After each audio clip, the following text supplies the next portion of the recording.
right, everybody, hit that subscribe button, the notification bell on all videos. I can only say it once. Everybody gets upset when I say it more than once.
Hello. I don't know where the dogs are. They're not in their zoo.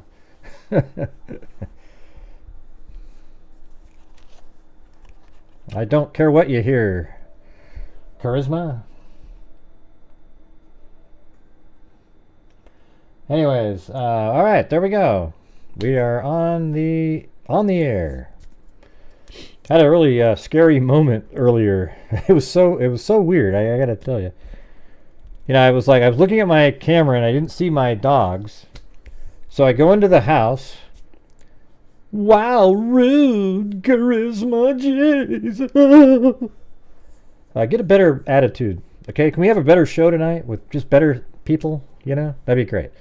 All right, so I didn't see Blue or Chloe up in the bed area. So I went into the house and I called them and none of them came. And then I looked inside their crate, and they weren't in the crate. Then I went into all the rooms, and they weren't in their rooms. Then I went outside, and they weren't outside either. They weren't in the backyard. So then I just was like freaking out. I was like yelling to the neighbors, "Have you seen them? Have you seen them? Have you seen them?" And then I go back into my office, and they're both sitting on the bed that's on the floor in my office.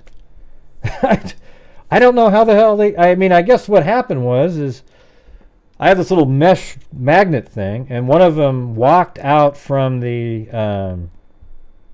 Blue came inside, and she came inside, and they didn't make a sound. They just stayed absolutely still, like I didn't even see them when they were. It was crazy. But it was good to see them again. Yeah. Yes, Charisma, I am breathing. I do exist. Thank you. Hey, and Jesus. Yeah, I always get people like Shane in here. See you later. Have a nice life. All right, so anyways, what we're doing is today it seems like they opened up the door for the for normal people to discuss the Sebastian Rogers case. Now, I hope all the wackos that have been covering it this whole time move on to something else, okay? I want to look at it like from the, just perspective of a normal person. You know what I mean? Like, we tried that, but then it just turned into a shit show with the likes of JLR, all the other clowns that show up at these places, running around, accusing the family over and over and over again, creating drama, et cetera, et cetera, et cetera. And, it's just ridiculous. So I thought, what we could do is start over and literally listen to the words of the parents without. See, it sucked for me because I didn't think the parents had anything to do with it the whole time. So maybe, the mom is the only one that would even have a shot at having something to do with it. But I didn't think they ever had anything to do with it. And so now let's listen to them and take what they're saying as something that means something. What do you think of that? Wouldn't that be great? Yeah. So it's just that's what I want to do. Thanks, Dan H.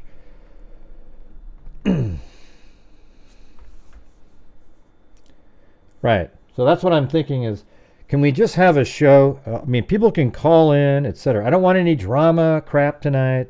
You know, complaining about miniature little things that have absolutely nothing to do with anything. I just want to do a show, and hopefully also, if you guys can, if you can help support the channel, that'd be great. Okay. Last night was an absolute struggle the entire night, and tonight I'm hoping that we get back on track so that this month can be, you know, maybe slightly similar to last month. I tried to put out a video today, but only 4,000 views, which is really low. And I don't know how to make something like that get larger. All right. So I'm going to need your guys' help. All right.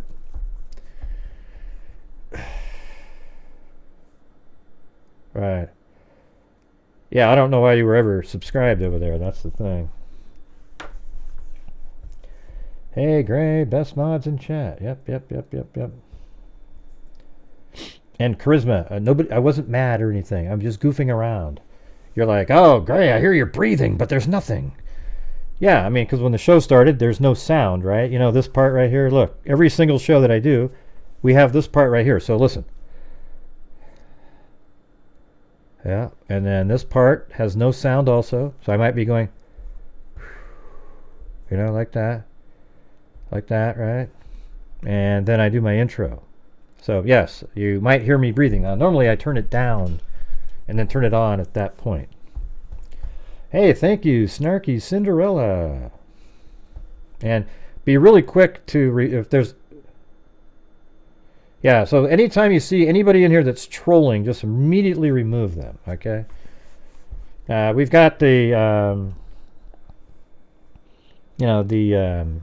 what's his face called? The Real Cornet. I know his real name. His last name is Cornet. He is an online stalker. He's been has a felony charge for it, and he elicits other people and has multiple accounts, and he does the same thing over and over and over again. All right. So if you see those types of comments in the chat, you know that it's them. All right. Mm-hmm. Hey, thank you very much, Snarky Cinderella. Yeah. Yeah, they're absolutely nut jobs. That's all I can say.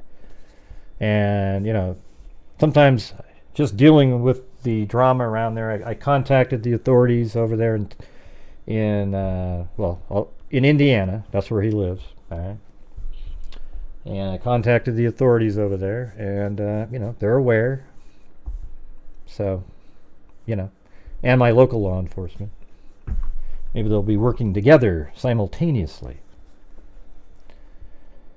No, that's somebody else. They're part of the same group, though. Yeah. Disgusting people. Okay, just insane people. All right, so if everybody here, we're ready to go. So what you could probably do is do like go through this. There's a couple timelines out there, and then I thought we could listen to that first interview that the parents did, and then just listen to the Nancy Grace. You know, we'll just listen to the audio portion and write down every key piece of information, and then you guys probably have heard different. You know, the law enforcement's probably put out different pieces. It turns out that light that was seen moving around wasn't anything, correct? Thank you, K-Me.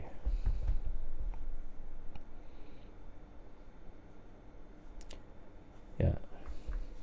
Yeah, I mean, it could be absolutely something similar to Harley Dilly. Now, what do you guys want to start? You want to start? Let's just start by listening to the... Why are comments just being removed left and right? Hey, you accidentally removed Kubi's comment. She said, "Twin thing, nice to see you." Okay, there's nothing wrong with that.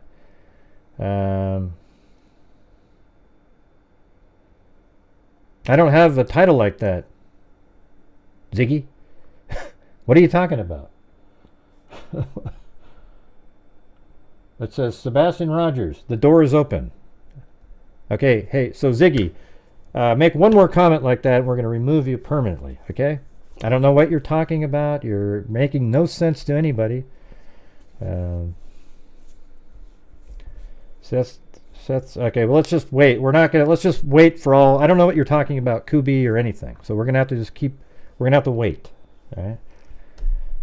Let's just go through it, the timeline, the right way, put it all together, and try to figure out how we do it.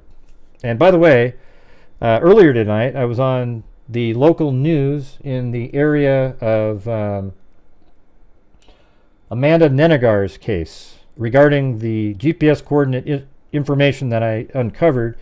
They contacted me and I did a Skype with them, so I probably am on the news over there. All right, so that's cool, right? I mean, look, I think it's kind of, it should tell people something that we're on various shows and doing things over the years, not just now, because we actually do things right and figure things out. Okay, we're not the drama YouTube channel. Now, drama does occur in here sometimes because it's just part of being on YouTube. It sucks, you know. Hey, thank you, Ragin' Cajun. So anyways, maybe when they put that out, I'll be able to find the link or something. See what it says. Yeah,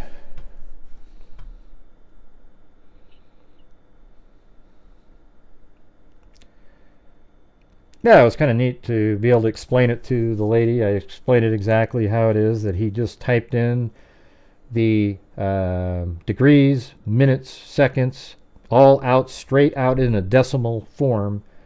And he's the one that switched it to decimal and made Amanda even think that the degree sign was a decimal now, even though she said degree the first time. And then when she went on the second half, she said degree again, and then she switched it to decimal because he said to. Yeah. Here's the thing is, when I was talking to her, this reporter, I mean, I think the same thing. Like, I don't think the guy didn't try hard. He did certain things. He just wasn't listening well, and he made a fatal, I believe that his mistake, sadly, probably led to her not being alive. Okay? I do. It's just, it would have went right to her sitting there, and they would have got to her. It didn't happen, and, you know, I don't, hate the guy or anything. I just feel like he wasn't paying attention. All right, anyways, here we go. Let's just do let's listen to the press conference today first.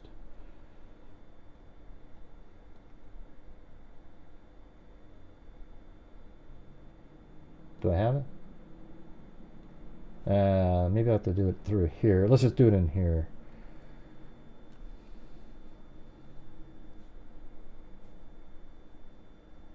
Come on. Oh, wait. Oh, there we go. The audio's not.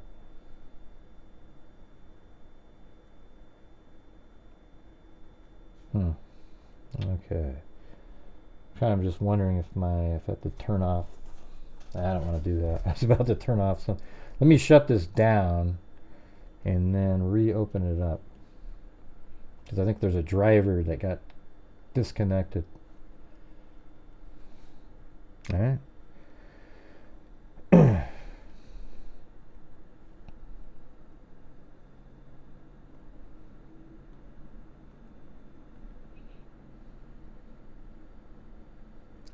Thank you, Christy.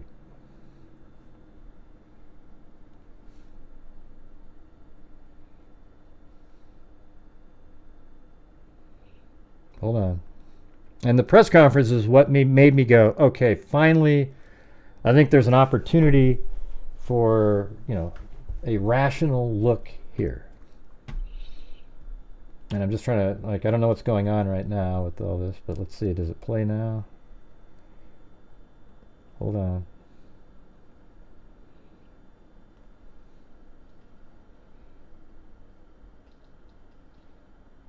Yeah, well, but you're wrong though, Danielle. That's what I'm trying to tell you. I mean, you might not trust the guy, but he didn't do something. All right. Anyways, so here we go. Is it going to play now? Wow, this is... Oh, wait, there's no audio there, so let's see. Maybe right now. Tip that comes in. Okay. As I said before, the investigation remains ongoing. The entire community is deeply saddened by what has occurred. We're all extremely concerned for Sebastian's welfare. I want to encourage the community to stay vigilant, to report anything that they think may be of some significance to the investigation, no matter how minute it may appear to be to you. Please call 1-800-TBI-FIND with any tips, or the Sumner County Emergency Communications Center at 615-451-3838. We understand the anxiety and the concern that this case has caused in the community. We too share the anxiety and concern for Sebastian. I want to reiterate that we are doing everything we can to find Sebastian and bring him home. Despite the passage of time, the commitment to finding Sebastian remains unwavering. I said this when we scaled the search back. Our commitment to finding Sebastian remains. We will continue to investigate every possible lead that comes in. The Sumner County Sheriff's Office wants to express our gratitude to the community and the many individuals who have helped in the search, the many individuals who have called in tips, the many individuals who have printed flyers and kept Sebastian's face in the news. Nothing would make me happier than to wake up tomorrow morning with a tip that cracks this case wide open and we find Sebastian and bring him home.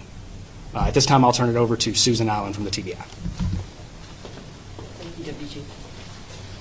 Hi, good morning. Thanks for being here. We know how invested everybody is in the search for Sebastian, in finding out what happened to him and bringing him home. And we want to let everybody know he has not been forgotten. Nobody's forgotten about him. Nobody has given up looking. Look, I've watched every single one of the interviews with the parents. Never saw anything that I went, oh my God, oh Jesus, oh God, oh God. What's happening is it's one of those things where people suggested stuff to you guys and you believed it.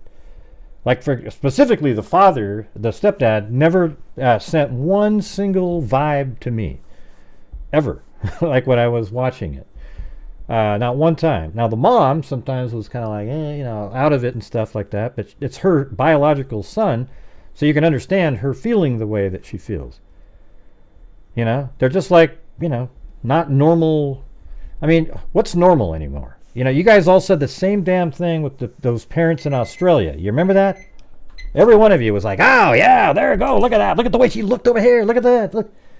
And they had nothing to do with anything. So what we're going to do tonight is we're going to look at this case where the parents aren't involved in anything and go with the information that they're giving, because law enforcement in this press conference here basically exonerated them. They said, basically what it does is it opened the door for the wackos to continue on, but they were about as strong as you could possibly get in here by saying they don't have anything to do with it.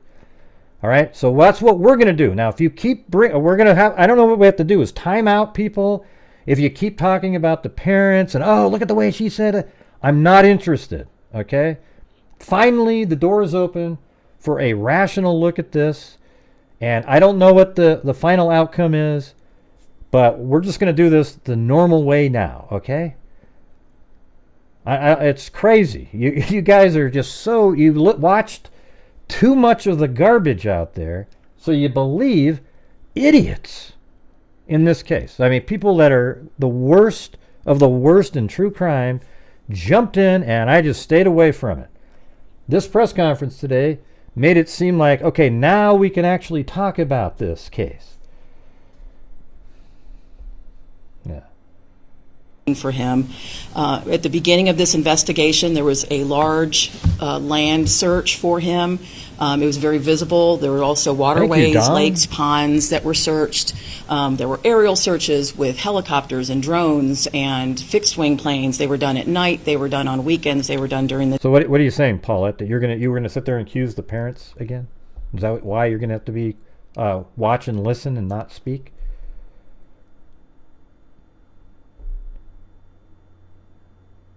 Huh? Why do you keep talking to revengeance, Danielle, over and over and over again? This is just crazy, man. I don't know what the hell's going on in here. in the day. That was very visible, and it was something everybody was able to see. But we want to let you know that even though there is not that high visibility. Yeah, you mean like, they look uncomfortable. Who isn't uncomfortable talking in front of a microphone at a press conference, like being interviewed by Nancy Grace?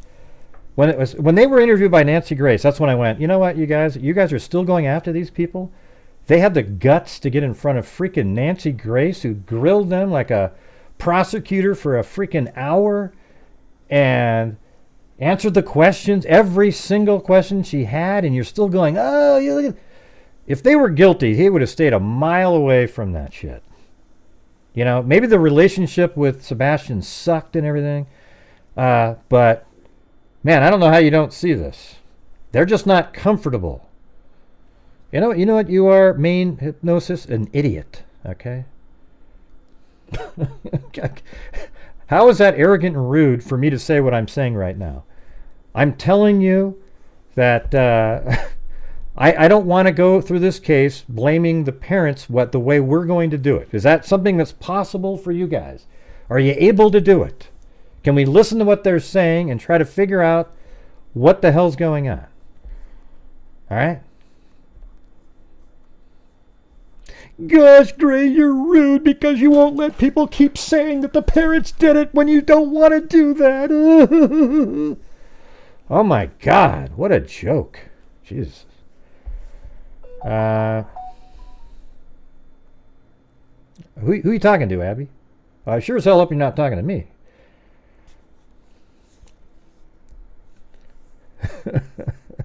Look at these clowns showing up in here. Block me if you want. You know what? Let me just say, all of you guys that think that the parents are involved when the facts come in, I'm not saying, listen, here's what I'm saying. I don't know if there isn't some miraculous way that they're involved or not. But law enforcement doesn't think that they're involved, okay? Now, what are you going to do when it turns out it's going to be just like that case in Australia where everybody blamed the parents at that camping trip of a kidnapping and killing their daughter, and it turns out somebody actually went in there and abducted the kid right out of the tent, and they caught him later. Yeah, it crosses everybody's mind because they're weird, okay? So what? But in that case, everybody thought they were weird too, right, Zozo? You remember that one, right? The one in Australia. Everybody thought they were weird, and they had something to do with it because they looked strange on camera. Do you agree with that or not? Don't you remember that? They had absolutely nothing to do with anything. I remember all the sleuthy channels out there going, oh, those parents probably killed him. They did it. Yeah, remember that? Yeah, remember they did it. And they had absolutely nothing to do with it. Yeah, Cleo. I mean, it was literally innocent as you could possibly be. And so when you look at cases like that, and then Shane in the, can't remember the name of that case, but he sucked in the interview. He was sweating. He was looking around. And I blamed the cameraman. And turns out he had nothing to do with it either. And that his wife actually was murdered by a friend to steal the baby she just had. Okay, so yeah, Heidi Broussard, there you go. So can we look at it from that perspective, that they're just uncomfortable people? Sure, there's stuff like in the past, like he spanked. I got spanked with a belt my entire growing up until I was like 14 years old, and I've never been in prison or jail. And I love my mom. She's great. She's awesome. And I don't, so it's like people that think that if you spank somebody now, you're some violent criminal. You're just a lunatic, okay? Jesus. Okay, here we go. See, he's so arrogant and mean. What a bastard. Ability in investigating this case that we are not done. It's gone back to what could be considered good old-fashioned police work. Interviewing individuals, re-interviewing individuals, checking out leads, rechecking leads. We have been working with other law enforcement agencies who have had, in other jurisdictions, who have perhaps had some complex cases of their own that they have worked on to get tips from them. We have had, this day of technology with everyone having cell phones and doorbells and ring bells and surveillance cameras. That, as you can imagine, has been a bit of a chore to be able to collect all those. Right, Bridget Bauman. I must have had I bet you my mom broke 20 wooden spoons on our asses over the years, okay? Okay, so I don't know where this new mentality, that's why we're so weak as a society. Oh, if your parents ever spank you, here's the CPS number, okay, give them a call. Hey, trophies for everybody. We've become such a weak-ass society, it's embarrassing, okay? All right. Guys. And then review them. It's important so we know what's out there. We have been reviewing that, reviewing it again. We have had other agencies involved. The FBI has been helpful in that. Secret Service has also been helpful in that. So we are just trying to do whatever we can to advance the investigation. It has not gone to a place where anybody has forgotten about him or is not pursuing this. The parents have been cooperative throughout at the beginning of the investigation. They have pretty much done whatever law enforcement has asked of them. Wow, that's wait a minute, they must be guilty then, okay? The parents have cooperated the entire time and have done every single thing that law enforcement has asked them to do. Huh. God, they must be guilty then. Wow, that's amazing. They must have done something. What was it? Wait a minute, they're helpful. Forget it, I'm sorry. At this point, we don't have any evidence. There is not any kind of an indication that there is a criminal element involved. There is no indication whatsoever there's a criminal element in this case. Zero. But we are keeping options open. We don't know what has happened. We don't know where Sebastian is right now, so we are pursuing any and all avenues. We do want to caution there are some social media elements out there who purport to have... Listen to this, everybody. Here's what they're talking about. JLR, that other clown that does the live streams that everybody watches over and over and over again. They're talking about those people. That's who they're talking about. Information that is direct from the investigation. I just want to reiterate that is not the case. Some of the information that is being provided on some of the social media channels is inaccurate, incomplete, distraction, because a lot of what has been out there in some of the social media channels has been rumors and speculations and theories, and some of that has been advanced and people have caught a hold of it as if it's what's really happening. Do you guys see what I'm talking about? This is why I didn't cover the case for like a month. I tried it one night, and then I realized that I'm swimming in a sea of whack jobs, okay? So I quit doing it. I thought today's press conference gave an opening back to the rational-minded people to try to work through the case the way it's supposed to be done. Okay? Do you get it? It's ridiculous. Man, I mean, they went hard against social media here. And they're talking about exactly who you know who, right? The ones that have just been bashing and, going every night, one after the other, any sort of discrepancy and any kind of all they've cared about is trying to blame the parents, and they don't give a damn about anything else. All right? Now, I'm not saying there isn't by some miracle that they could possibly have something to do with something later, but they don't seem to think so at all if you listen to them here. Just listen to them. That has resulted in us getting information that is either, I said, distracting. And thanks, Rad Story. And by the way, I fixed the audio on this so you can hear everything clearly. It's weird how when they do these press conferences, they like one side is really loud and the other one's really low. It's strange. Man, I don't know what they're recording with. Let me rewind a little bit. Out there in some of the social media channels has been rumors and speculations and theories, and some of that has been advanced, and people have caught a hold of it as if it's what's really happening. That has resulted in us getting information that is either, like I said, distracting. It's taking away time and effort from what the Okay, agencies PK, need yeah, to be there doing you as far go, as there looking you for go. Sebastian. We have had so far, as of this morning, Linda, how? 314 tips that 314 have come in tips. through the tip line. It's been mentioned, but I'll say it again. It's 1-800-TBI-FIND. We are also taking tips through email, which is tips to TBI, TBI, at tbi.tn.gov. What's next? We want people, as Chief Deputy said, to continue to remain vigilant, get She meant vigilant. I wonder if they got a hold of Texas EquiSearch. This is right up their alley. They should have got a hold of them the first week.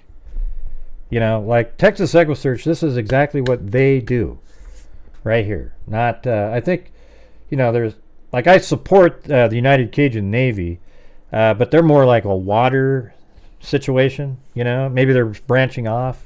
They have dogs, too, so... You know, I don't know, but Texas EquiSearch is absolutely the best there is at finding people. Vigilant. Get Sebastian's picture out there. Continue to share his picture, his information. Now that it's getting to be nicer. Like you're saying that Texas EquiSearch with Miller, or see, you got to do the Texas EquiSearch though that Miller is. There's a different branch that's over there, and that's not Tim Miller. Tim Miller he's like Misty Gillis in the DNA world. I mean, he's like, you know, in terms of genealogy, you know, he's different. He actually can get confessions out of, the Midwest branch. It's not the same. They're part of the same thing, but they're not the same. Tim Miller has a sixth sense. He's different. He's just, I mean, look what he's done recently. It's crazy. You know, two cases. You know, the one with the lady, the girl went down the pool. He found her into the you know, that little girl that died in the swimming pool, and then he also found, I can't remember the name of the case, but the girl that was thrown in the river by another predator, and then he went by with his little sonar and he saw her kind of moving around in the water. I mean, it was just nuts, and he found her. So they've got hundreds and hundreds of solved cases. So, well, not today with the weather, but now that the weather has turned warmer, people may be more inclined to be in their yards. If you go out and see. Oh, sorry. And by the way, thank you up there to Wildflowers. People have changed Chris' words of saying he hit him once to describing it as Sebastian being beaten with a belt. One hit does not equate with being beaten. Yeah. I mean, I thought he was being pretty consistent. Nancy Grace tried to get him on that, and I don't know. I didn't get the same vibe that other people got. You know, he's a stepdad, and she's the biological mother, so she's very stressed out and just really, you know. So I just look at them the way they are. I don't have any strange feelings or. You know, if anything, the mother is the one that she's withdrawn. Okay, but that's totally understandable when you can't find your child. See anything that looks different, let us know. Something where perhaps a teenager could have hidden. If you have a large amount of property in the area or something that has any kind of holes or unstable footing or ledges where a teen could have gone to hide or to play, and you don't feel comfortable checking it out, let us know. We'll get somebody from law enforcement to go out there with you or to check it out themselves. We just want to make sure that every stone is unturned, that there's no stone left unturned, that we want people to make sure that we are looking everywhere we can. We do want to continue to get the tips, but please don't provide information that you might have seen through social media channels. If you have information about Sebastian, about conversations you might have had with him, things. See, I think, isn't this interesting, you guys? See, what they're saying here is that they've exhausted every single angle with the parents and every single angle that they can think of. Now they want people to check places that he could have fallen through. I mean, it is similar to that other case, Harley Dilly. He's a kid that went missing. Everybody blamed. Listen to this. This is almost identical to Harley Dilly. You remember the case with Harley Dilly? Everybody was blaming the family. Oh, God, look at this. Look at that. Wow, look at the mom. She looked like this. The dad. Oh. And it turns out Harley Dilly just climbed up on a roof of somebody's house, went into a chimney, and went down and got stuck between the walls. And eventually somebody found him down there. And he was dead inside the drywall. Okay? The parents had nothing to do with it. So couldn't this be something similar to that? You know, maybe he left the house because he was upset. Maybe maybe the mom and him got in an argument or something. And, you know, he left the house. I mean, you know, he didn't have his shoes on and stuff like that. But, you know, it easily could be something like that. But people don't want to do that. It's way easier to make more content when you blame the parents, and then you can find every little nook, every little comment they make and go, oh, look how they said the instead of the that one time. He likes to do, places he liked to go, any people he may have mentioned that are in his life, that could be helpful in finding out maybe what he was interested in. Finally, we want to thank the community. We want to thank the media. You guys have been really good about keeping his name in the... Yeah, I don't know if he got in an argument or not. I don't know what the story is that was told. I'm just saying he might have left on his own because he was upset. I think it's very possible, except here's the problem here with the online situation here, is law enforcement doesn't seem like they have any clue. So wouldn't he have used a phone or something that would have led them to realize that he was using Snapchat and communicating with somebody? But it doesn't seem like they have a clue where he is right now. They want to talk to people who've talked to him. They want to talk to people, you know, everybody looking their wells and holes on their property. The public's eye. That's really important. And thank you for your diligence in providing that information out. Hey, look at Texas Ranger right there. She said, Gray, there was a boy that climbed down a chimney and got stuck and died. I know, I just said that. I just said that whole story with Harley Dilly. Out there. And as Chief Deputy said, we also want to thank the community. From the very first day, everybody has really been all in as far as whatever they can do to help in the search, to help pass information on, providing water for the teams that were out conducting the ground searches. So thank you again to everybody. I'm going to pass it back. Maybe an autistic kid might wear those.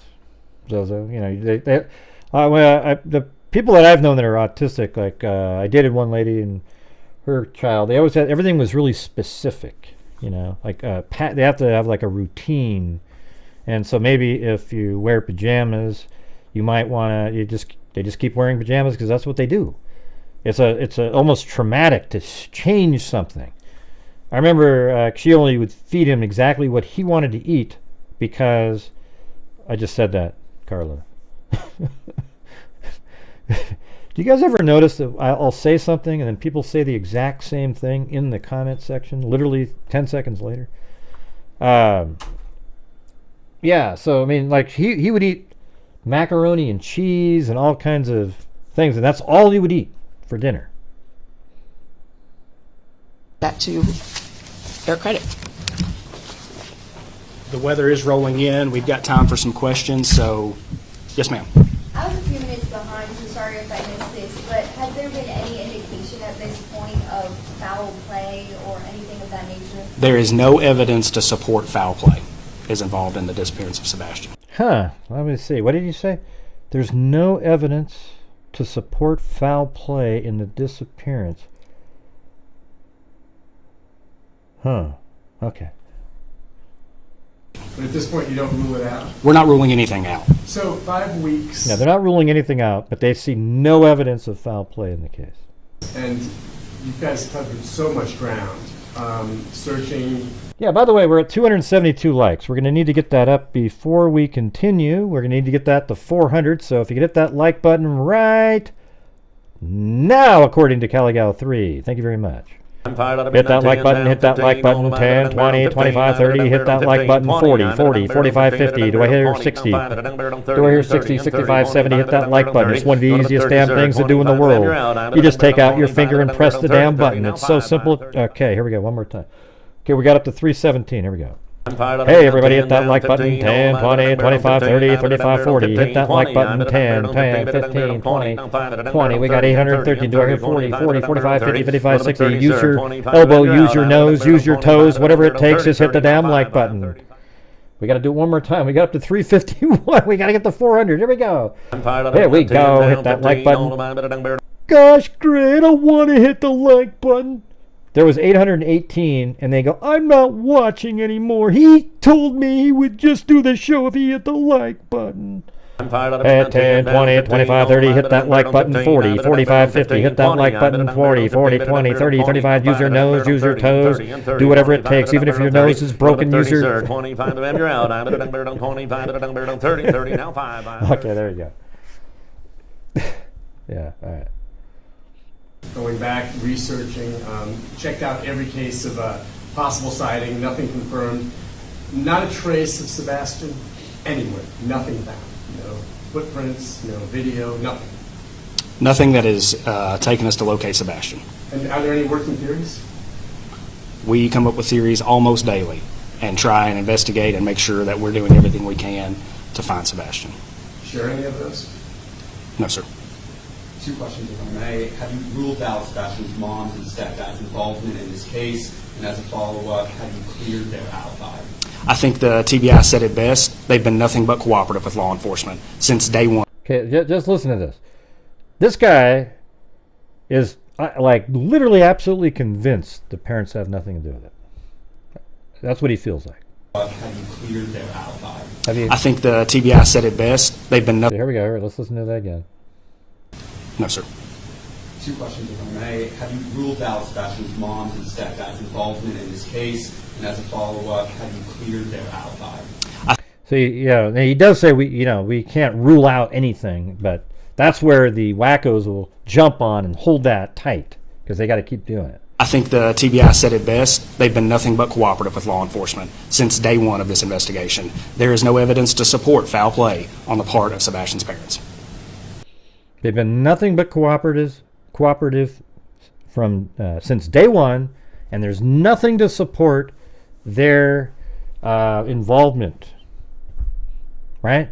Does that mean anything to you guys at all? Or I've never seen law enforcement that straightforward, but I think they realize the hate that they're getting and needed to say something. I mean, what do you guys think of that right there? I mean, I think that is about as strong as you're going to get. What do you mean? Really? What does that mean, Steeler International? What does that mean? I think this is, and then he does follow it up with, well, we can't rule out anything. Is them moving to Memphis, Or he said that earlier. Investigation, is it changing possibly the avenues of communication? No, sir. You mentioned when you were asked about recent evidence, we've heard some rumors that the scene has some validity, that there was glasses found within the past few days. Can you confirm that? There were some glasses found in the past few days. Or have you been able to identify that they were Sebastian's? We are still investigating. So that's interesting that they found glasses in the last few days. I don't know where the glasses were found. Does anybody know where those were found? That'd be cool to know. But, it's something it seems like he's interested in. Like, okay, these glasses might be his. They must look similar. They're probably testing it for DNA to make sure. That's not good. Oh, not good? Yeah, it's not good that they found glasses, yeah. And on the occasion, because how would they know it was his, Zozo? There's a pair of glasses they found. It might look like the one he's wearing. They have to verify that it's his. What if it's not his and you do this whole investigation? They probably have to test it for DNA. Maybe there's other marks on it they can... have you found how is that coordination happening? Have you found their work helpful? Are you guys working in unison? Where did you say multiple times? The Cajun Navy is operating independently. They have not reached out to us. Look at this wacko question in here. They're trying to get more info on the Cajun Navy. Listen to this guy. Navy, have you found how is that coordination happening? Have you found their work helpful? Are you guys working in unison or separate teams? The Cajun Navy is operating independently. They have not reached out to us. have you found their investigation or their work helpful, or has it been one of the distractions that has been mentioned? One of the things that I really appreciate they've done is print flyers and keep Sebastian's face out there. It's my hope that one day somebody sees something and calls in and this case breaks wide open and we find Sebastian. I'm glad he answered like that. That means he appreciates the Cajun Navy. Whether or not they've helped out dramatically, he said he gave them a bone by saying, "Yeah, we appreciate the fact that they've been putting out a bunch of flyers so that everybody can see." I thought that was cool. But what a dirtbag question again. Yeah, it's one of the, I guarantee you that was some kind of YouTuber or something that was sitting in there wanting to still get some more dirt on the Cajun Navy. Yeah, well, you're dumb, Sherry Kohler, whatever the hell your name is, but that's cool. They've claimed they've received threats. To your knowledge, have they filed any police reports or reports to the Sheriff's Department documenting any of these alleged threats? No, sir. Are we able to learn anything about what those threats are? They would have to call the police and report them. Where does the search go from here? It's been 5 weeks, there's been no signs. Do you believe he's I still thought they're pretty alive? similar, Janine. You just look for the little tiny little discrepancies. My hope that and you prayer keep is that blaming Sebastian them. is still alive, yes. We're going to continue to work on this investigation and follow up every tip and lead that comes in. Some of this may revert back to us going over some things that we've already done for the 6th, 7th, or 8th time. A fresh set of eyes never hurt anything. We're going to continue to work to find Sebastian.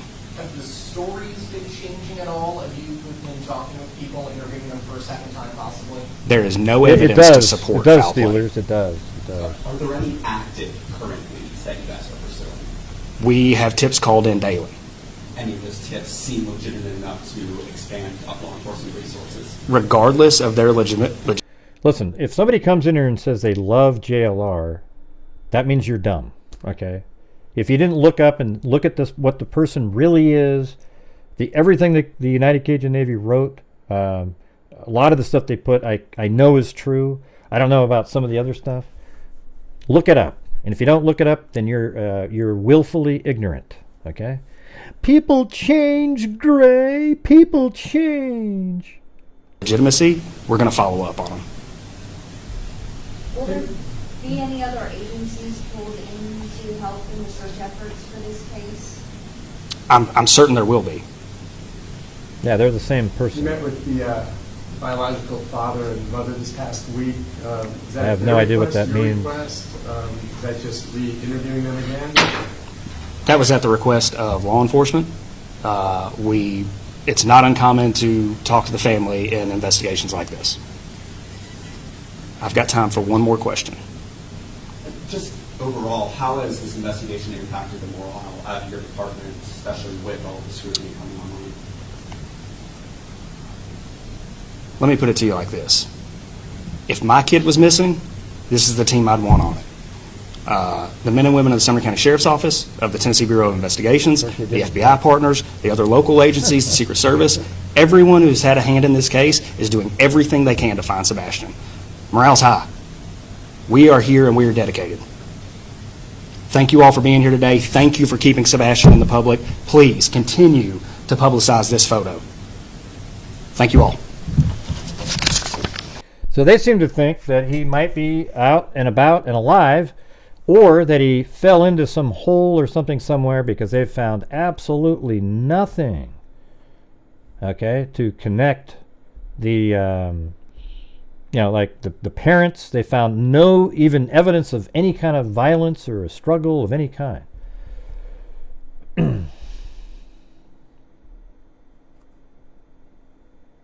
Yeah. Can you guys remove some of these comments that... My God. Let's see.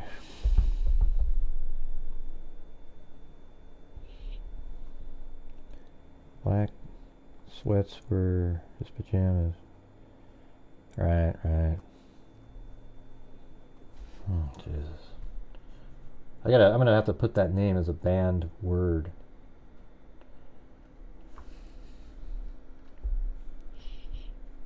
All right. So let's go look at the, there's two different timelines that are published out there. Maybe we can look at those first, and then let's listen to a couple of the interviews, like the first one that they did, and then Nancy Grace, we could just kind of listen to it. I won't put the video on the screen, we'll just listen to it. And take down notes of significant pieces of information. I don't have any thoughts on it, Fur Baby. I think it's what sort of seems like it. If you can get past, I know it's hard for a lot of you, if you can get past the parents' involvement, what would be the next most logical thing? Well, it's like almost as if somebody came and got him, right? Hold on a second.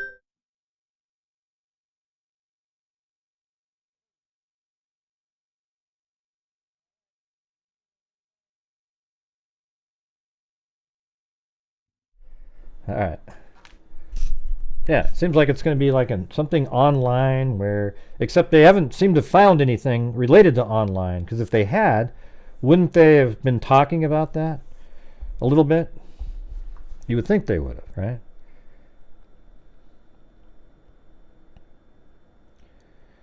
I don't know why there's, like that comment was deleted, removed. Prying Paula said, to be fair, there's 11 to 12 hour window. Okay, so what? So what? They still found absolutely no evidence of anything. All right, but anyways, if you guys are out there and you can help support the Gray Hughes Investigates YouTube channel, that would be great. Last month, the channel gave away $6,500 from the income to various organizations, and I would appreciate your support on this channel. All right, we're trying to keep the momentum going from last month into this month. Had a little snag yesterday, but let's see what the hell we can do tonight. Okay, we're not at the goal yet, and we're not even at the minimum goal. So if you're out there and you can help, that'd be awesome. Thanks. Let's see. What's so funny, American Dreamer? Could I Roblox anything? Yeah, I know, but why? Wouldn't law enforcement have seen that he was playing the games, etc.? I mean, we keep just talking about stuff without having any evidence that he even had a cell phone or anything that he was doing. I mean, I'm sure he had a cell phone, but maybe they don't have his phone. I mean, doesn't everything that he owned, isn't it at the house? What are you confused about, Another Smith? He could have been using mom's devices. No online games. His phone is clean. Okay. Right. All right, so let's just go back in time. Here's one of the timelines out there.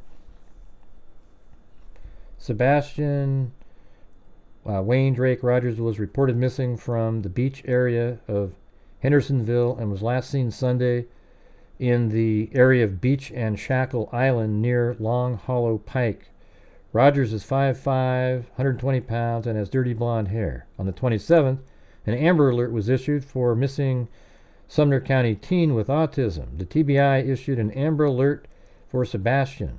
TBI initially issued an endangered child alert for Rogers, as he has a form of autism, but has since issued an Amber Alert after obtaining additional investigative information.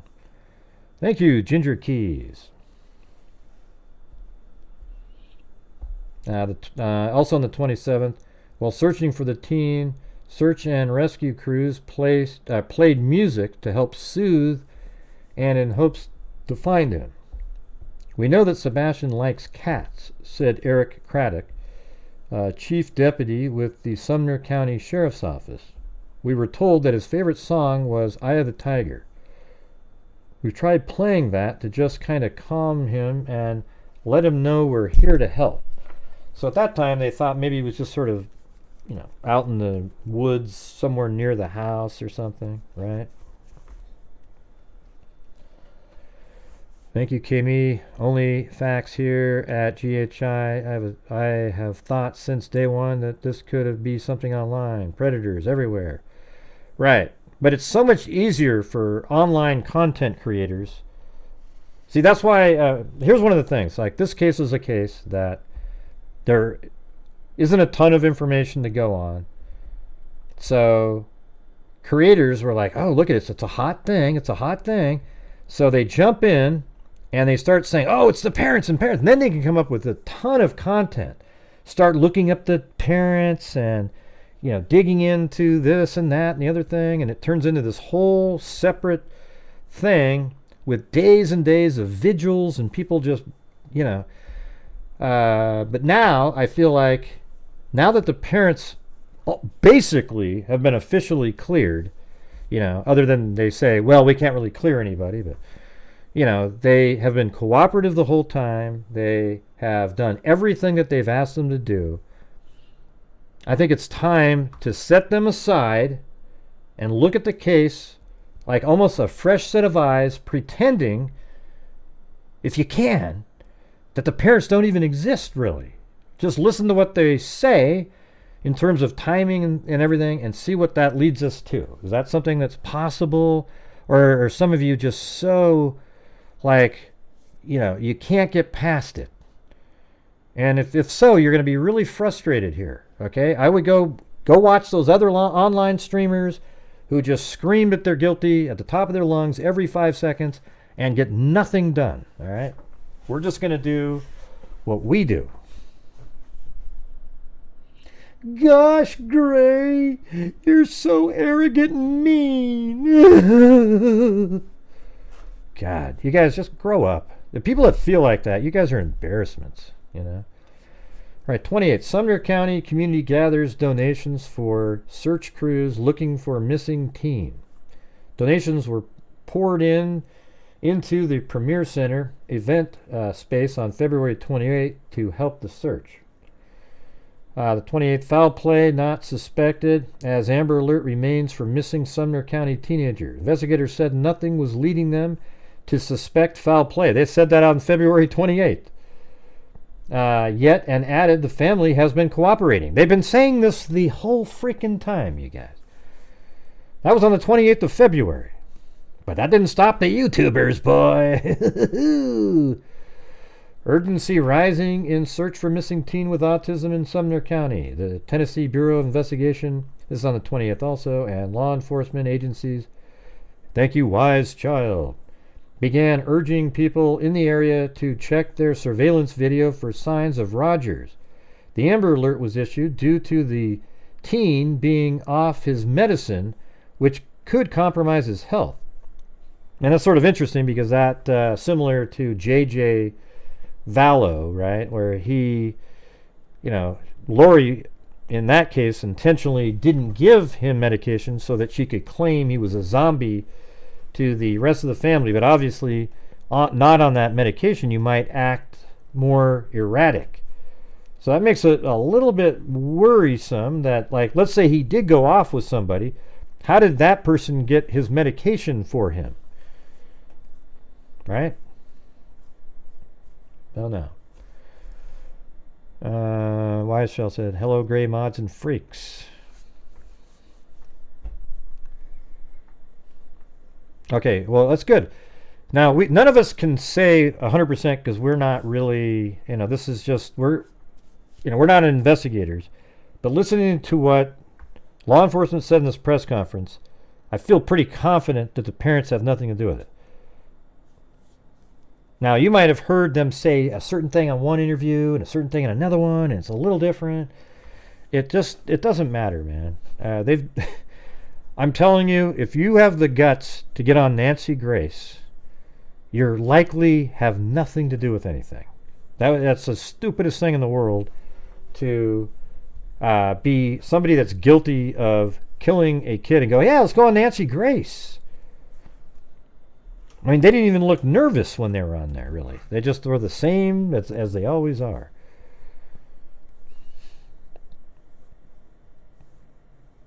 Now, I'm not in limbo at all. I didn't even do shows because I didn't feel like they had anything to do with it, and I knew that everybody in the chat and everybody wants the parents to be involved and believe that they're involved. So then it's like, why would I do a show, I guess it would be similar, though, to Debbie Collier case where everybody thought that she was killed by some serial killer or like the daughter, and I was like literally the only person that thought she took her own life, and guess what? That's what it turned out to be. I'm not sure, Grace, still. I look at that case and I'm just, okay, you spend your time looking at it. We're moving on. Reminds me of Letitia Stout case. I don't know. Right. Like Zozo thought it was Amanda the whole time. And it wasn't. Isn't that crazy?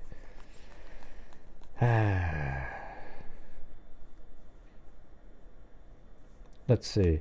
He got Nancy Grace and told a different story about the child abuse than he told previous. He's a liar and a child. Shut up, Jesus. And a child abuser. Give me a break. Get rid of stuff like that. Let's see. Is it possible that the police are acting like the parents are in? Okay, so that's how people get out of it and they can continue on. They're just trying to make the parents feel comfortable and keep them off guard, with these. Who are you talking to, Half Pint? What's just the question? I don't know what you're talking about. Oh, we got phone calls already? Ah, shit. I wasn't ready to take phone calls. Hello? Hello. Hey, yeah, I wasn't doing the phone calls yet, but hey, what's going on? This is Narak. Oh, it's Narak. Hey, all right. What's going on? Hey, I am glad you're having a rational conversation. I don't know if you remember the Isabel Celis case in Tucson, Arizona, but that family, I worked with her mom at the hospital, and they went through hell because the father had fallen asleep on the couch and Isabel was taken through the window. And they suspected the father and the family, and I worked with her mom for years. And they ended up finding that a guy had taken her through the window and he had actually killed another little girl, and they had found out years later. But I don't think people just need to wait. Do you think the FBI didn't take the phones and the computers?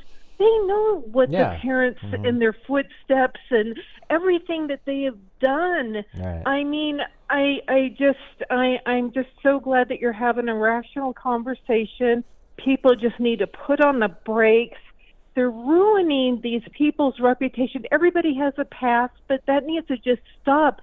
Do you think the cops don't know all this already? It's like, oh my gosh, people just need to stop. And like you said, look at the case. The kid, for some reason, left the house. Mm-hmm. What he did, who knows? Did he meet someone?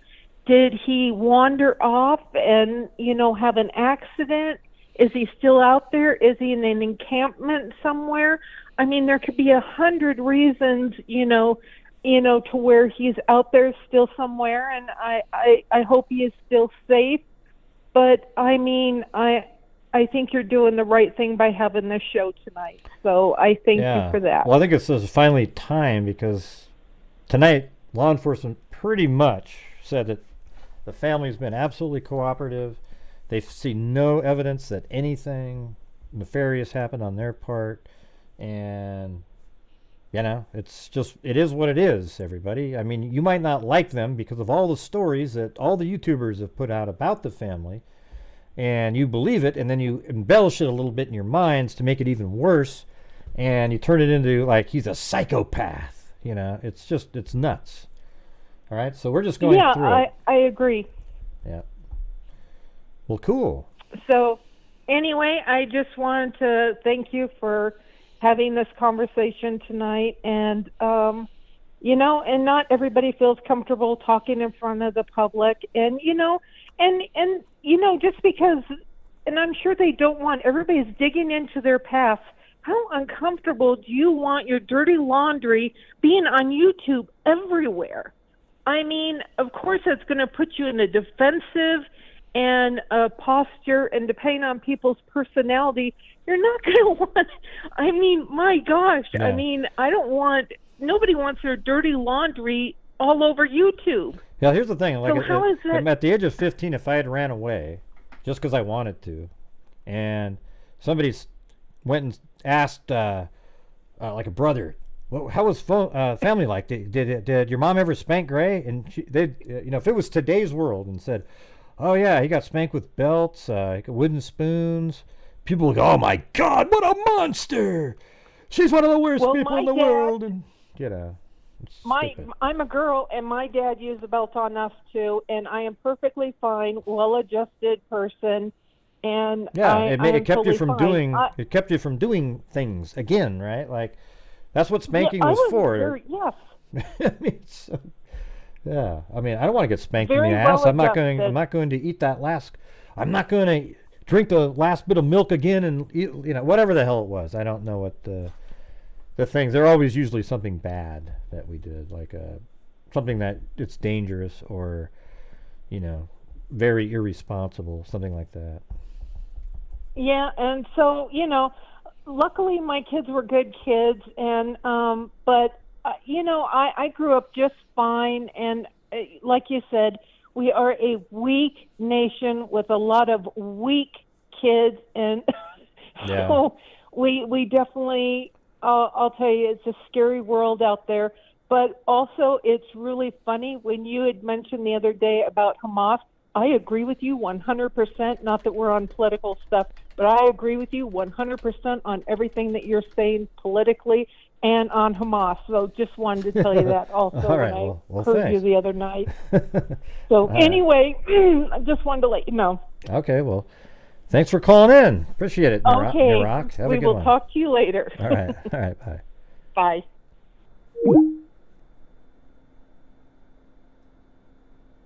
All right, guys, we're in a massive lull again. All right, it's been a tremendous lull. There's no reason for it. We could easily get there tonight. All right, the 29th, the March 1st, dive team assisting in the search for missing Sumner County teen with autism. Franklin police sent in a dive team. March 2nd, more than 300 people joined in the search for Sebastian, marking over a week since he disappeared. Chief Deputy Eric Craddock with the Sumner County Sheriff's Office said that a private reward for finding him was in the works. Then on March 4th, I just want my baby to be okay. Parents of missing teen with autism discussed disappearance. His mother, Katie Proudfoot, and stepfather, Chris Proudfoot, sat down with WSMV4 Holly Thompson to discuss the days since. I wouldn't wish this on anyone. On one constant roller coaster ride of helplessness. See, that's exactly reality right there. If you actually committed the crime, I don't think you would say this kind of stuff. On a constant roller coaster ride, helpless and hopeless. That's exactly how you would feel. If you did it yourself, you wouldn't feel that way. March 4th, the Tennessee National Guard joined the search for 15-year-old who had been missing from the Sumner County home for more than a week at this point. The spokesman for the Tennessee National Guard said the Tennessee Emergency Management Agency authorized 25 service members from Cleveland 252 Military Police Company. Man. Let's see. And then March 4th, cruisers scaling back. Officials announced they were scaling back their ground resources in the search for Sebastian. They had not found the missing teen or any evidence to show he was not alive. Search underway at Kentucky landfill for evidence. So they looked at a landfill. They found absolutely nothing there. On the 8th, no evidence related to the missing teen found at Kentucky landfill, authorities say. Yeah, so we've got about 123 to go, you guys, and then I'll give out 5 memberships. And why don't you guys get some memberships for some of the people out there that don't have memberships? All right, that'd be great. So first, I just want to say thank you for allowing me to come into your home. It's only coming out of one side. To talk with you all. Obviously, everyone wants to hear what you have to say. And it's all about bringing Sebastian home. And safely. So first, just express, I can't even imagine as a parent what you two are going through. How would you describe the situation right now? How are you coping? We're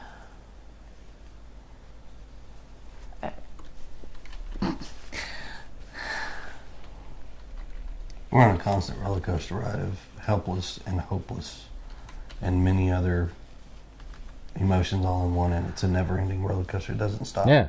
See, that's the thing. I mean, I'm just telling you, right before the show started, my dogs were completely missing from the house, the backyard, and somehow they had snuck into my office and were sitting on a...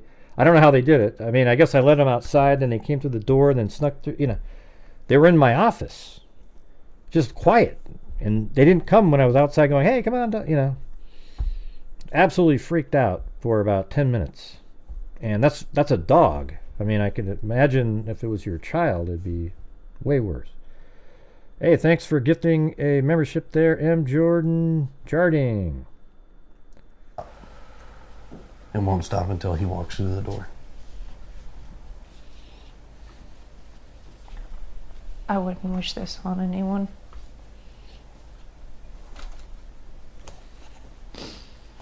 Not anyone. I know we're about keeping hope alive. I'm sure that's in there somewhere. Oh, yeah. He's gonna Always. come home. He's going to walk through that door. And this street will be flooded again with family and relatives all waiting to hug and love him. And That boy's gonna have more friends than he knows what to do with when he comes home. So here we are, 8 days now searching for him. Walk us through that Sunday night that he went missing. So walk us through, we've got so many people this who part. really want to know, okay, how did this happen? So kind of just walk us through that night. We were out and about that day. We were having a really good weekend. We got home. Everything was pretty normal. He was playing in his room. When I told him to go to bed, he did. He said, "Good night, Mom, I love you." Said good night to his puppies. A little bit later, I wound up going to bed, and when I woke him up for school, he wasn't there. So in your mind, that's usually around what time? When do you normally wake him up? Around 6 o'clock? 6. So were you instantly thinking something's wrong, or were you like, he may just be already in the shower, in the living room? I took a second and walked through the house looking for him in case he'd gotten up and was trying to get breakfast or something, because he did that sometimes. About 3 minutes in, give or take, I was on the phone with my husband and I said, "I can't find him." He said, "What do you mean you can't find him?" I said, "He's not in the house."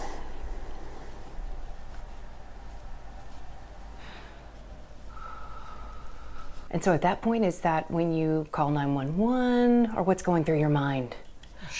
while we were on the phone, and I was like, is he on the other side of the bed? The normal places he may be in the house, you know, and he wasn't. So I was like, okay, well, hold on a minute. And immediately after that, we called the sheriff's department and made the report. I ran all over the house, outside, inside. I looked in every closet. Within minutes, they were here. They responded within minutes, and here we go. So you said you were on the phone with her, so you were not home? No, ma'am. Okay. I was at work. I'm a tower crane operator, and I was working in Memphis at the St. Jude Project. So it's, you know, I have an earpiece in that talks to my phone. I have another earpiece in that does the radios. So when she was talking to me, it was like, what? I was confused. So you said you were on the phone with her, so you were not home? No, ma'am. Okay. I was at work. I'm a tower crane operator, and I was working in Memphis at the St. Jude Project.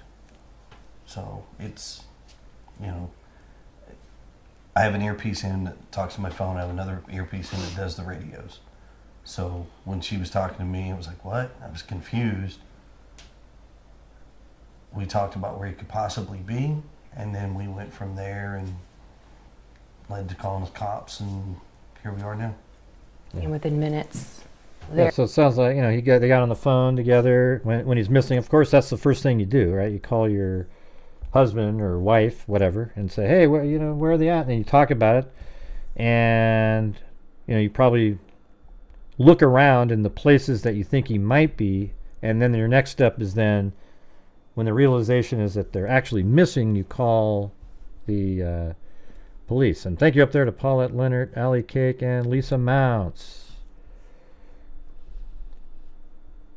They're there at the home. Yes, ma'am. It was rapid fire. They had cars. They had cars from here down to the main road, as far as I could tell. So what's going through both of your minds? I mean, are we panicking? Is it this, I think he's probably at a neighbor's house, or what are you thinking? My son doesn't run. He's not a runner. Yeah, those channels like the Behavior Panel and those guys. I mean, they're entertaining, but they really create a bunch of like an online community of know-it-all, sleuthy body language jackasses, right? Oh, that's his baseline, like what the hell he's talking about. Listen, quit doing it, all right? Yeah, you're wrong 90% of the time, okay? You're wrong 90% of the time. And by the way, body language isn't even allowed in court, okay? It isn't. So it can be used by them. Ooh, he looked deceptive to somebody. It's a little bit like the polygraph test. Well, good for them, Nikki Zubs, because it's obvious. That's why. All right. See, here's the thing. Oh, God. Never mind. He's never run away before. I don't know why. I don't know why he walked out that door. I mean, he's a good kid. He's not a mischievous child. And you know how they all keep saying he is this and he is that? Didn't you give him some points for that? No past tense? Yeah, you say that 100 times, Zozo. Yeah, you think they're weird. Okay, great. Good for you. I mean, you've typed that in literally 15 times on the show. But there's answers to questions that have no answers, or questions. Thank you, Karen Wild West. West. No answers right now that we are searching for desperately, and we just don't have that.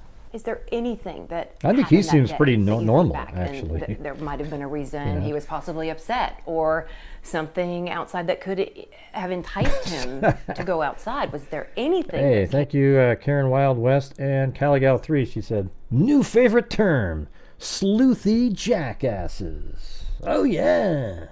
To mind. We've been combing over that day and even the weeks before he left, and I knew you were going to type it in again, Zozo. I knew it. I would have bet money on it. That morning he was laughing, he was joking. Yeah. Everyone we were around that day agreed that he seemed like he was in a good mood. He was behaving. So he's laughing. It'd make more sense if we'd been fighting. Behaving. Or he'd been in trouble, but he hadn't been in trouble. Early that day. So, I mean, the $1 million question, why did he go? And the other $1 million question is how. What about social media? Was there There you anything go. There you go. Look at that. anyone he could have contacted? I understand he was somewhat of a gamer, or what was he? There was a video game he loved, right? Minecraft. He loves Minecraft. I don't know the answer, but law enforcement said they've been cooperating the entire time and have done every single thing that they asked them to do. He played Minecraft. The game that he has is not online. He has the Switch. Yeah, so what's weird to me is if it isn't an online thing, that means he just kind of left in the middle of the night, right? We don't, because of how social media can be, he doesn't have accessibility to communicate with folks. Yeah, sounds like a smart move there, doesn't it? We have a firm belief that we just don't feel that right now that he's capable of having that kind of responsibility. Mm-hmm. So, I mean, his phone is locked down, his computers, his gaming. He doesn't have a gamer tag. He doesn't have online capabilities with games. I mean, we've combed every electronic. I mean, we've cooperated with all the authorities as far as anything they've asked us to provide, we've provided, and still just don't have any answers. Did he have any friends I know, but they that just could said have it's not possibly connected. contacted him in some way on his phone? All his friends at school have been Maybe he found out a way. questioned to my knowledge, and none of them knew anything. Yeah, so all the friends have been questioned. I wonder if he figured out a way to get on the internet without the parents knowing, even though they sort of locked his phone down. I mean, kids are pretty smart. And maybe he was able to hide what he was doing. And maybe the law enforcement's waiting for subpoenas to come back that'll have more information. So this big question mark. He's vanished. And no one can figure out where or why. All right, so let's talk too about the relationship involved, because the biological father is very much involved in Sebastian's life as well. Yes, ma'am, very much. Right? And how would you describe that relationship, the two of them and the four of you? It's relatively good. I mean, we talk regularly. He talks to his son on a regular basis, sees him on a regular basis. He's involved in school and therapy, and I mean, he doesn't have any extracurricular activities, but I can tell you now, if he did, his dad would be in the front row. Yeah, I mean, this guy doesn't even seem like he doesn't like the other dad. You know, the biological father. You know? I mean, they had nice things to say about him. That's suspicious. Two different households. Who says nice things about an ex? And the communication between the three of us is great. I mean, yes, we're just like every parent. We all have our disagreements, but in the end, we come together as a team and we work and we come up with solutions that as we best see fit. I mean, I'm almost in contact with him almost daily.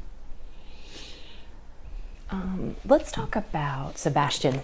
Tell me about Sebastian. How would you describe him? Sweet, stubborn. He loves to help. He loves running, and he loves to play his games and his fidgets and Uno. Lord, that's one of his favorite games right now.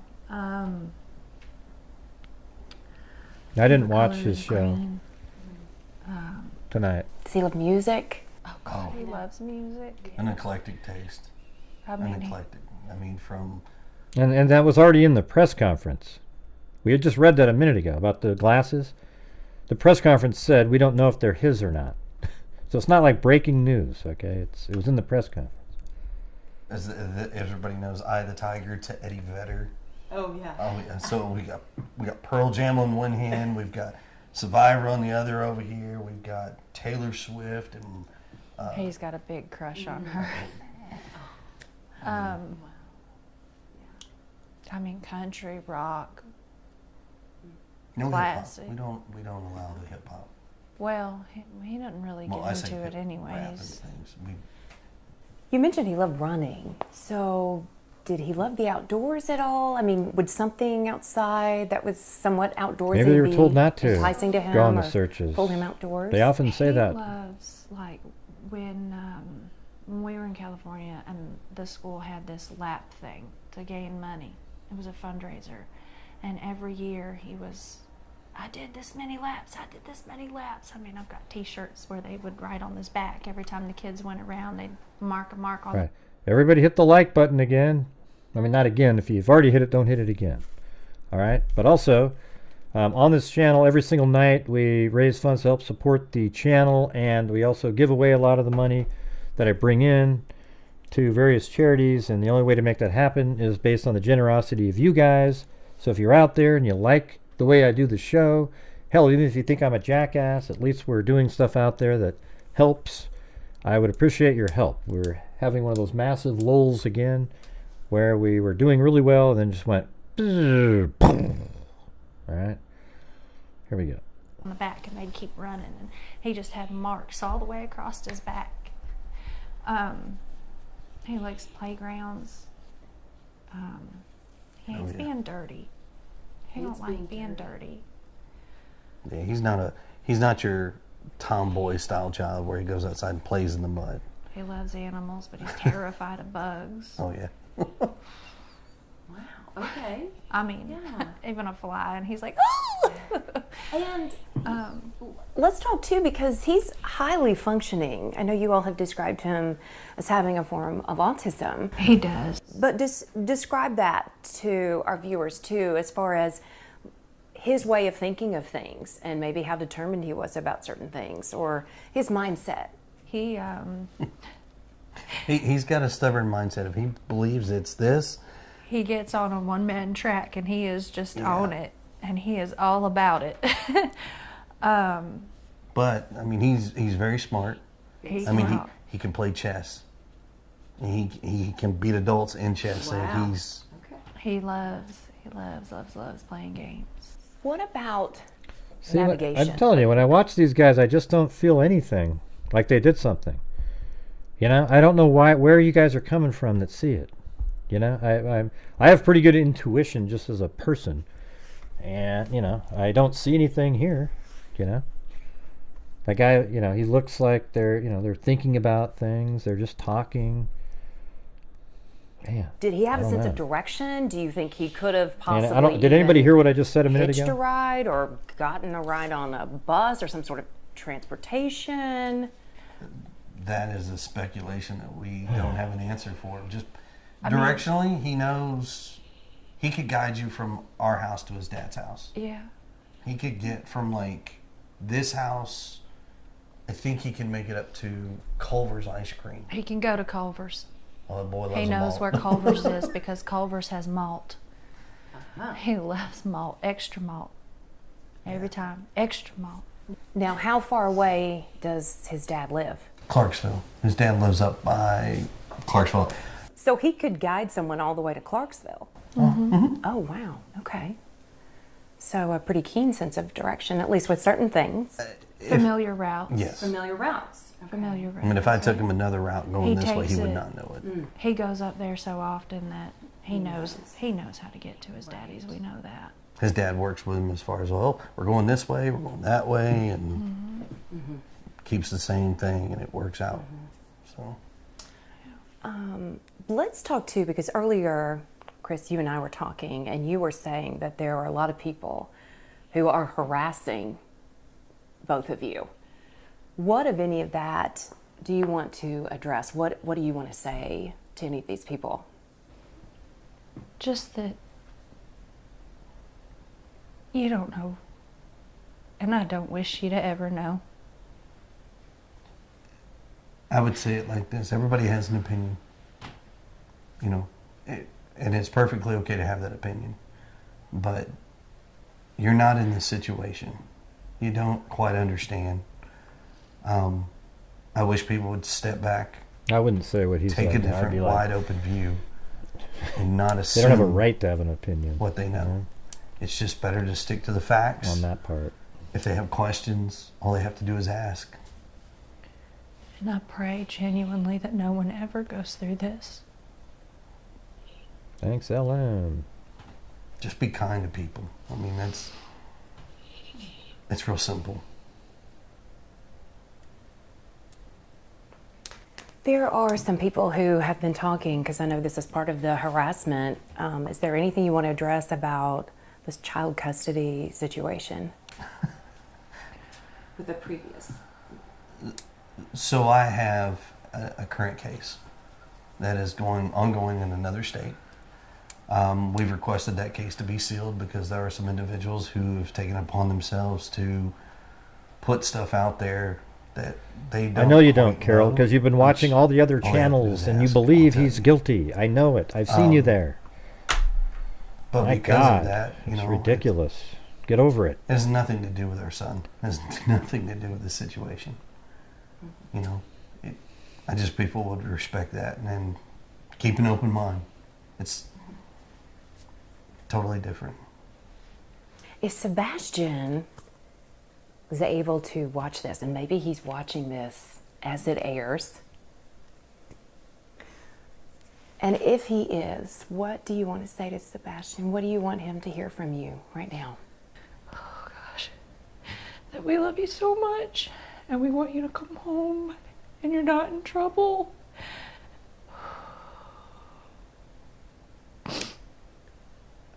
I guarantee you he is loved. And trust me, the open arms are waiting for him to come home. From every parent to every family members to probably everyone in the community. But there's no malice. We just want our boy home. Bad. Badly. But That mama's heart. No, Ophelia, I know I it's can't. daddy's too, but I feel like there's always that extra special bond. I'm not listening to this to sleuth them out. I'm trying to Can get you the walk us detailed through information. what you're they're saying. thinking right now? I just want my baby to be okay. I don't know where he's at. I don't know where he's at.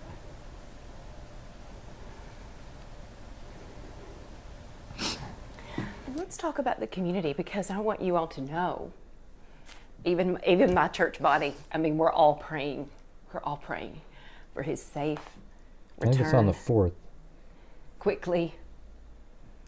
What do you all want to say to the community? Thank you. Yeah, March 4th. with everything from the bottom of our hearts. I would not have imagined how far this has gotten, but there's no way to repay the gratitude, the love that we felt from the community, the prayers. But thank you. But from don't the bottom of stop our hearts. looking. Yeah, please. My son is somewhere. This ain't over until he's home. So we have, let's hit on the search itself, because we know thousands of miles have basically been traced and retraced. We've got hundreds, we've got volunteers, we've got law enforcement from within the state, from without, outside of the state. I mean, do you feel like they're doing as much as they can? I mean, you all have been right there in the front seat, seeing everything that's underway. As far as I know, they're doing everything. Anything and everything has been an option. They have brought in assets and resources from various counties, potentially other states. I mean, I don't know how much more they could do. I think LM's comment was fine in that situation. But we're grateful for everything they have done. They're amazing. Hey, They thanks, still haven't Tammy brought my baby LP. back. They will. Well, thank you. They will. He's out there somewhere. So it's one day at a time, getting through this and bringing him home. What is the reaction to the fact that somehow his image, he hasn't been captured on any video anywhere? I know that it was very dark that night. I mean, it gets dark around here at night in general, but so far we haven't found him on any camera footage to prove where he's at or where he's gone. I know that they're looking, and I went asking everybody and anybody that has cameras. I mean, that trail is pretty cams, crazy that they can't find him on camera. stores. No, you're to not check. blocked. Your comment was removed. Even from before he went missing, just to see if there's anything at all. And I understand there was a request for video, any sort of footage. Well, you must of not be able to hear very well, Sebastian Cheshire from Cat, because it's earlier pretty in the easy to day, understand. on Sunday, before he disappeared. That I don't believe we could comment on right now. That is not something that I believe we're No, it was your privy to comment about at this point with the person you law blocked. enforcement. That is something I would definitely direct back to them. But I mean, there's all kinds of requests out there. There's thousands of hours of video that they are combing, and we're just hoping they'll find something. And I know this is so sensitive. What do you say to people who inevitably end up pointing their finger back at you? We were talking earlier, And I mean, are you both in the clear? I can tell you that Mom, myself, and the father have worked very fully and cooperatively with all agencies. No, I am going to, Lori. We're not having a conversation tonight where we're going to be blaming the parents for anything. We're not doing that on here, okay? So your comments aren't welcome here. So if you want to come in here and trash the parents, albeit they might be weird, okay? If you want to come in here and just sit here and trash them over and over again about, oh, they did this, they did that, that's because you believed a bunch of crazy-ass YouTubers, okay? Law enforcement just said today that they've been cooperative the entire time. They've done every single thing that they've asked them to do, and they can't find anything that happened to them, all right?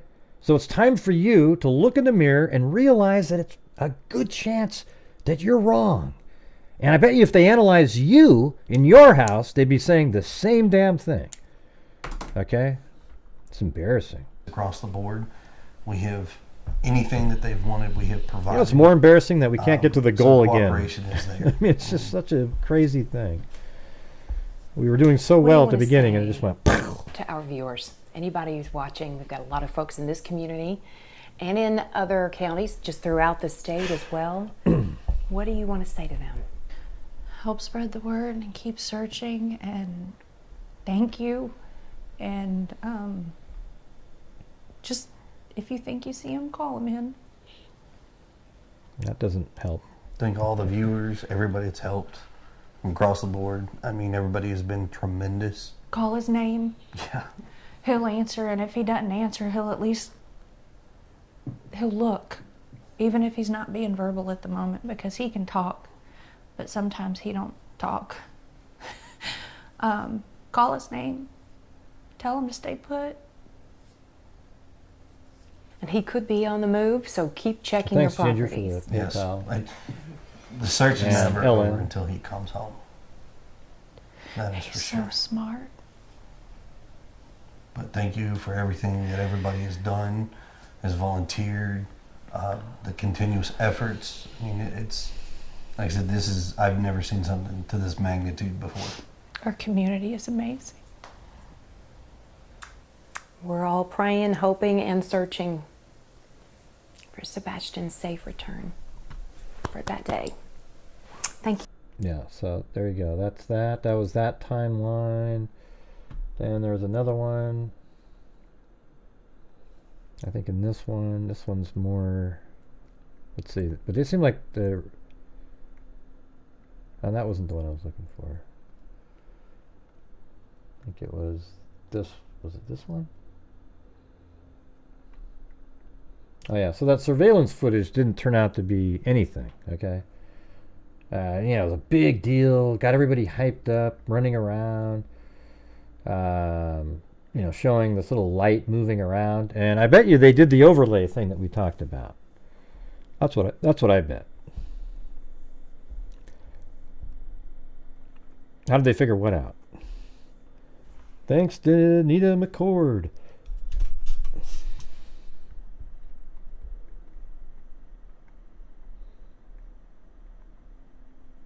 The hell was I had another. Oh, there it is. This is what I was looking for. So this one's more recent timeline. This one was from just 6 days ago. And I think, we go through all that. Let's just move it forward to the time frame. I guess we didn't see this. So March 10th, in an interview with WTVF, Sebastian's father, Seth Rogers, revealed his fears for his stepson, saying that he was not one to wander off. I thought Seth Rogers, that's his biological son. I don't know if that's accurate. That seems wrong right there. Isn't that true? Isn't Sebastian his actual biological son, Seth Rogers? Because it's saying in here, revealed his fears for his stepson. I don't think that's correct. Right, so this is an error in this article, saying that he was not one to wander off and due to inexperience as a young boy would never go far without shoes on. He decided he wanted to step into a mound of what he thought was dirt. It was fire ants, and since then, he doesn't like to get his feet in the dirt. He likes to have his shoes and socks on. So that makes people think, well, why did he take his socks? In order for him to do something that's out of the normal, something would have had to have happened that he felt like he just couldn't deal with it anymore. During the interview, he also revealed that a search dog had traced Sebastian's scent to a construction site, but it turned out to be a false alarm. One dog, well, it doesn't mean he didn't go there, though, right? So it doesn't mean it's a false alarm. It means that he may have walked through there and then you couldn't keep track of him. All right, so you guys, we are 75 short of me giving out 5 memberships, okay? And that'll get us to a nice goal tonight, all right? See if we can work on that. Let's see. During the interview, he also revealed that a search dog had traced Sebastian's scent to a construction site. One dog tracked him to a construction area over there, and it just disappeared, and it's confusing. There are missing pieces to the puzzle, and I'm having difficulty solving this. Mr. Rogers added that it makes absolutely no sense. There's been no trace of him. I'm hoping he's still alive, the father said. That is my main hope right now. And then on the 14th, video shows activity outside a family home. Home security video obtained by a WTVF, but apparently that doesn't mean anything, so there's no reason to keep reading. And then it's Saturday 23rd. New resources join the search. The United Cajun Navy announces a briefing in Nashville that they are joining the search effort. The volunteer-run organization, which assists with the natural disaster recovery and missing person searches, said it was sending a team along with K-9 unit to try and find Sebastian. Now, we sent them, I think, $1,900 last month. And that's because the freaks support the channel to allow us to do that. But we're having, amazingly, another night where it started off good and it just went... Why? I don't know, you guys. I don't know. Monday the 25th, parents speak in new interviews. In 2 separate interviews on Monday, Sebastian's parents answered questions about the search for him, with his mother saying she had cried on and off for a month. Katie Proudfoot and her husband, Sebastian's stepfather, Chris Proudfoot, appeared on Crime Stories with Nancy Grace, in which the host grilled them on their whereabouts the night the teen vanished. Miss Proudfoot said she was convinced someone must have her son, as there had been no trace of him so far. Yeah. Right. Okay. I'm just going to go through this so you guys know. I mean, I don't know if you guys don't understand, but on this channel, everybody helps support the channel on a nightly basis. All right. And so if we go back here, listen. In January of 2020, we started doing this at the beginning of the pandemic, where the freaks were supporting the channel, and I'm able to give a huge portion of it away. It also allows me to keep doing the show. So if you like my show, doing these live shows, I'm going to need your guys' support on a nightly basis. If we don't have that on a nightly basis, I might have to just start going over to making videos and not doing this because there is no ad revenue on live streams. All right, so in 2020, we did $22,000. I gave away from the income because of the generosity of all the freaks. Then the next year in 2021, my channel, from the income, gave away $42,500, right? Then the next year in 2022, this channel gave away from the income $62,250 to places like Texas EquiSearch, the National Center for Missing and Exploited Children, RAIN, the Innocence Project, Black and Missing, a DNA fund, and now we have a scholarship fund. All right. Thank you, Norm Scanlon. And then last year in 2023, we got to $57,350, which is pretty good. It's not as good as the year before, but it's not bad. And we're currently at $14,500 this year, and I gave $6,500 last month because it was a good month. But we started this month off really poorly. So I'm asking you, if you're out there and you can afford to help support the channel, that would be absolutely great. Okay, I would really appreciate it. We do a lot of great things, and you'll see it throughout the month and at the end of the month as well. Okay, thank you. Thank you, LM. And that's what we do here. Okay, other channels, they don't do anything. You just send them the super chats, and they go out and have a nice time, go on a vacation, etc. I don't go on vacations. I do shows every single day of the year. Chewbacca? All right. Thank you very much. Hopefully that had an effect this time. Last time I said something, it just went wah, wah, wah, like this. This is what it sounded like in my head.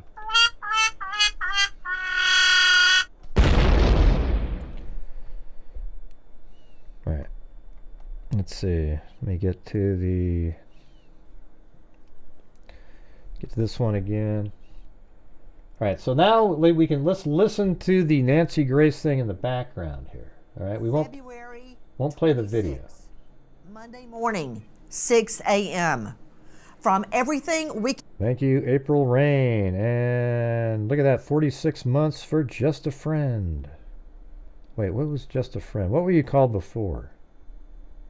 Can tell that is the moment that Sebastian's mom and stepdad realize thanks, M. Jordan Jordan. He's gone. For just one moment, imagine that. You go in your child's room where you find your child every single school day. Okay, I'm just going to move it forward to when the parents come up. At crime stories and on serious when he goes missing. To both of the Proudfoots. Thank you for being with us. I want to go straight back to when Sebastian goes missing. Miss Proudfoot, I understand that the day before, which would have been Sunday, if I've got the information correct, that you guys went out, you went to dinner, you went to somewhere, I believe you said BJ's, where he had a, quote, colossal popcorn. Then you came home that night, and around 9 p.m., you tell Sebastian to go to bed. He says, okay, and goes to his room. Is that correct? Yes, ma'am. That night, goes to his room. Is that correct? He goes missing at crime stories. He goes missing. To both of the Proudfoots. Thank you for being with us. I want to go straight back to when Sebastian goes missing. Welcome, the Miss Proudfoot, I understand that the day before, which would have been Sunday. Oh, by the way, to continue on what I was saying a minute ago, I also get ad revenue when I make a video, right? And I donate a large portion of that too. Like this last month, it's the entire income from the channel. It isn't just the super chats that you guys send in, all right? So hopefully you kind of see what we're doing a lot of good here. We're at $194,000 since January 2020. Probably one of the few YouTube channels that actually makes a difference. And I would say even the content makes a difference on this channel. Okay, but we go out there. We have a scholarship fund too that we're giving 2 students $3,000 every year from now on in honor of you guys, the fallen freaks. I mean, hopefully you're not one of them soon, but there's been freaks that have been here that have passed away over the years. So we created a scholarship fund in the honor of the fallen freaks. All right. So we have these students, and it's for forensics or criminal justice. And we have a DNA fund that we've put over $80,000 in for identifying Jane and John Does. If that isn't worth something to you guys, then keep going over somewhere else, slapping your money down and getting nothing out of it, okay? This channel makes a difference. You can do whatever the hell you want, though. I can't force anybody to do shit. If I've got the information correct, that you guys went out, you went to dinner, you went to somewhere, I believe you said BJ's, where he had a, quote, colossal popcorn. Then you came home that night, and around 9 p.m., you tell Sebastian to go to bed. He says, okay, and goes to his room. Is that correct? Yes, ma'am. That night, I understand from previous statements you've made that you went to bed around midnight. Is that correct? So she went to bed at It is. midnight. And to you, Mr. Proudfoot, Chris Proudfoot, did you also go to bed at midnight, or before or after?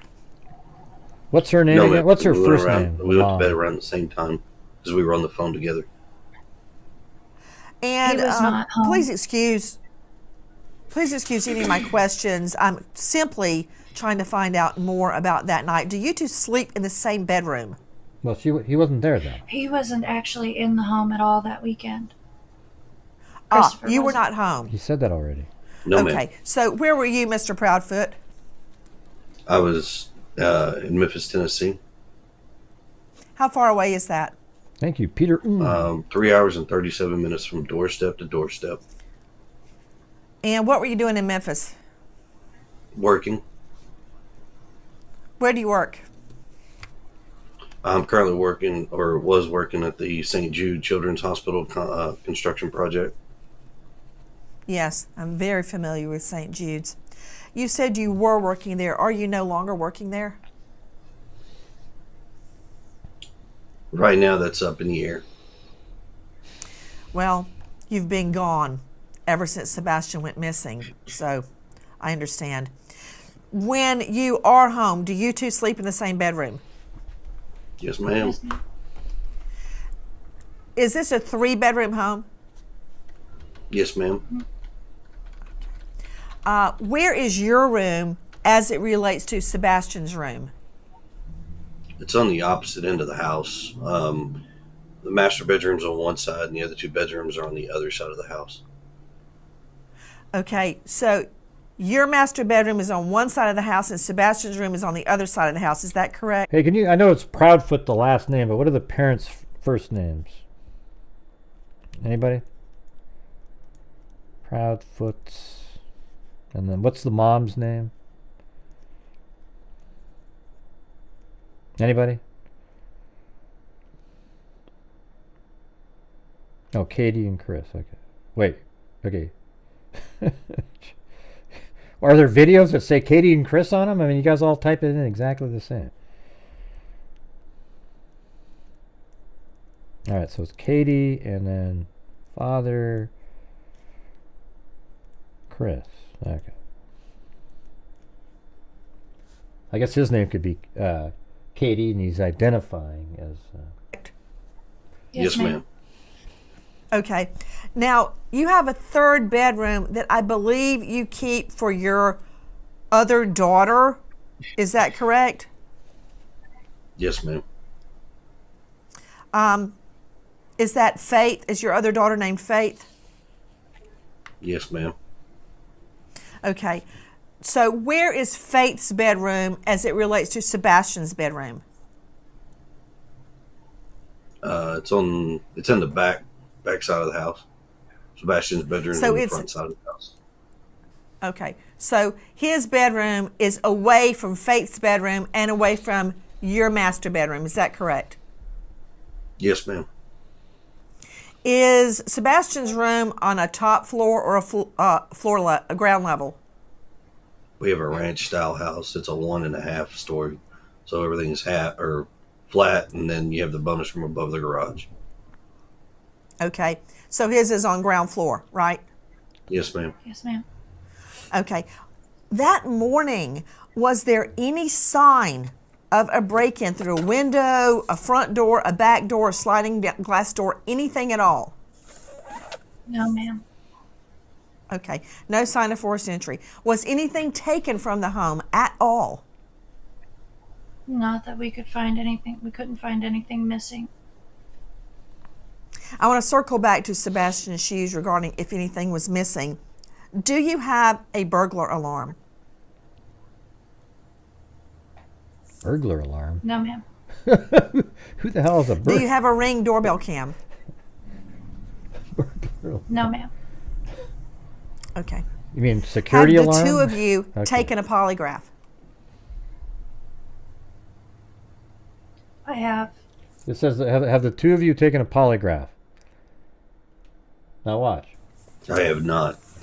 And he says, I have not. Oh my God, he has not. Oh, whoa. Wait a minute. Oh, wait, let's hear what he says. Would you be willing to? I've offered and volunteered on many occasions to take a polygraph, and I was told directly by law enforcement because of my whereabouts, I did not need one. Okay, did you hear that, everybody? Because of his whereabouts, he did not need to take a polygraph test. Do you think he just made that up right there? You don't think if he lied right there, law enforcement would be jumping all over his ass? He said he offered to take one. They said you don't need to. We verified your whereabouts. Okay? Doesn't that make you think, oh, wow, so maybe he doesn't have something to do with it? Doesn't it make you think that way? I mean, what would make you think? Do you think, is there anybody out there that thinks he's lying right there when he just said that? Anybody? Because I don't at all. If he lied right there, it would be the stupidest thing in the world because law enforcement would know. He never offered us that. Oh, God, he's guilty. You know, no chance. I understand. Ms. Proudfoot, did you pass your polygraph? I did. And she passed her polygraph. Those questions out of the way. Was Faith in the home when Sebastian went missing? No. No, ma'am. And what's Does that? anyone? What is that? Who's Faith? Is that the sibling? What's she talking about? Was Faith in the house? What's that? Can you guys answer that one? I've had no idea remaining neutral on the... Okay, well, I'm not. I don't think they have anything to do with it. Okay, it's his daughter. Okay. Okay, you don't all need to type it in. Okay, I know that you all want to show that you know the answer, but as you can see above you, 47... Okay, hold on a second. Here we go. Hey, Chris's daughter, Chris's daughter, Chris's daughter, Chris's daughter, Chris's daughter, Chris's daughter, Chris's daughter, Chris's daughter. Go in here, 10, 25, 30, 35, 40. Here, Chris's daughter, Chris's daughter, Chris's daughter, Chris's daughter, Chris's daughter, Chris's daughter, Chris's daughter, Chris's daughter, Chris's daughter, Chris's daughter, Chris's daughter, Chris's. Okay, I think we got it all figured out now. Let's see. Anyone else have a key to your home beside your immediate family? I'm just kidding. I know that you're all typing in at the same time, so it shows up in a row. But that night, Miss Proudfoot, it's funny though. At midnight when you went to bed, what did you do until midnight? I had been reading a chapter that I needed to, and I had been talking to my husband on the phone. I was falling asleep on him, so that's when he told me it was around midnight. He told me to go ahead and put the dogs up and go to bed, and that's what I did. I got up, put the dogs where they sleep, and then I myself went to bed. So for me, it seems like he disappeared between, I mean, like 9, at least right now, it's like 9 and 12. He could already be gone at this point. So it's 9 and 6 in the morning, right? When she went to find him. So he may have waited for her to go to sleep, and maybe, you know, it's hard to say what the window is, but it's definitely when he went to bed at 9 until 6 in the morning when she went to check on him. Just for good measure. Where do they sleep? Willie, just for good measure. They have a big pen. A pen, is it inside or outside? Probably your comment up there. Inside. Inside. That reminds me of another question. Do you guys have a motion sensor light or lights? I have to rewind it again. I got interrupted by Willie. Inside. That reminds me of another question. Do you guys have... What did you do until midnight? I had been reading a chapter that I needed to, and I had been... And what is she talking about when she says read a chapter? I mean, does it even matter? I mean, reading a chapter of the Bible, or was it like a chapter for school, or, you know, what is she referring to? Talking to my husband on the phone. I was falling asleep on him, so that's when he told me it was around midnight. He told me to go ahead and put the dogs up and go to bed, and that's what I did. I got up, put the dogs where they sleep, and then I myself went to bed. Where do they sleep? They have a big pen. I was thinking, is it inside or outside? A pen, is it inside or outside? See, that's exactly why she was answering everything. Inside. Inside. That reminds me of another question. Do you guys have a motion sensor light or lights on the outside of your house? Yes, we do have lights on the outside of our house.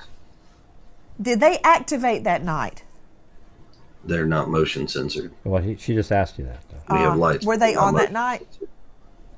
No, Okay. ma'am. Were they on that night? So the lights were out the whole night?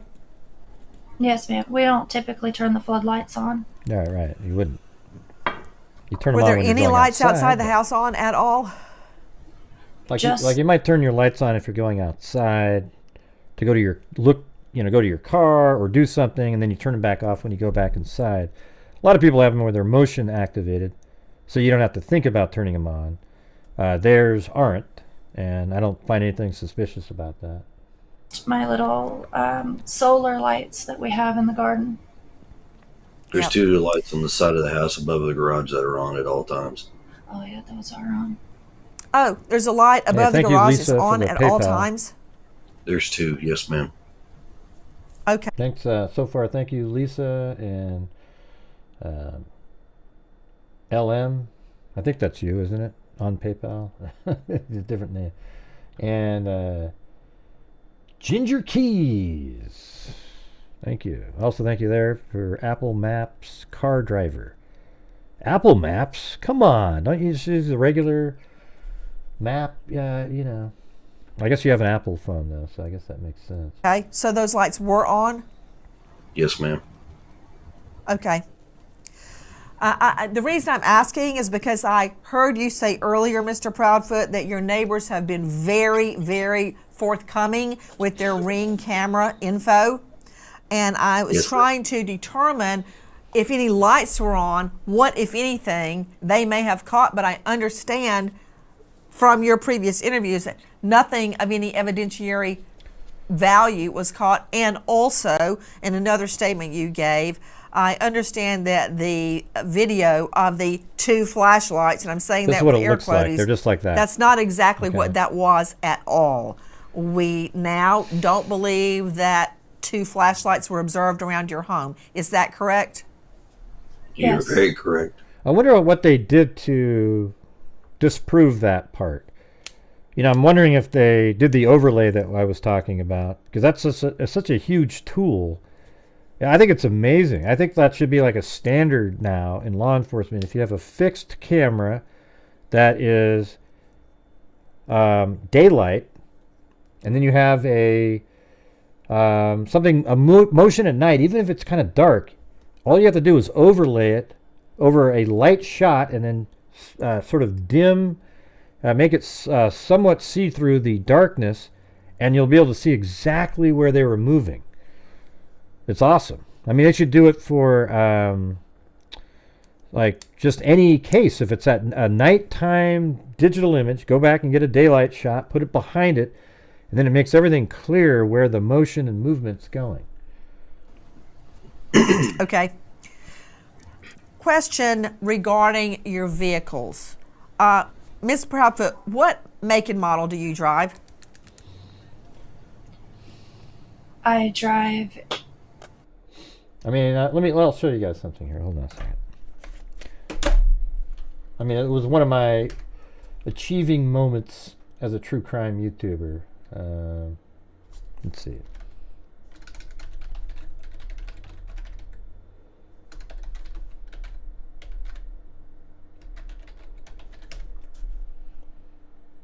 Yeah, right here, look. I joined the Army I'll after show you on this 9/11. one right here. I have to skip it here in a second. Here we go. Ding, ding, ding, ding, ding. I need to find the perfect Wow. gift. I got you. Go to one Man, my old video has and ads on it? celebrate the people you love. Wow. It's got 83,000 views, but see, this is the Kylie Rodney case. And see how this camera, I'll make it big so you can see. Let me get off of this screen here. I'm just going to show you something that I did years ago now, like 2 years ago. Well, it's actually only about a year and a half. But this is a case where there was this fire camera that showed some lights moving around, and a girl named Kylie Rodney was driving around in her vehicle, and they found her car in the water later, and then this fire camera surfaced. All right, and they had this video of lights moving around. So look on the screen. Look at all these lights. See these lights right there? See that? That was just a completely black video with lights. So I took the daylight shot, and then I put the nighttime over it, and then made a transparency of it so that you could see the actual landmarks in the background. And then watch how crazy this is, because I think it's at 12:34 her phone quits pinging for good. And watch this. This is nuts. That vehicle right there is her car. Watch this. Watch right here. Watch right here. She's driving around, and then the car turns left because she's drunk and goes off right here. Look at how it goes into the water. Watch this crazy crap right here. It goes boom into the water. The car is sitting there in the water, and it's 12:34, and watch how it gets dimmer and dimmer and dimmer as the car sinks into that lake. Watch this. It gets lighter and lighter. The car's floating. She can't get out of the car, and there it goes. Sinks. Boom. Gone. At 12:34, which is exactly when they said that her phone quit pinging, is right at that moment, at 12:34. They said that way before. There's people out there, the conspiracy nutjob people, think that this fire camera was fake. Okay, like somebody went up and put the video up in the fire camera because they wanted to keep the case going. That's what I have to deal with. But this right here, I thought was probably one of my best things that I figured out how to do, and it just popped in my head. Of course, you had a bunch of people quickly imitate it and go, oh, look what I came up with. You know how they do that, right? Anyways, that video has only 83,000 views. You'd think it would have 1 million because it was, worth that many views. A Infinity SUV. Year? Right, of course you did, because they immediately copied it and said, look what I thought of. And, sir, what do you drive? That preacher guy. A diesel truck, he was Chevrolet. good at that. Year? He drives a diesel truck. Okay. Yeah, I don't remember off the top of my head. I think it's a 2021, I think. All right, you guys, let me just tell you, we are only 27 short of me giving away 5 memberships. Can we do it? So your Infinity SUV was parked in the garage or outside the garage that night, Miss Proudfoot? In the garage. In the garage. And Mr. Proudfoot, your vehicle was on location in Memphis. Is that correct? Correct. Okay. So there's only one car at the home. Is that right? In Memphis. There was actually a work vehicle in the driveway at the time as well, but it hasn't moved. We can't give out that information because we don't have permission from her work. I'm not sure what you're talking about, Ellen. I don't understand that. What? About the make and model of the vehicle. I have a work van that was also parked in the driveway. Right. That's why I was telling. I actually emailed the reporter that put out the picture at this house, apparently in the same area with the lights moving around. I told him, can you get me the full regular video and one at the daytime? I saw that he read my comment and he never responded again. He never responded to it. These guys just don't really give a shit. It's all about, hey, how can I get my story out? That would have been amazing if he had went to that same neighbor and said, can you give me a sample of the same camera shot during the daytime? And then can you give me the same sample, a sample of the nighttime shots with the moving lights?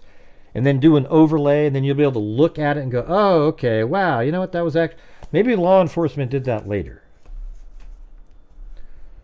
Who knows? Why is that, if it's out in the driveway where people can see it, why is that privileged information? We just don't have permission from her company to divulge that information. Have you asked? No, ma'am, we have not. Nobody's asked us so that question. Was... Oh, did he really, Lacey? No wonder he didn't get back to me. Okay, so you have a work van. Question to you, Miss Proudfoot, what do you do for a living? They did do that? Good. I bet you they got that idea from me because I sent it in. I actually called the detectives department or whatever it was over there, and I told them, why don't you guys take a daylight portion of the video and overlay the nighttime shot? And I left it on their voicemail. So hopefully they did that exact same thing. I am an installation technician. That isn't something readily thought about. Like, that isn't a standard technique or anything. That night, It's called creativity. was the work van blocking your driveway? Could someone go And in? did you hear what I said? We're only 27 short of doing the 5 free memberships. And out of your driveway? Thank you, The Whiskey van Boots. is parked at the back of my driveway, so someone can pull in, yes. Got it. Do you park your Infinity SUV in the garage or outside the garage? In the garage. It goes in the garage. In the garage. Do you have an automatic garage door? With the clicker. Automatic garage door with a clicker. Right. Do you leave that up or down at night? Down. Could anybody lift it up? Like, is there an on and off button outside, or do you have to know a code or have the clicker to open it? I mean, I have to admit, I think Nancy Grace asked great questions on this and asked all the follow-up questions, almost every one that they were even pop into my head, and she asked the same thing. So I have to give her credit, even if you don't like Nancy Grace. I mean, a lot of people don't like me either, so whatever. It's just part of the business, as it were. I heard they figured it was garbage trucks, the lights. Oh, really? Interesting. So that must have been in a totally different spot then. You'd have to know the code or have the clicker. No, you can't. Does Sebastian know the code? Sunshine, you can't do it. Not to the... It doesn't work like that. You have to have the exact same shot.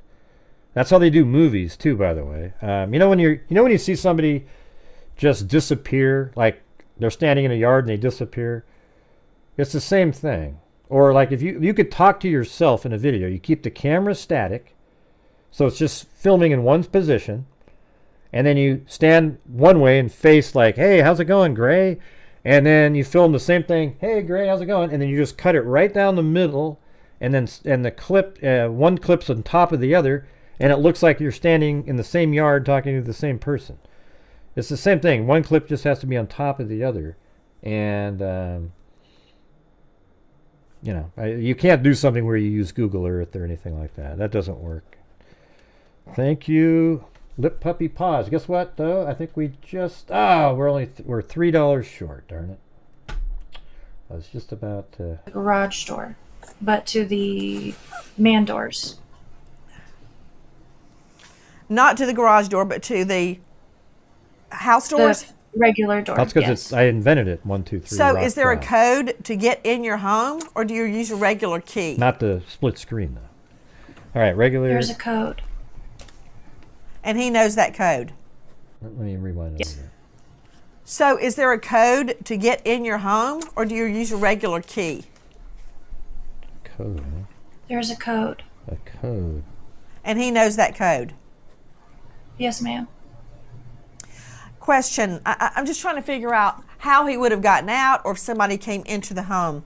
Could they have gotten through the garage door? No, unless they know the code or had the clicker, which they did not. Do you lock your doors at night? Yes, ma'am. Could he have left on his own through those doors? He could, yes, ma'am. But I heard in another interview where Mr. Proudfoot said he was not a, quote, wanderer. He didn't wander around. He had never left the home before on his own. Mm-hmm. Is that right? Correct. We haven't had issues with him running or taking off in the past. Okay, let me ask you a couple of questions regarding the doors. Do you have any home surveillance, anything at all that would have given us an idea or Most a people don't clue realize if the that door the had more been opened clogged or the not, air or a filter window? gets- Sorry. Let me rewind Not that a directly bit. from our home. But I heard in another interview where Mr. Proudfoot said he was not a, quote, wanderer. He didn't wander around. He had never left the home before on his own. Is that right? Correct. We haven't had issues with him running or taking off in the past. Okay, let me ask you a couple of questions regarding the doors. Do you have any home surveillance? By the way, thank you up there to WNC Granny, Pirate Girl, and welcome to Eat the Cupcake. No problem there. I would eat a cupcake. If it was stuck in front of my face, it would just be an automatic reaction, much like a cobra striking a bunny.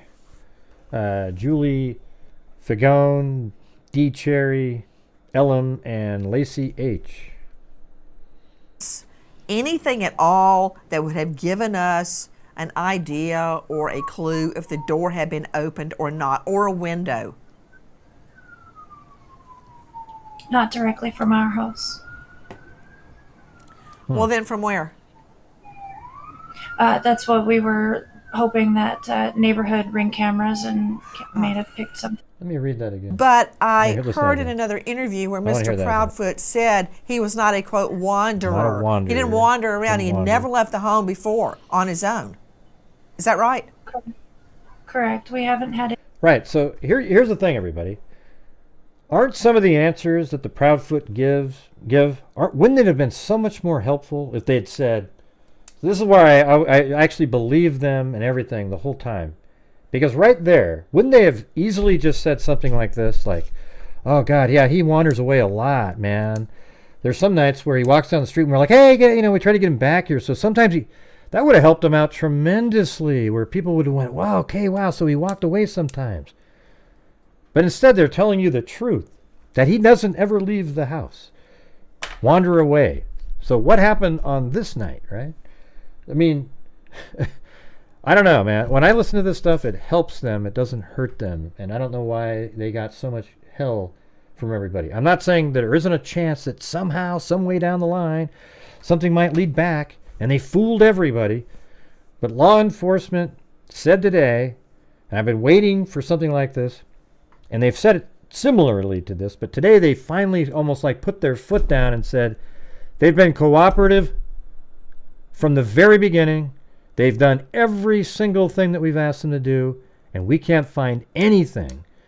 We can't find anything that looks like something bad happened to him. I forgot the terminology they use, but you guys know what I'm saying, right? Come on, you guys. Cut him a break. Issues with him running or taking off in the past. Oh, and by the way, you know the case that I've just been doing too, the Amanda Nenegar case? And by the way, it's just on NBC affiliate in the area going over the GPS coordinates. There's like these people that created Facebook groups that attack the mother and sister endlessly, questioning whether or not one of them really lived in Hawaii, and going on and on and on and on and on. And her body's found a quarter mile from where the GPS coordinates were that she gave out, that the 911 operator wrote down incorrectly. Okay? So that was another case where people were just absolutely trashing, and that's sort of the go-to by people on YouTube. You ever noticed that? Now, there's cases where it's obvious, like there's something going on, especially when you have cases that involve something like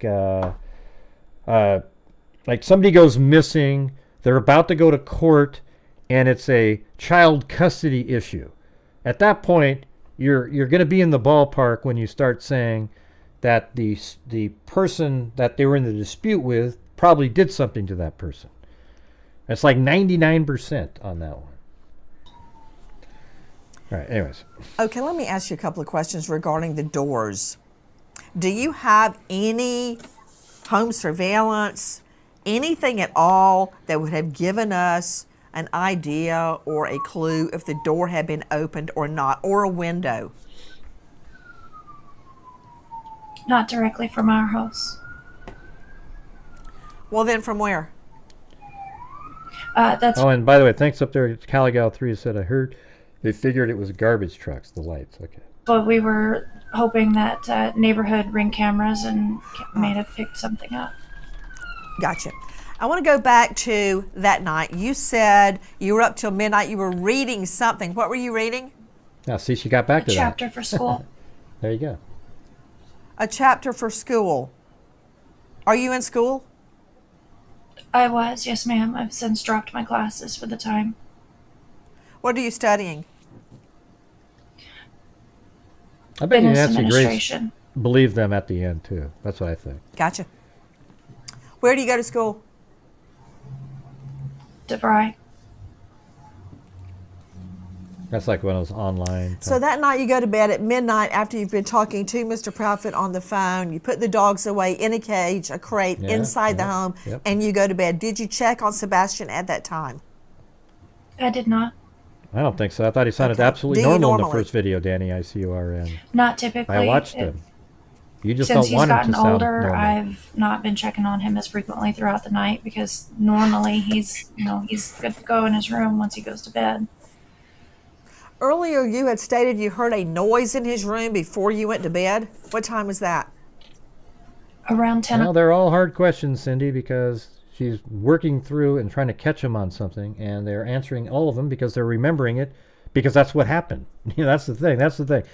It's easy to say stuff and remember because you were actually, present during it.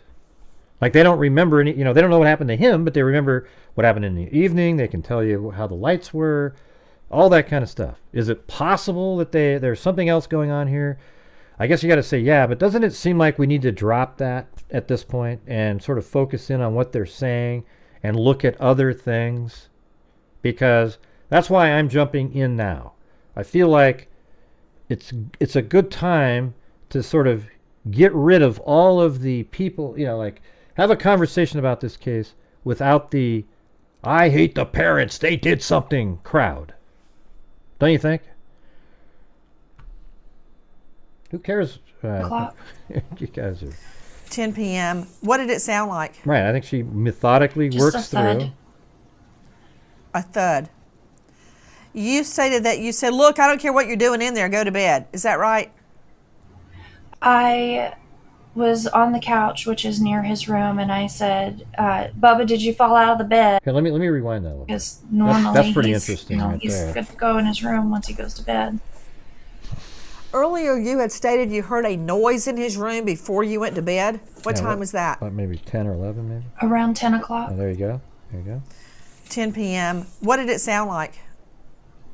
Just a thud. That's interesting. A thud. Isn't it? You stated that you said, look, I don't care what you're doing in there, go to bed. Is that right? I was on the couch, which is near his room, and I said, Bubba, did you fall out of the bed? And he said, no, ma'am. And I said, well, whatever you're doing in there, knock it off and go to sleep. So you heard his voice at 10 p.m.? Yes, ma'am. Do you have any idea what the sound actually was? That's crazy. I do not, no. That's crazy right there. If he were to go out his window, what would he step on? I'm just wondering if that was like his window or something. Mulch and bushes. Did they find any footprints in Did there? you say mulch or mush? Mulch. Mulch. Mulch. Mulch. Okay. Yeah, mulch. Got it. Has he ever gone out the window before? No, ma'am. Is his room on the front of the house or the back of the house? Front. Front. Do any of your neighbors' ring cams point toward your house? Could they pick that up? They do, but it's so dark that they can only see it after it gets so dark at night. So is they this can one only of his see rooms certain right things here? where there's One light. of these, maybe, or I thought there were the two lights on. On the opposite side of the house. Okay. Can we talk about Sebastian's shoes? Why are you that's mulch, convinced right? Sebastian left without Bark shoes dust. on? Or are you? Well, the reason that came about is Finally, because all something of his kind of shoes are interesting accounted there. for inside the house still. Are you positive? I think that's mulch right there. I'm positive. How do you know what clothes he was wearing? The clothes that we described are the ones I saw him in when he went to bed. That morning, you woke up at 6 o'clock. Is that the normal time you wake up? Yes, ma'am. Are you a heavy sleeper? Off and on. Do you take any medication at night that would make you sleep? No, Ma'am. I mean, so what's alarming to you guys so far in any of this? Anything? Because to me, I'm just listening, and I'm just like, okay. I mean, they're just able to answer the questions because they can. That's what they know. I absolutely believe that the thud sound is something she heard. I'm wondering if that has something to do with what happened to him. You know, is he like in there and he's opened up a window and he yelled back in? I don't know, but there was some sort of thud. Who knows? I mean, it's an extra sound that was loud enough for her to say, "Hey, what's going on in there? Go to sleep," or something. She said, what was it? She said, "Did you fall?" And she heard his voice at 10 p.m. say, like, no, and, he's going to go to, and she told him to go back to sleep. But you heard nothing. I did not know. So we know he is alive and well at 10 p.m. at 6 a.m. There you go. So now it's narrowed again at 10. Now it's 10 to 6, not 9 anymore. He's gone. You say he's never left before. Is that right? Correct. He's never run off before. And could I confirm, where was his bio dad? And see, I'm choosing to believe them because I don't think they have anything to do with it. See, that's why I want to do it this way, you guys. Now we can say that he's still alive and talking at 10 o'clock p.m. And now, if you're a conspiracy nutter, you might go, I don't know, Grace, she's just... I believe he was at work in Nashville. Had there been any family argument or altercation prior to him going missing? Hey, you know what, Lions? I'm going to do the show however the hell I want to do it. Go find yourself another channel, all right, guy? You only get one shot at something like that. Anybody that says, here's how it works in here. If somebody types in, "Stop talking over the audio," that's the only shot you got. You're already removed from the channel, because that means you're one of those people. A Karen. Not a Narok, but a Karen. All right?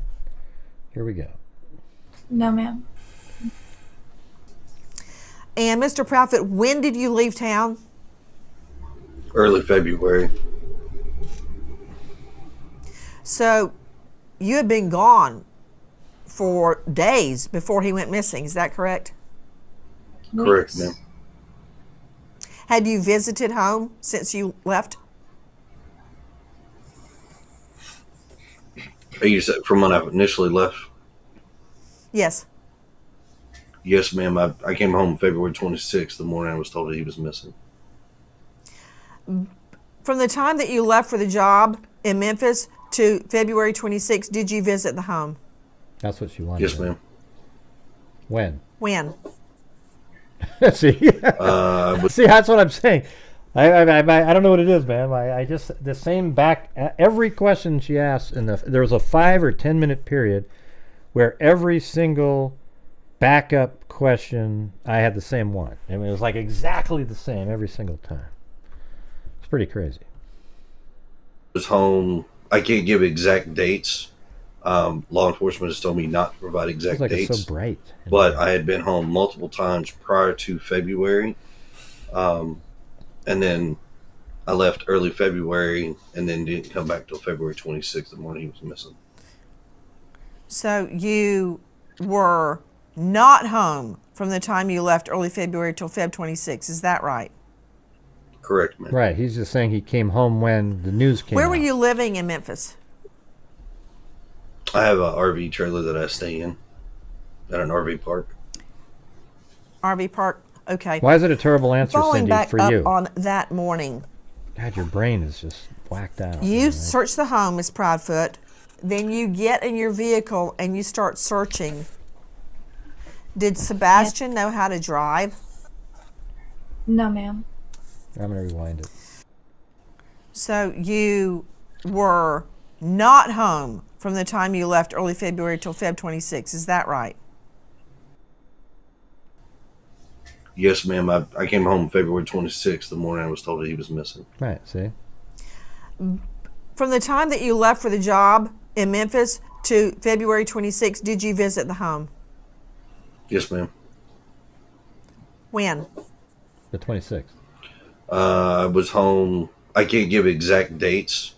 Law enforcement has told me not to provide exact dates. But I had been home multiple times prior to February. Prior to February. And then I left early February, and then... No, it wasn't a bad answer. She gave him a specific date range, but he was home before the date range she talked about. Didn't come back till February 26th, the morning he was missing.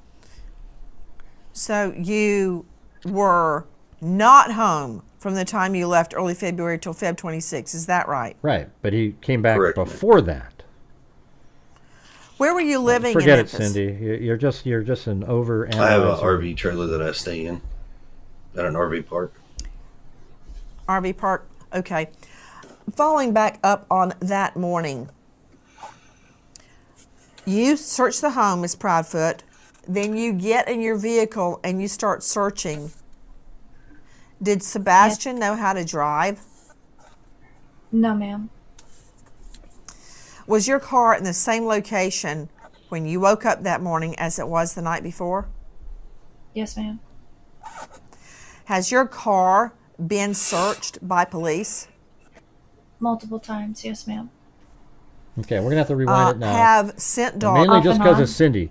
So yeah, I already told you, Cindy, the parents are not suspects in this case, but you're looking at every single thing and trying to twist it around to satisfy your urge.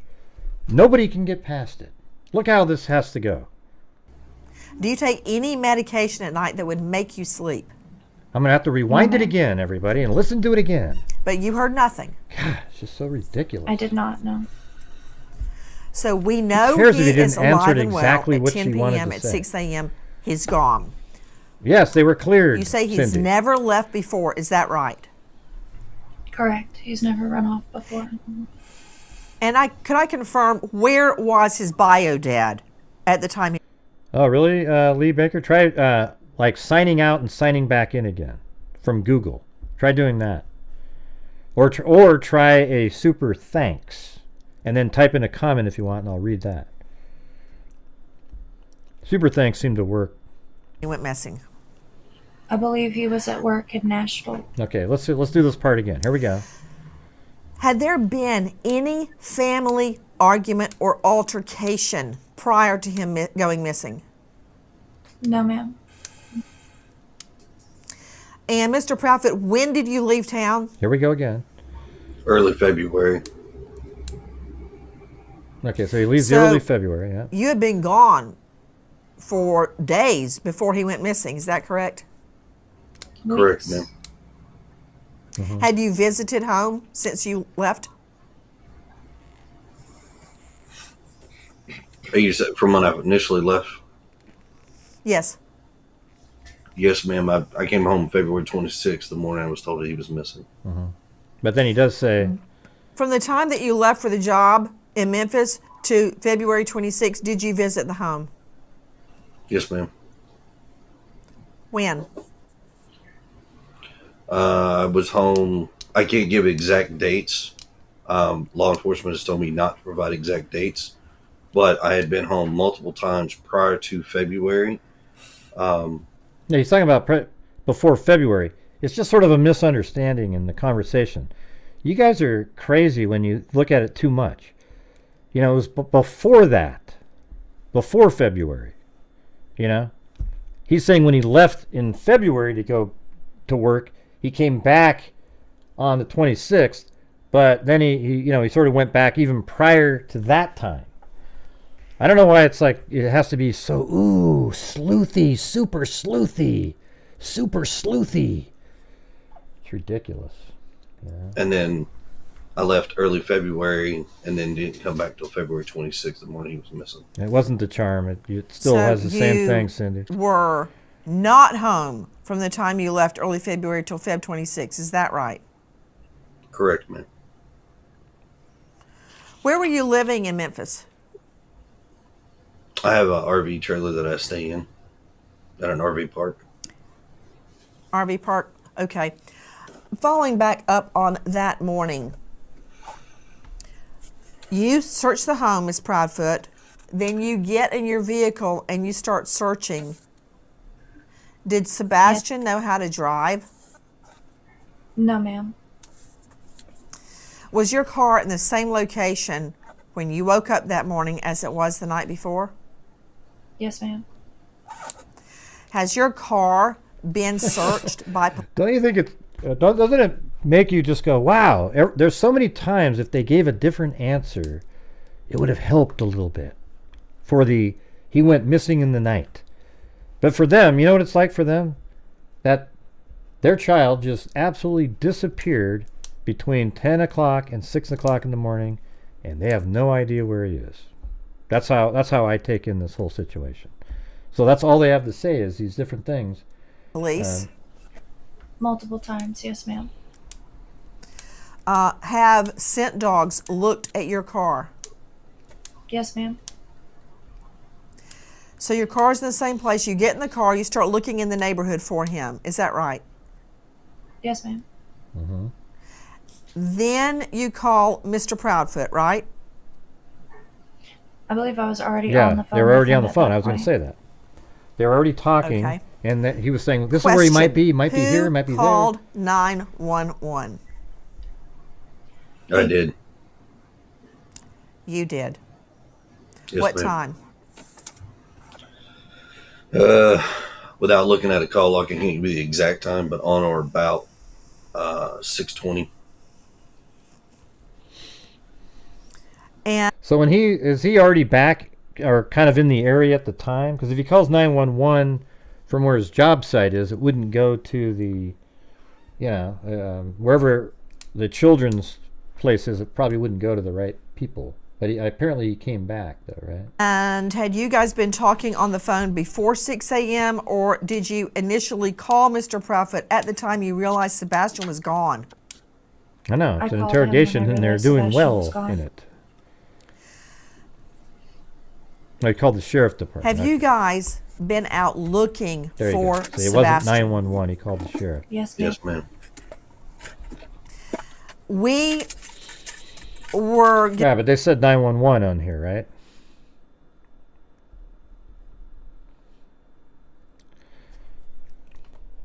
He called the sheriff, Gray, called the sheriff, Gray, called the sheriff department, Gray, called the sheriff department, Gray, called the sheriff department, Gray, called the sheriff department, Gray, Gray, called the sheriff department, Gray, called the sheriff department, Gray, called the sheriff department, Gray, called the sheriff department, Gray, called the sheriff department, Gray, called the sheriff department, Gray, called the sheriff department. given information that you guys have left the And here home. comes Is that Zozo with true? Gray, he called the sheriff department. Yes, ma'am. Why? Why does it going matter back to why work. he didn't call the sheriff? Cindy, your comments You're aren't going back welcome to here. work. What We're about doing a you, show Ms. tonight where Crawford? they're not involved, okay? If you want to talk about them being No, I'm not involved, going back to go do work. something else. I'm not Not yet, interested. at least. Did you My leave the God. home also, Miss Proudfoot? Ridiculous. Yes, ma'am.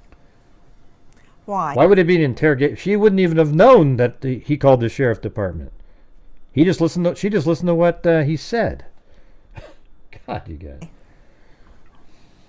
To accompany my husband going back to work, and then I'm coming back.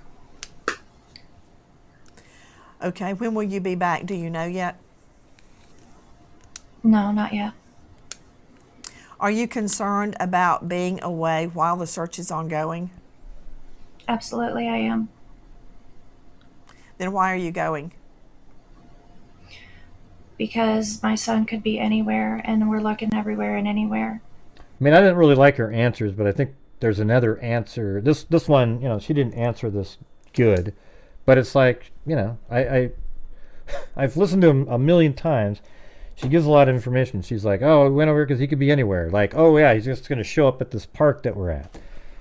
Here's probably what it is she doesn't want to be by herself with a bunch of lunatics like JLR and the other wackos running around the house. And she doesn't want to be there. So she wants to be where her husband is. But it looks bad if you say, well, I just wanted to go. I didn't want to be around here. Well, how come you didn't want to be? What if he came home? So her answer is that she, she just wants to be over here. Maybe he'll show up over there. Okay? Doesn't that make sense? Yeah.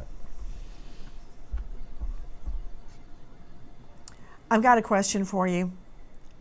Yes, I want to find out about Mr. Proudfoot hitting Sebastian with a belt. What happened? Oh, so now she's going into being hit with the belt. Look at Zozo. See? He called the sheriff department. See? I told you. 10 minutes later. There it is. My son could be anywhere, and we're looking everywhere and anywhere. See, this is where the idiots show up like Island High. They go, so cooperating is the same as being cleared?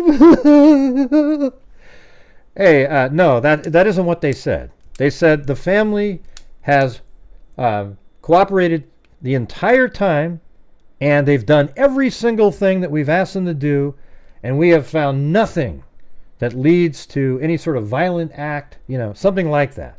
I mean, you're just a lunatic. Pay attention, don't leave out stuff like the MSNBC and CNN like to do. All right. I've got a question for you. Yeah, I no want to evidence find of a out crime. There you go. about Mr. Proudfoot hitting Sebastian with a belt. What happened? We'll play it again later, okay? That was actually several years ago, and it To was Mr. Proudfoot. To Mr. Proudfoot. To Mr. Proudfoot. Yes, Mr. ma'am. Proudfoot, what happened? Oh, I'm sorry. I misunderstood. I thought you were asking Katie. Sebastian had gotten in trouble. He got caught lying. And I had asked him, I said, hey, you got to have a punishment for this. He says, yes, sir. And I said, okay. So I gave him a swat with a belt on his buttocks on the outside of his clothes. One swat. What did he lie about? I honestly don't remember at the time, but it was probably something dealing with school because that's majority where his issues lie. Did he have other issues at school? Some behavioral stuff, but nothing too crazy. What kind of behavioral stuff? He has a hard time. He's like awkwardly socially like blending in with students, so it's a little. He's trying to figure out how to do it, but respecting people's space. He gets a little too close, and then kids don't really accept that too much, so it kind of causes an issue. But he'll not stop and very he similar. continues on. So then it. I think this is I think it's going to end up being a very similar case to Harley Dilly. I do. If there's a social media angle to it, then obviously it went in another direction.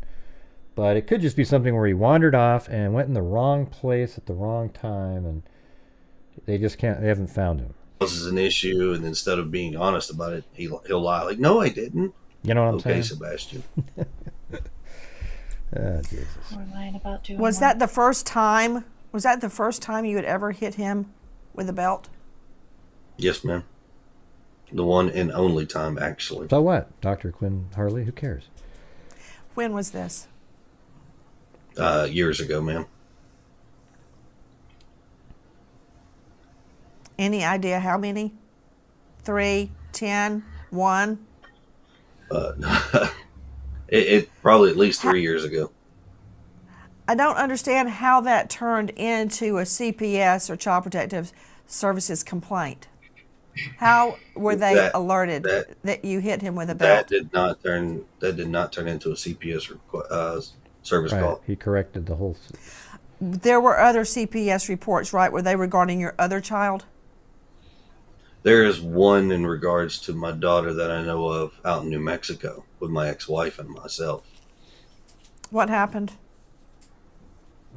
At the time, my ex-wife had fled to New Mexico with my daughter. We're going through a custody and a divorce case at that time. And at the time, when I'd call and try to check in on my daughter, I could never reach my ex-wife at that time. So a welfare check was requested. Law enforcement told me to call CPS if I had concerns. So I called CPS. Law enforcement did make a welfare call, and that was it. Then how does that turn into a CPS complaint against you? Yeah. I have no idea, ma'am. there's a lot of misinformation out there right now in regards to my New Mexico case that actually has no relevance to the Sebastian case. Right, and see, maybe that's what the police were talking about today when they say there's misinformation about the case going around out there, right? I believe this guy right here. If he was telling a lie, law enforcement would go, "Oh my God, he just totally made that shit up," because we know what the reality is, right? Yeah. Then was there even a CPS complaint against you in New Mexico? No, it doesn't say there was a poor prior record, Cheshire Cat. Did you not pay attention to what he just said?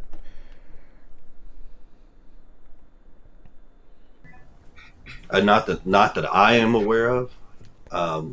And my attorney and myself have well educated on my case, and there's nothing that we know of. Was there a TRO taken out against you regarding Yes, ma'am. your daughter? Not a TRO, but a TPO. See? A temporary protective order. Why was that taken Right. out? Now listen to this. I totally believe this. So in regards to that case, my ex-wife had a TPO put against her in Tennessee at the time. When we went to court, that got dissolved. I was ordered to hand my daughter back over to my ex-wife at the time. She gets in a truck. She fleds to New Mexico. 2 days later, she files one in retaliation. That's exactly what happens all the time, right there. Is it still in place? No, ma'am. That was dropped within, I think, 2 weeks of it being put in place. Of course, online people will turn it into something bigger. See? I've got a question about the belt incident. You're telling me that was the only time that you ever hit Sebastian with a belt. Yes, ma'am. And you're also telling me that did not make it to CPS? No, ma'am, that did not.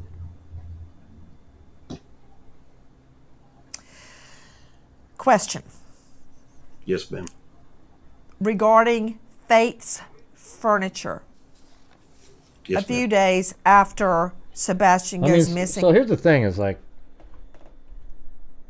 I mean, Nancy Grace is asking him questions that has nothing to do with her. You know, with I almost said Harley Dilly, with Sebastian being missing. Has nothing to do with it. Like those kind of questions about. But I mean, what she's asking are questions that the public want to know because there's these other incidents out there. But just think about that for a minute. What difference does it make? It makes you think, oh, there's these prior instances of violence, etc., etc., etc. And by the way, you guys, we're still doing the show right now, so if you want to help support the channel, that'd be great. Thank you very much. Did you replace furniture in Faith's room? No, ma'am, I have not replaced any furniture in my daughter's room. Is there any new furniture in the home? It's not a trial. 123. Yes, ma'am. There's a bed that was given to me, and it's currently in my garage. Has anything been taken out of the home? No, ma'am.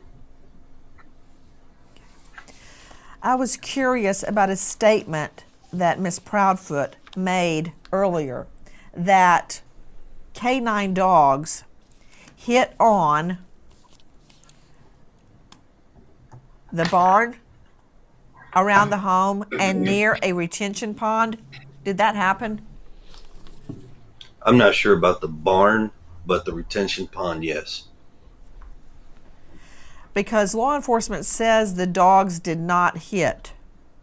But Miss There's Proudfoot been says they did hit around the retention pond. So there's been a lot of miscommunication in regards to what is and what is not. To help clear that up, law enforcement has actually spoken directly with me, showed me a few things.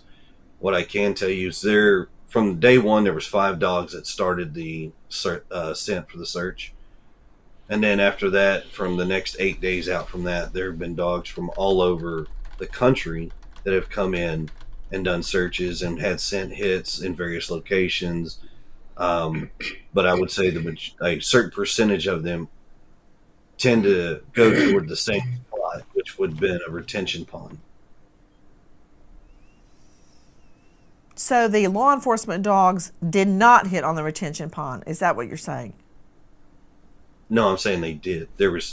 at least 3 that I know for a fact that did hit on the retention pond.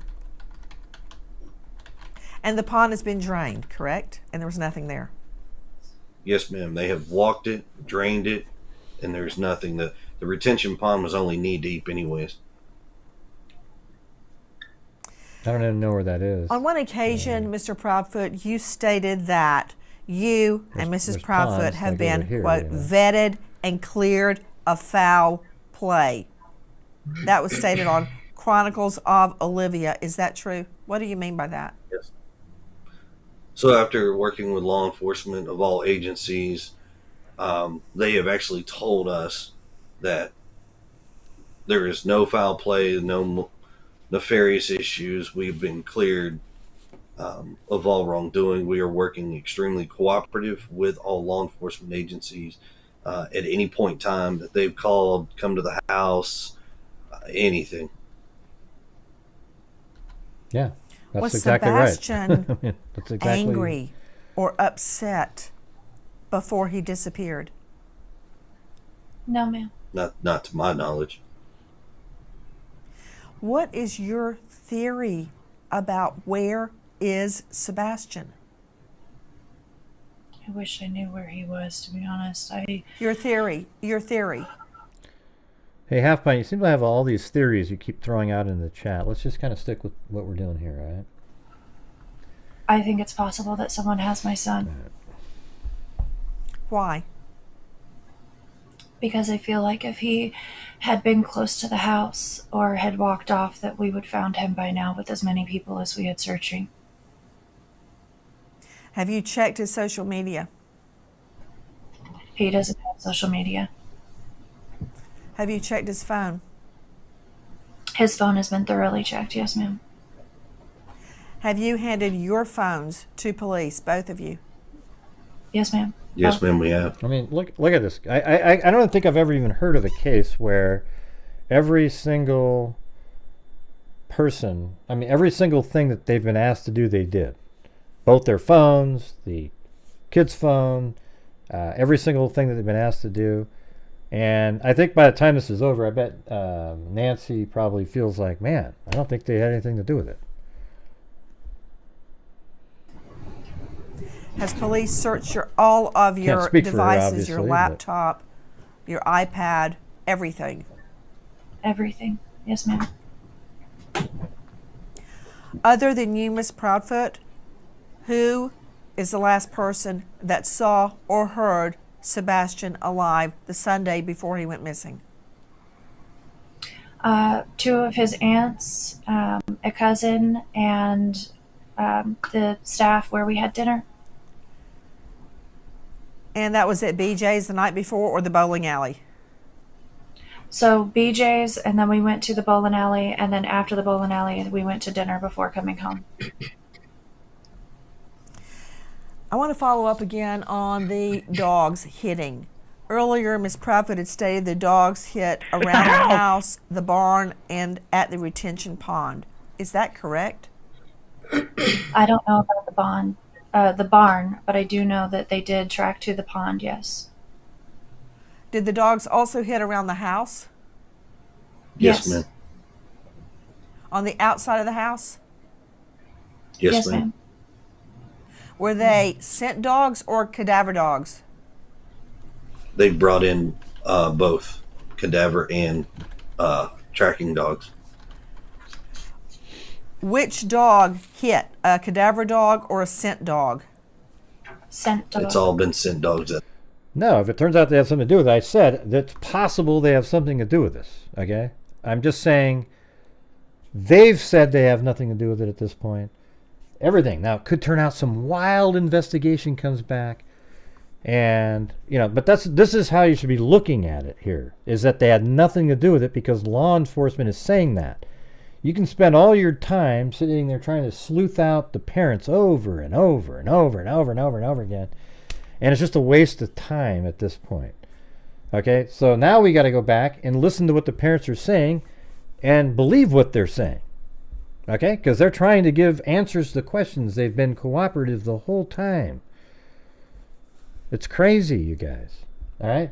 But like every case, it's always a possibility. You never know.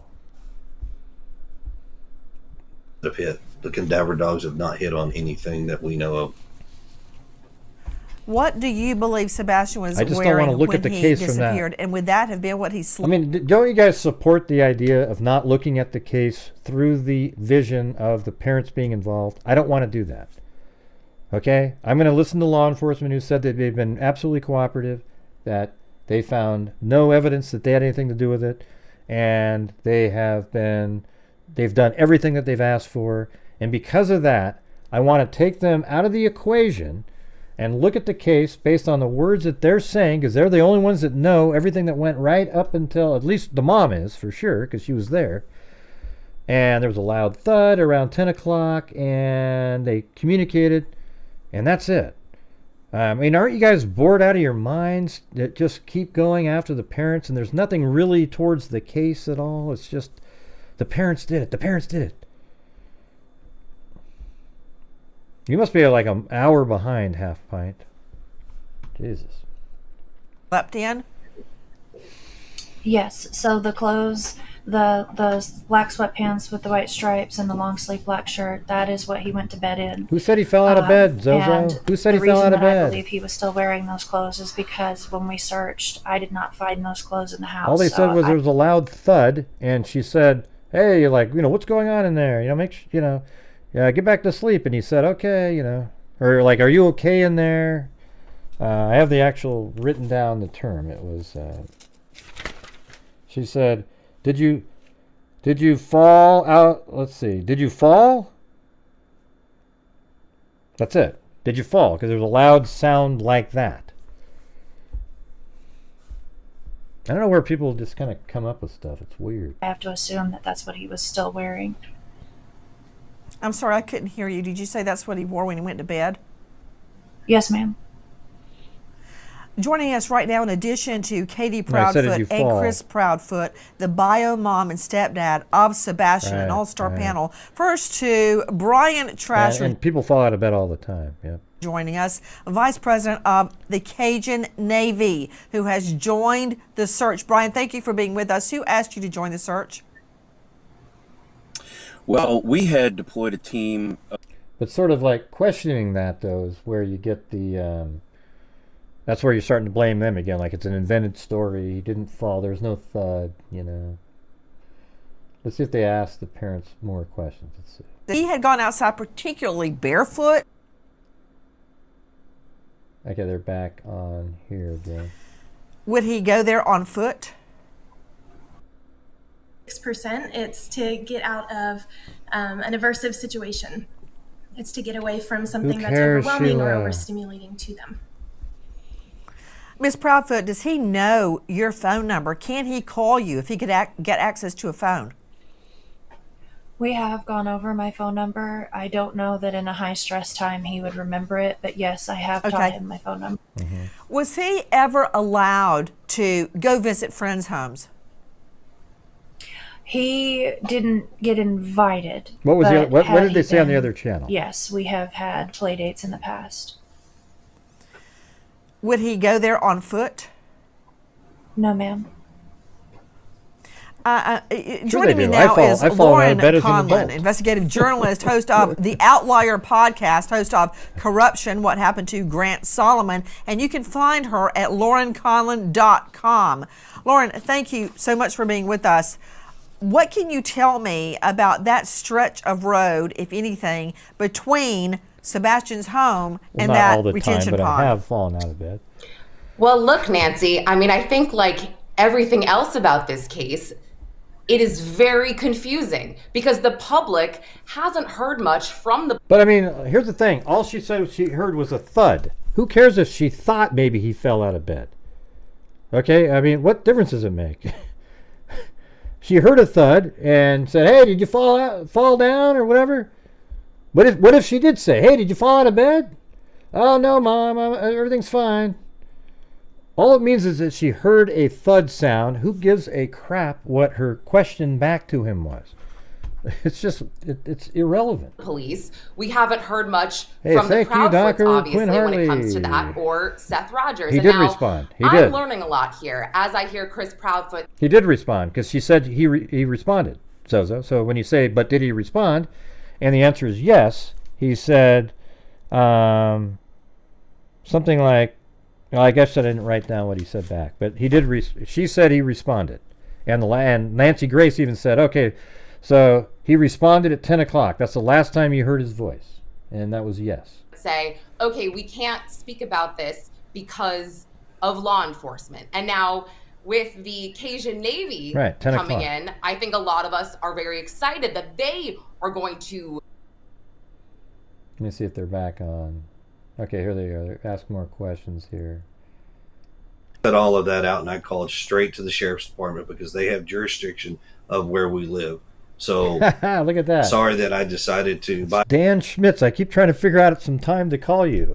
I bet I'm so busy. It's crazy. I know I don't look, you know. You look at that guy right there, that Dan Schmitz right there.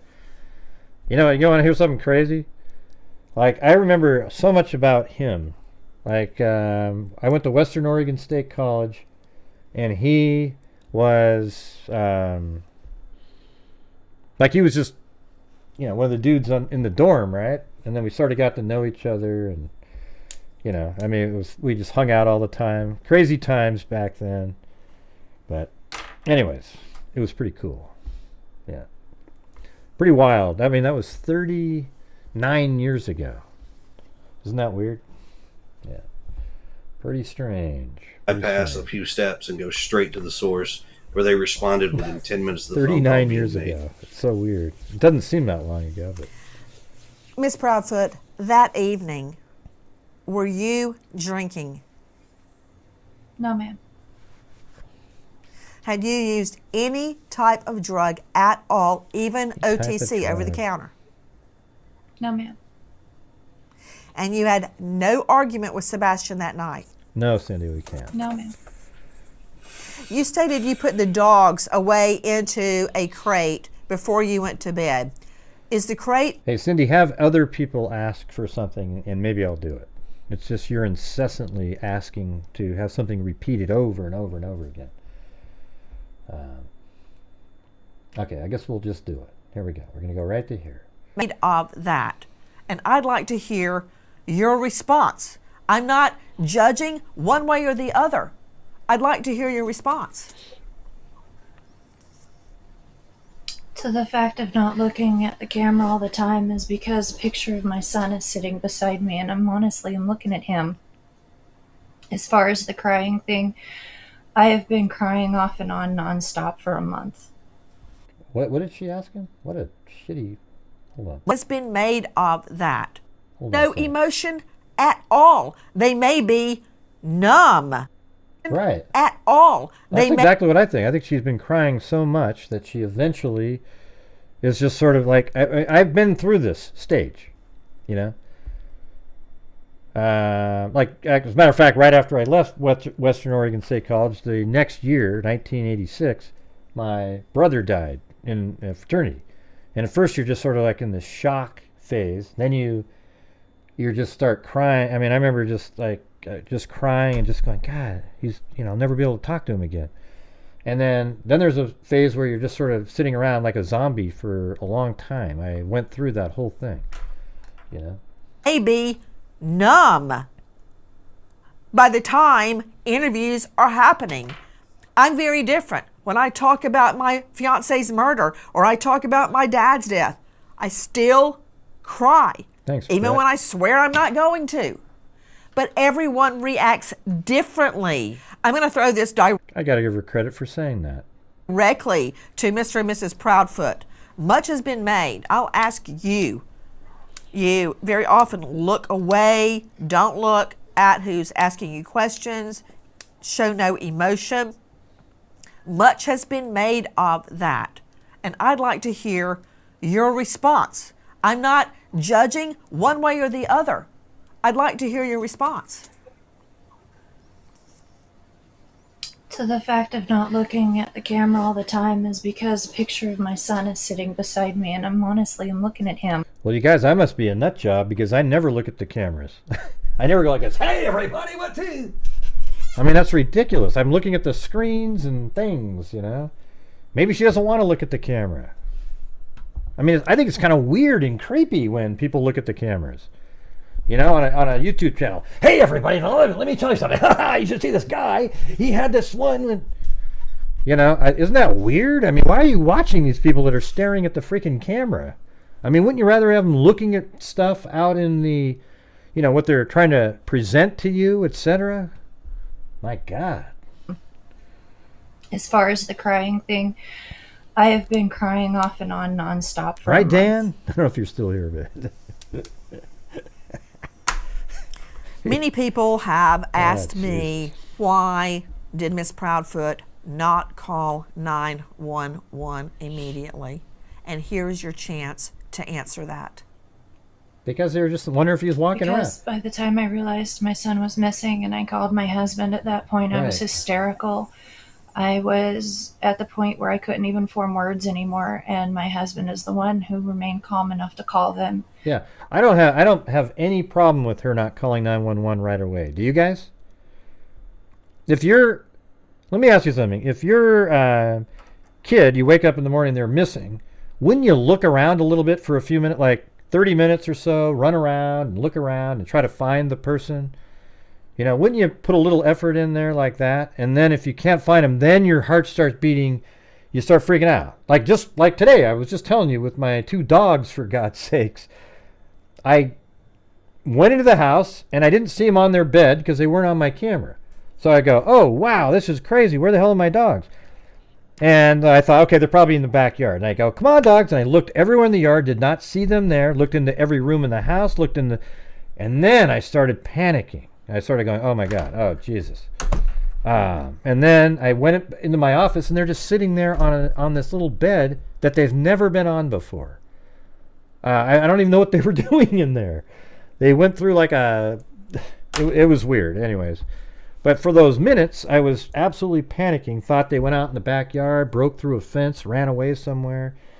And, you know, maybe at the time, if I'd gone into my office and I didn't see them and they were humans, that's when I would have called 911, right at that moment.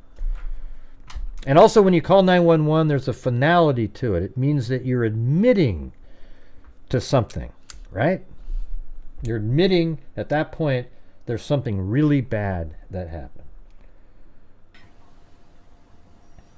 And to be honest with you, Miss Grace, the way we live outside of city limits, so you don't call 911 because you get routed to a dispatching hub who asks what's your location, and then they route you to another dispatcher to talk to give this story. I cut all of that out and I called straight to the sheriff's department because they have jurisdiction of where we live. So sorry that I decided to bypass a few steps and go straight to the source, where they responded within 10 minutes of the phone call being made. Miss Proudfoot, that evening, were you drinking? No, ma'am. Had you used any type of drug at all, even OTC, over the counter? No, ma'am. And you had no argument with Sebastian that night? No, ma'am. You stated you put the dogs away into a crate before you went to bed.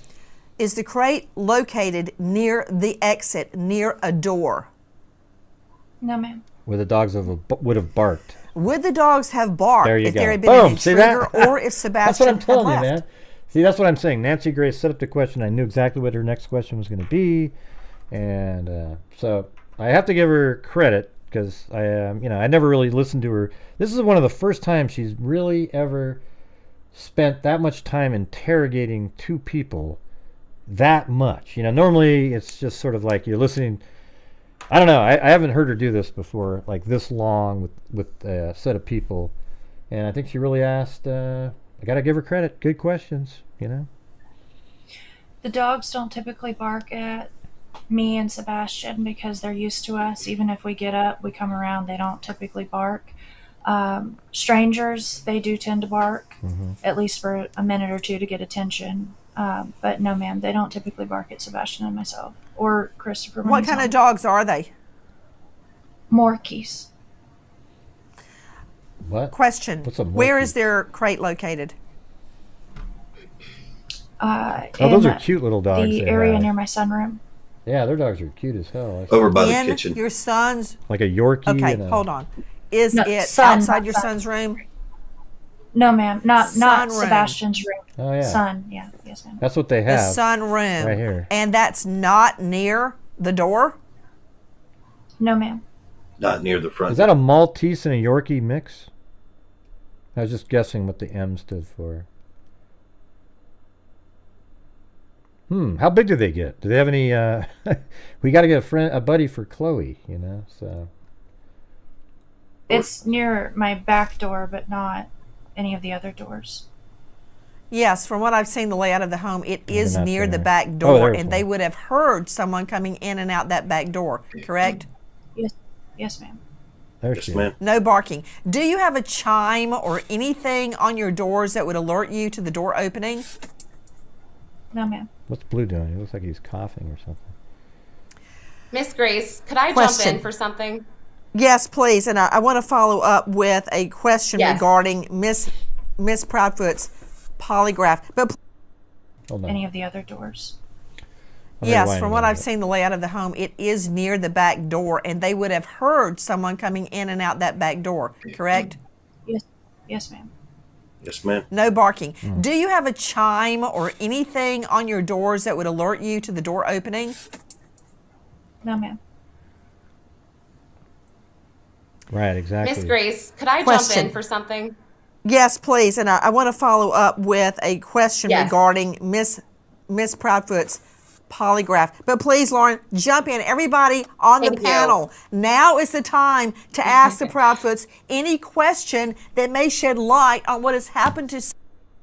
Let me move forward back to them again.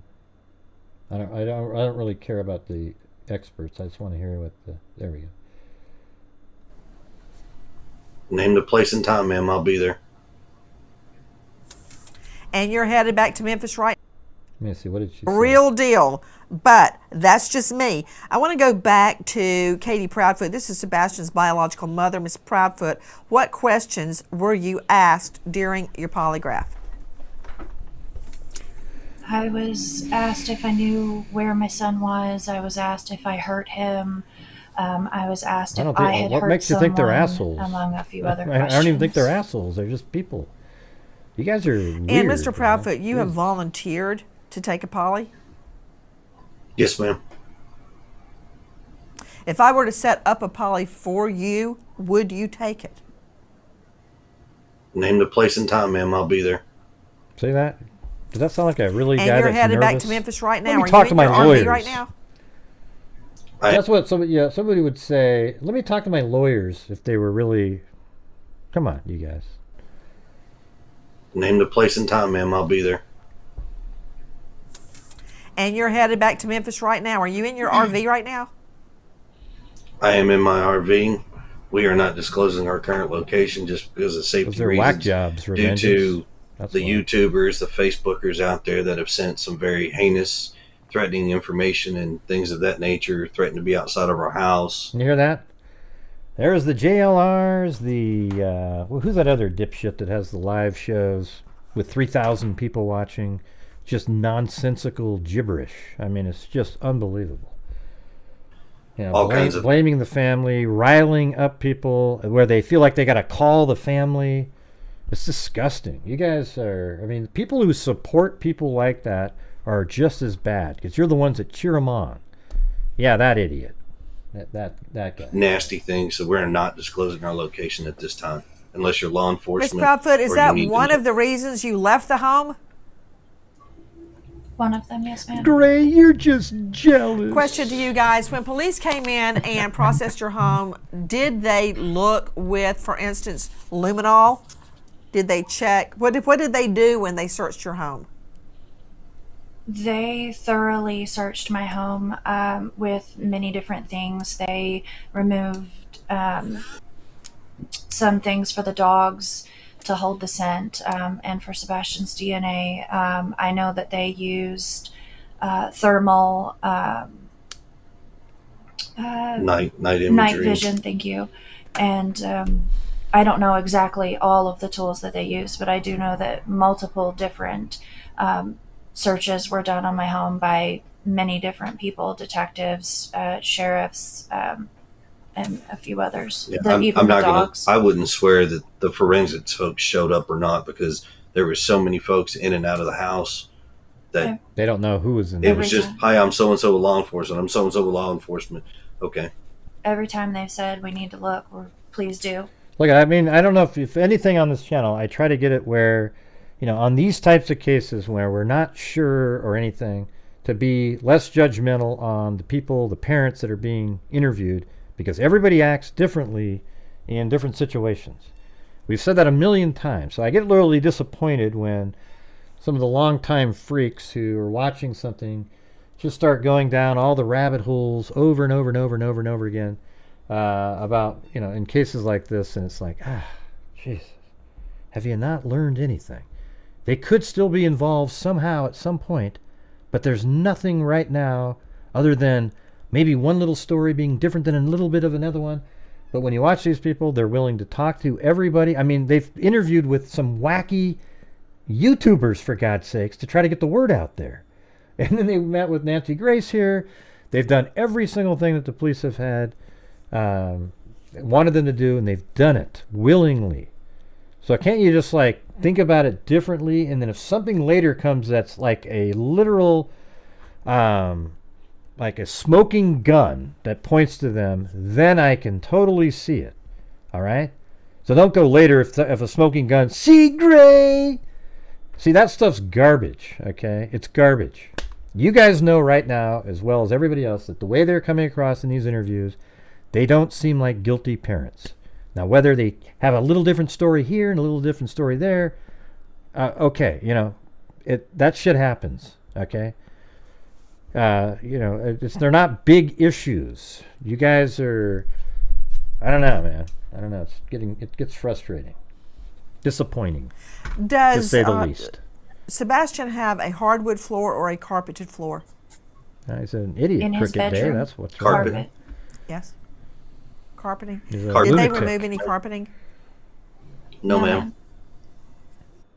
All of the tools that they used, but I do know that multiple different searches were done on my home No, by she wasn't many Cheshire different Cat. people. Sorry, you're wrong. Sheriffs.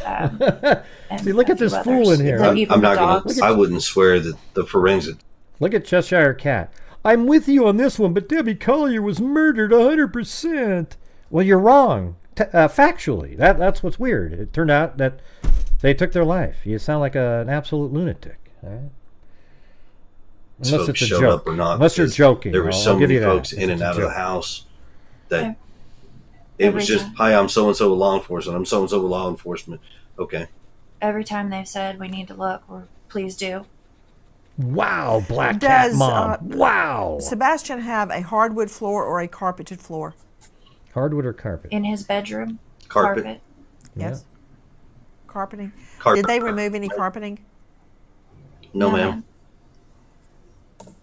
Do you feel confident they searched his bathroom? I think he just walked out that damn door and left. They did. Yes, ma'am, they did. When you state that they removed I know, but that's what people do. They're trying to get help, Zozo. Yeah. Clothing. See, Zozo just typed in. Let me tell you what Zozo typed in. She said, unfortunately, these people put themselves on YouTube's hands and they shouldn't have. Right. That's like blaming them.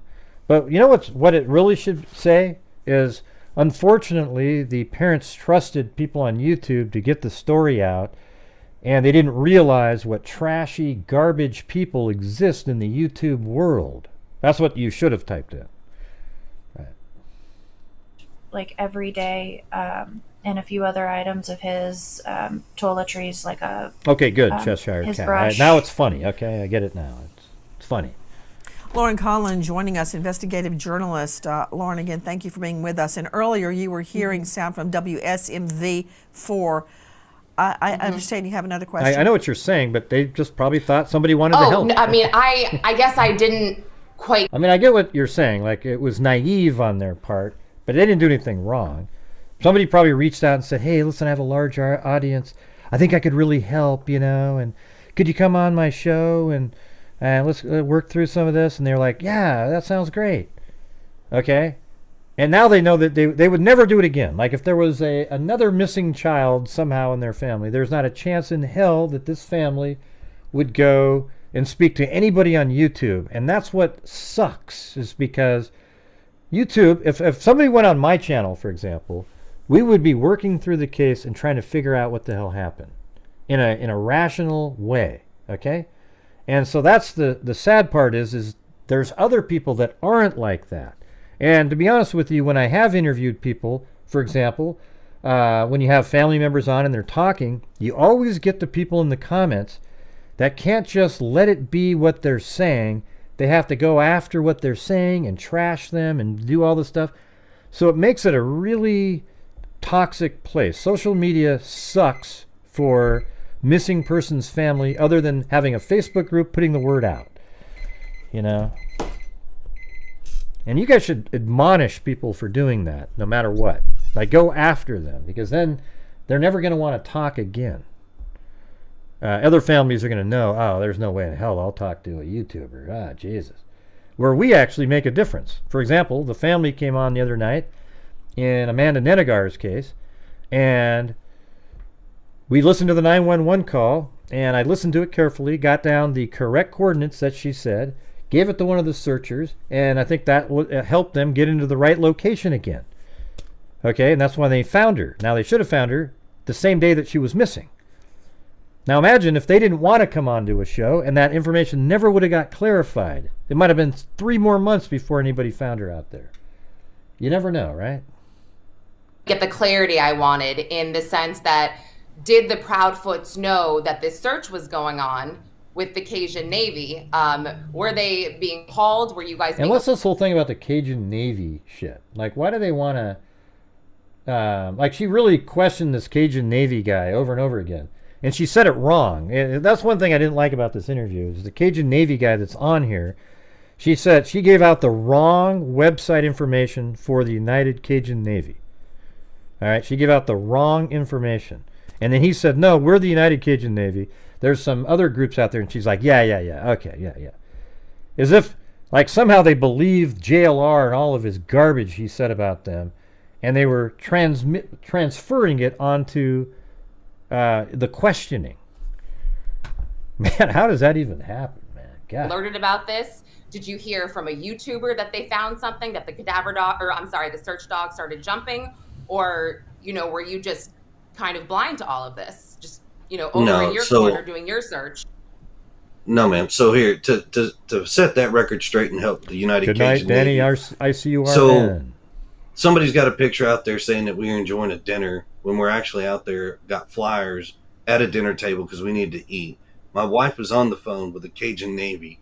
That's how the Cajun Navy was brought in. And we talked to the president of the United Cajun Navy. He put us in touch with their team that was here locally in Nashville. Then that young lady reached back out to us, gave us... You see what the reality is here, you guys? Like, they're in a restaurant trying to eat some food, and they're talking to the Cajun Navy, and instead they're like, how dare they have something to eat? Oh! Yeah, I agree with that, Zozo. Some more information. We gave her some more details. Then they said they would start a search, but we also had them get in direct contact with the TBI agent as well as Sumner County's Sheriff's Department. We provided all that information. They reached out to them, got some information. Massive lulls, They pushed outside of the areas that had been searched already, conducted a search. Somehow or another, they linked up with the bio... Hey, thank you, Noreen Gardner, up there, if I missed you earlier. Father, who supposedly got a tip from somewhere, whether or not it was credible or not, we don't know. But it led them to searching on federal property without permission, which is where we have been informed at some point that there was allegedly a hit on something, but turned out to be nothing, and they were asked to leave the property immediately or the cops were going to be called because it was trespassing based off of a tip that the bio father received. Yeah, to Brian Trasher, VP of Cajun Navy, let's clear it up. Yeah. Isn't it true this is on federal property that had been closed off? It was a hurricane site earlier. It was also, yes, thank you. And it was also near railroad tracks, and some homeless people had been living there, and apparently one of them had died, and we believe that is what the dogs were hitting on. Is that correct? Yeah, all the above is correct, and we did not gain access to the property. It had already been open when we got there. Yeah. Fine. Right, well, that's it. That's it. Anyways, so I thought it was an overall, really good questioning there. I think it's helpful.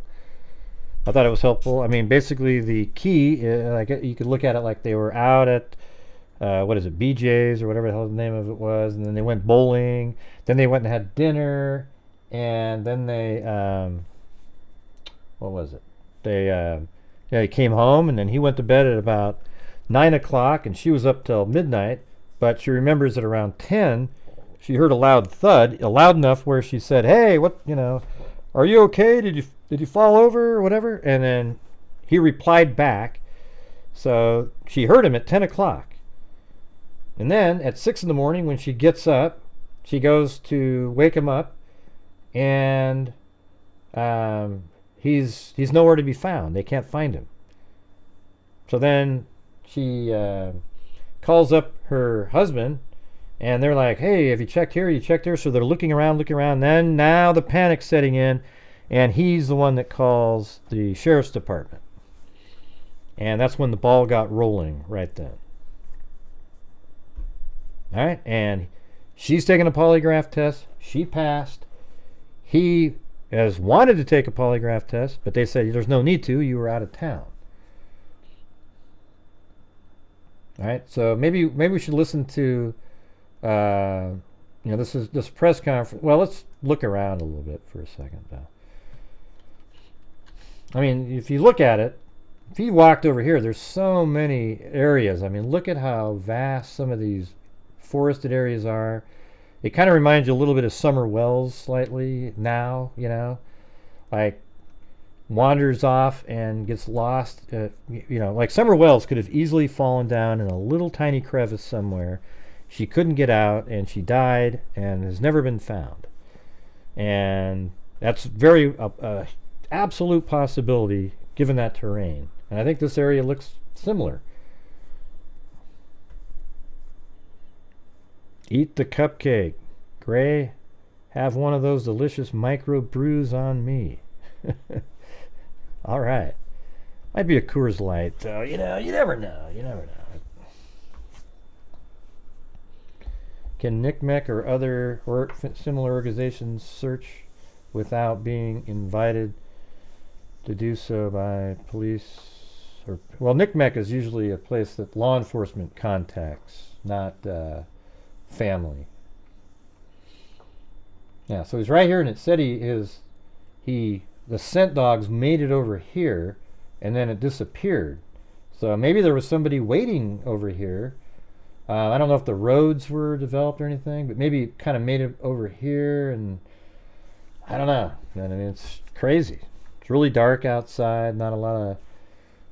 Let's just see what it looks like on the ground over here. Yeah, so if he went from that house, he would have gone through these houses to get to that construction site from his house, which is over on the other side over here. Like back over there. Let's see. Let me just get the exact spot here.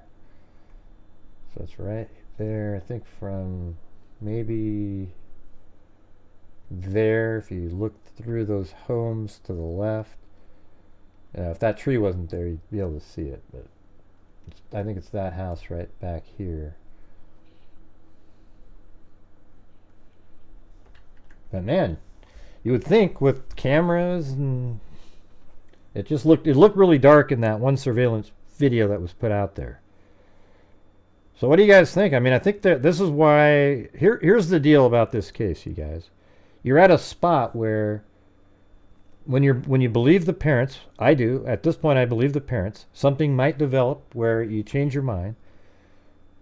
you're sort of stuck, right? Because he disappeared in the middle of the night.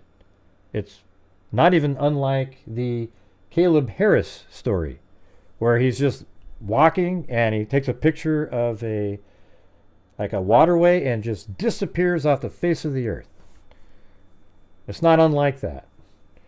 And here is Sebastian. He leaves the home, perhaps between 10 and 6 in the morning. Obviously, he leaves the home because he's not there. And what did he do? Did he just go out his window?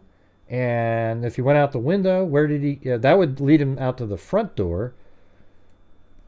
And where did he go? I mean, was he meeting somebody in a car that drove by? They can't find anything on surveillance footage that shows anything at all. I guess people might, if you're a conspiracy, you'd say, well, how do we even know he made it home at all that night? You know? But they have found absolutely nothing to suggest that they have anything to do with anything. So let's go ahead and play. Let's just play this again. So people that didn't hear it earlier, here you go. Here you go. Anxiety and concern for Sebastian. I'll just start it over. Welfare. I want to encourage the community to stay vigilant, to report anything that they think may be of some significance to the investigation, no matter how minute it may appear to be to you. Please call 1-800-TBI-FIND with any tips. How do you know? Or the Sumner County Emergency Communications Center how do you at 615-451-3838. We understand the anxiety and the concern that this case has caused in the community. We too share the anxiety and concern for Sebastian. I want to reiterate that we are doing everything we can to find Sebastian and bring him home. Yeah, I'm not a big fan. I mean, I know people watch that channel, Eat the Cupcakes, but one time somebody mentioned my name to her and she didn't even know who I was and just trashed me into oblivion. And then today on her show there was about a horde of the trolls were in there just trashing me again, and she doesn't really say anything at all. She just lets it all go. So I'm not really a big fan of that person, and she doesn't really ever figure anything out, if you noticed. Despite the passage of time, the commitment to finding Sebastian remains unwavering. I said this when we scaled the search back. Our commitment to finding Sebastian remains. We will continue to investigate every possible lead that comes in. The Sumner County Sheriff's Office wants to express our gratitude to the community and the many individuals who have helped in the search, the many individuals who have called in tips, the many individuals who have printed flyers and kept Sebastian's face in the news. Nothing would make me happier than to wake up tomorrow morning with a tip that cracks this case wide open and we find Sebastian and bring him home. At this time, I'll turn it over to Susan Allen from the TBI. Thank you, WG. Hi, good morning. Thanks for being here. We know how invested everybody is in the search for Sebastian, in finding out what happened to him and bringing him home. And we want to let everybody know he has not been forgotten. Nobody's forgotten about him. Nobody has given up looking for him. At the beginning of this investigation, there was a large land search for him. It was very visible. There were also waterways, lakes, ponds that were searched. There were aerial searches with helicopters and drones and fixed-wing planes. They were done at night. They were done on weekends. They were done during the day. That was very visible, and it was something everybody was able to see. But we want to let you know that even though there is not that high visibility in investigating this case, that we are not done. It's gone back to what could be considered good old-fashioned police work. Interviewing individuals, re-interviewing individuals, checking out leads, rechecking leads. We have been working with other law enforcement agencies who have had, in other jurisdictions, who have perhaps had some complex cases of their own that they have worked on to get tips from them. We have had, this day of technology with everyone having cell phones and doorbells and ring bells and surveillance cameras. That, as you can imagine, has been a bit of a chore to be able to collect all those and then review them. It's important so we know what's out there. We have been reviewing that, reviewing it again. We have had other agencies involved. The FBI has been helpful in that.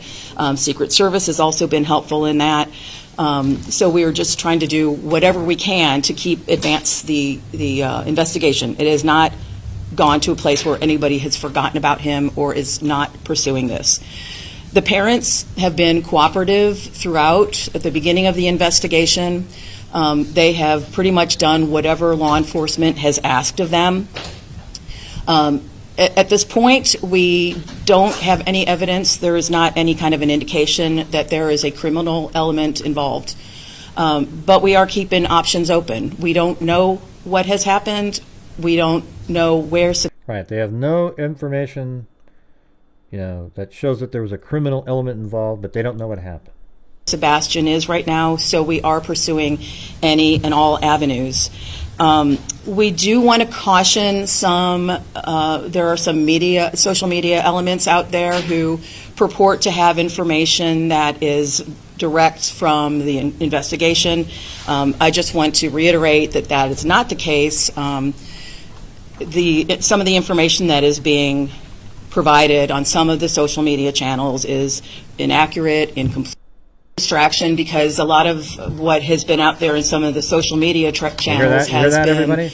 The same stuff that you guys all enjoyed and watched and believed in was total garbage. Okay, that's what she's saying right here. Rumors and speculations and theories, and some of that has been advanced, and people have caught a hold of it as if it's what's really happening. That has resulted in us getting information that is either, like I said, distracting. It's taking away time and effort from what the agencies need to be doing as far as looking for Sebastian. For the cash we have had so far, as of this morning, 314 tips that have come in through the tip line. It's been mentioned, but I'll say it again. It's 1-800-TBI-FIND. We are also taking tips through email, which is tips to TBI, TBI, at tbi.tn.gov. What's next? We want people, as Chief Deputy said, to continue to remain vigilant, get Sebastian's picture out there, continue to share his picture, his information. Now that it's getting to be nicer, well, not today with the weather, but now that the weather has turned warmer, people may be more inclined to be in their yards. All right, everybody, hit the subscribe button right now if you're not subscribed to the channel. Thank you very much. I don't want to, Gray. Don't tell me what to do, you bastard. If you go out and see anything that looks different, let us know. Something where perhaps a teenager could have hidden. If you have a large amount of property in the area, or something that has any kind of holes or unstable footing or ledges where a teen could have gone to hide or to play, and you don't feel comfortable checking it out, let us know. We'll get somebody from law enforcement to go out there with you or to check it out themselves. We just want to make sure that every stone is unturned, that there's no stone left unturned, that we want people to make sure that we are looking everywhere we can. We do want to continue to get the tips, but please don't provide information that you might have seen through social media channels. If you have information about Sebastian, about conversations you might have had with him. Wait a minute, are you dissing on spirit boxes? Are you kidding me? Let me try something here. Is there any nefarious act in this case? Oh. At a hut. Stupid. Gilligan, little buddy. Skip by. Oh. Yeah, you hear that right there? It's a bat shit right at the end. It was wild. Things he likes to do, places he likes to go, any people he may have mentioned that are in his life, that could be helpful in finding out maybe what he was interested in. Finally, we want to thank the community. We want to thank the media. You guys have been really good about keeping his name in the public's eye. That's really important. But seriously, did you guys hear it say, it said Gilligan, little buddy, and then the other guy said Skipper. I bet that was Gilligan himself in spirit form. Let me ask you guys something. Don't you think it's weird that spirits don't speak perfect English?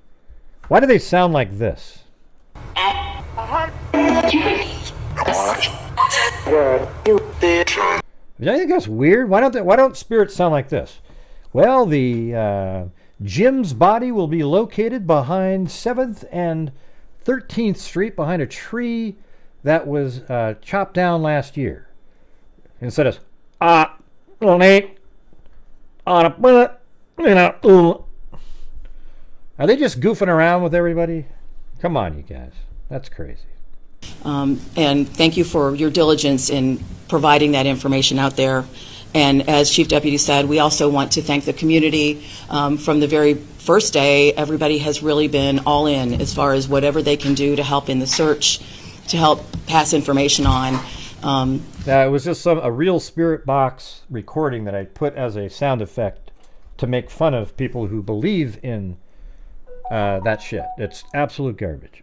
Providing water for the teams that were out conducting the ground searches. So thank you again to everybody. I'm going to pass it back to Eric Credit. The weather is rolling in. We've got time for some questions. So, yes, ma'am.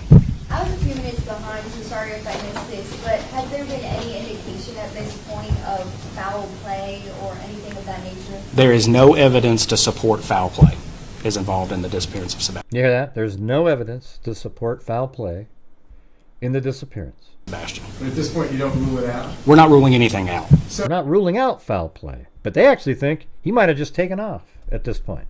So 5 weeks, and you guys covered so much ground.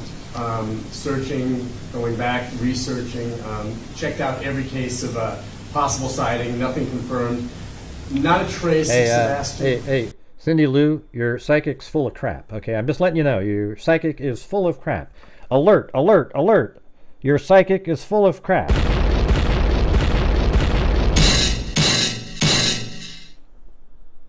Anywhere, nothing found. No footprint. You know what Cindy's psychic did? Cindy Lou's psychic did? I went to the same psychic. I knocked on her door. You know what she said? Who's there? That's when I knew she was full of crap. Shouldn't she have known exactly who I was when I knocked on the door? Prints, no video, nothing. Nothing that is taken us to locate Sebastian. And are there any working theories? We come up with theories almost daily and try and investigate and make sure that we're doing everything we can to find Sebastian. Share any of those? No, sir.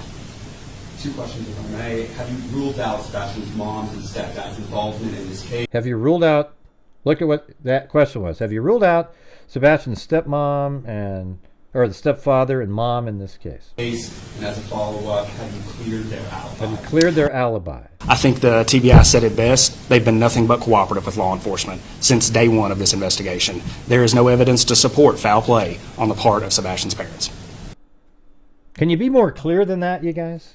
Isn't it time, because of that we all start looking in a different direction? And if something leads us back to there and the parents just hoodwinked everybody, maybe, but they haven't found a damn thing. And these parents are working, they're doing exactly what you're supposed to do when your child's missing. But Gray, they haven't gone out on the searches, you bastard. Oh, God, give me a break. Is them moving to Memphis interfering at all with your investigation? Is it changing possibly the... Did you hear that, Cindy J? Did you hear that? You mentioned when you were asked about recent evidence, we've heard some rumors that it seemed to have some validity. That there was no, it wasn't dumb. It wasn't dumb, Cindy. The father had to go back to work, and the mother didn't want to be at home by herself with the whack jobs out there, Cindy. Yeah, I wonder, do you think through things sometimes? It's really strange, you know? There were some glasses found in the past few days. I think these glasses might actually be Sebastian's glasses because of the way they're looking at it. You have been able to identify that they were Sebastian's. We are still investigating. Constantly. Okay, Fact Fairy. Okay, Fact Fairy. You got it. You nailed it, buddy. How was that coordination happening? And you found their work helpful? And you guys right. working? You'd be at your house even though he's not anywhere near your. You know that he's disappeared, and you think he's just going to walk back to the house. Gosh, Cindy, I would think you were involved. How come you didn't go out and start looking and searching? The Cajun Navy is operating independently. They have not reached out to us. See, Cindy's like my sister that I argue with all the time. She's like the Gilligan and Skipper scenario. Us. She's Skipper and I'm Gilligan. She has the blonde hair, I have the dark hair. haven't found their investigation or their work. Hey, I'm gonna buy Cindy one of those hats that you wear, like a skipper's hat. One of the things that I really appreciate they've done is print flyers and keep Sebastian's face out there. It's my hope that one day somebody sees something and calls in and this case breaks wide open and we find Sebastian.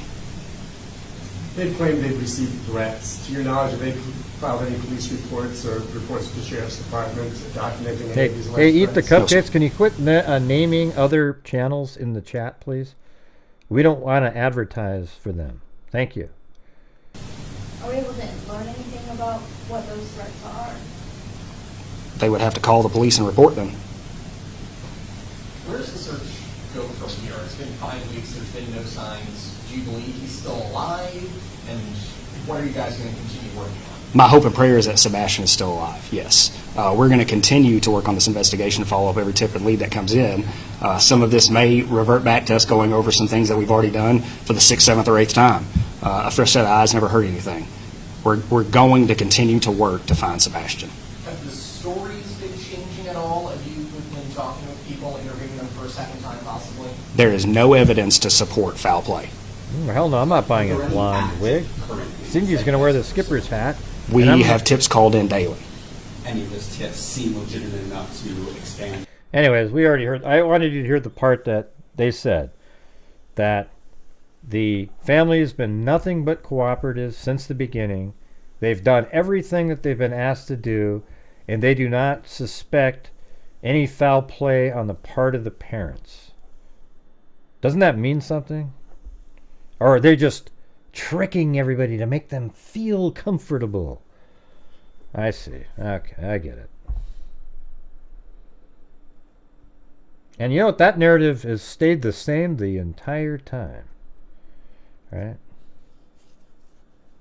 Right. Anyways, you guys, I'm gonna take off now.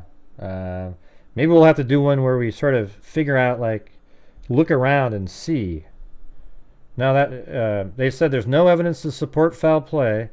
He also said that they've cooperated the entire time and that they've done everything that they've asked for. I don't think you could have more of a kind of a statement that is supportive of the family than what they just said right there.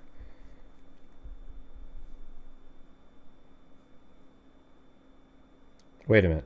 So, Dr. Quinn Harley, are you one of those idiots too that are like supporting that, or what? What's going on here? I mean, what's going on?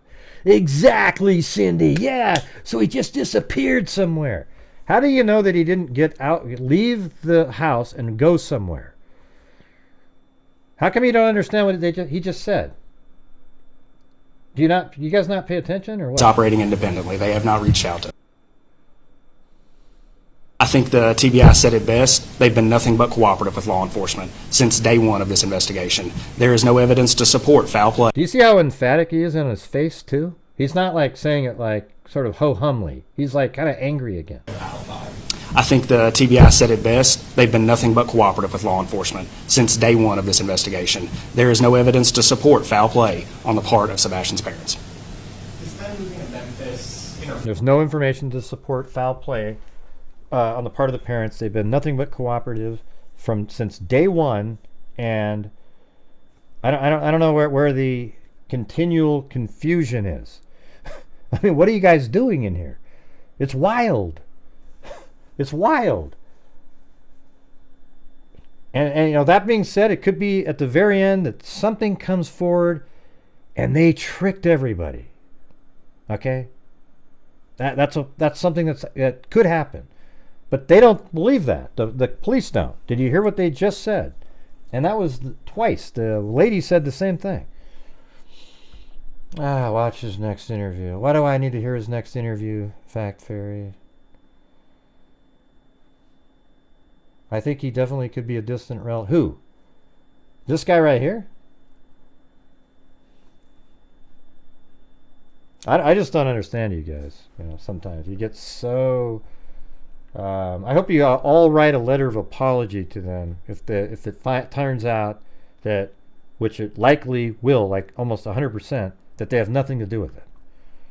Say, you know, I was one of the people that just, I thought it'd be cool to not like you and trash you on social media, but Now I realize you had nothing to do with it, so I am sorry for all the hell I put you through. Your investigation, is it changing possibly the avenues of communication? No, sir. I know he says that. He says that. He says nobody's been ruled out. They just don't do that. They never do. Even in the Delphi case, they'll say stuff like, "Yeah, we've looked at the parents, the family members. We don't think they have anything to do with it, but we don't rule out anybody." It's just that's absolutely common. What isn't common is to get a statement like that virtually clears them without clearing them completely, right? Because you just can't do that. Until there's an arrest made and you find out exactly what happened, you can't rule everybody out. I just don't understand why it's so difficult for people to understand that. You keep saying got you, but then you come back with something else over and over again. You mentioned when you were asked about recent evidence, we've heard some rumors that the scene has some validity, that there was glasses found within the past few days. Can you confirm that? There were some glasses found in the past few days. Have you been able to identify that they were Sebastian's? We are still investigating. Ah, jeez, Fact Fairy, you're whacked out. Have you found Why don't you call yourself Rumor Fairy? Why would you have a name like Fact Fairy? Come up with a different name, man. That's ridiculous. Was that coordination happening? Have you found their work helpful? Are you guys working in unison or separate teams? The Cajun Navy is operating independently. They have not reached out to us. The extra man. Have you found their investigation or their work helpful, or has it been one of the distractions? I want to know where the one of the things that I really appreciate they've done is print. I want to know where the glasses were found too. Yeah. All right. Anyways, that's going to do it, you guys. Thank you for hanging out tonight. Appreciate it.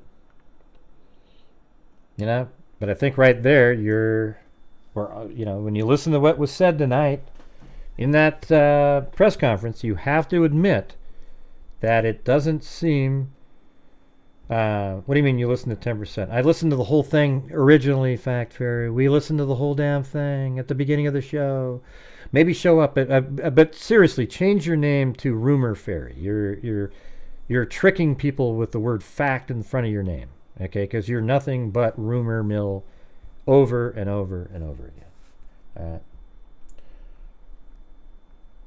So Dr. Quinn Harley, so you think that they have something to do with it still after all this, right?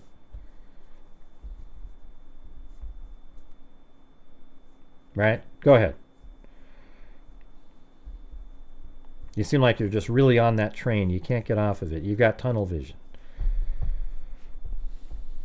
All right, anyways, thank you to Dan H. to start the show off, Kubi, Snarky Cinderella, K-Me, Raging Cajun, Danielle, H-Doc was 21 months here, Don McNeil, Dan H., Money Moves, Bridget Bauman, Rad Story, Wildflowers, Caligal 3, Bottom, Ginger Keys, K-Me, Wise Child, Kylie, M. Jordan Jarding, gifted a membership, Lisa Mounts, Alley Cake, Paulette Leonard, Karen Wild West, Caligal 3, 123 Rock Child, LM, Tammy LP, Danita McCord, Norm Scanlon, LM as in Element Open, Lisa Mounts, M. Jordan Jarding, April Rain, Just a Friend, 46 months, Tammy LP, Lisa Valenzuela, The Ambition Crafter, new member, Heather N., Peter LM, Live Free or Die, 34 months. Man, thank you guys for your long-term support there. Very cool. Dreaming of Blue Skies and Sandy Beaches, Whiskey Boots, Caligal 3, Lil Puppy Paws 99, WNC Granny, Pirate Girl. Then I gifted 5 memberships. Then Persephone's Pomegranate, Zozo, K-Me, Noreen Gardner, Brett Melankin, or something like that. Melankin, probably, right? Snarky Cinderella, Ashy Snow, Clancy, and Eat the Cupcakes. Then also on PayPal, we had Ginger Keys, very kind, very kind. I think that's LM. It's a Laura. And then Lisa, and also Michelle. Then let's see, Cash App, we had Pink and the Good Revival. All right, there you go. There you go. I didn't hear that part. What part? Well, what did you think after hearing that, Cindy J? Doesn't it sound like they pretty much don't think they have anything to do with it? I'm just saying. I mean, when you hear that, doesn't it sort of clear your mind a little bit? I'm a crappy listener. We heard the whole thing at the beginning, Fact Fairy. All right, get a better name, Fact Fairy. I know you got one of the free memberships, but come on. Try to be a better person, Fact Fairy. You're not making any sense. We heard it all at the beginning. Yes, he said that. We know that he said that, Fact Fairy. Get a better brain, okay? All right. Yeah, you can't rule out anything. That's right. You can't rule out anything.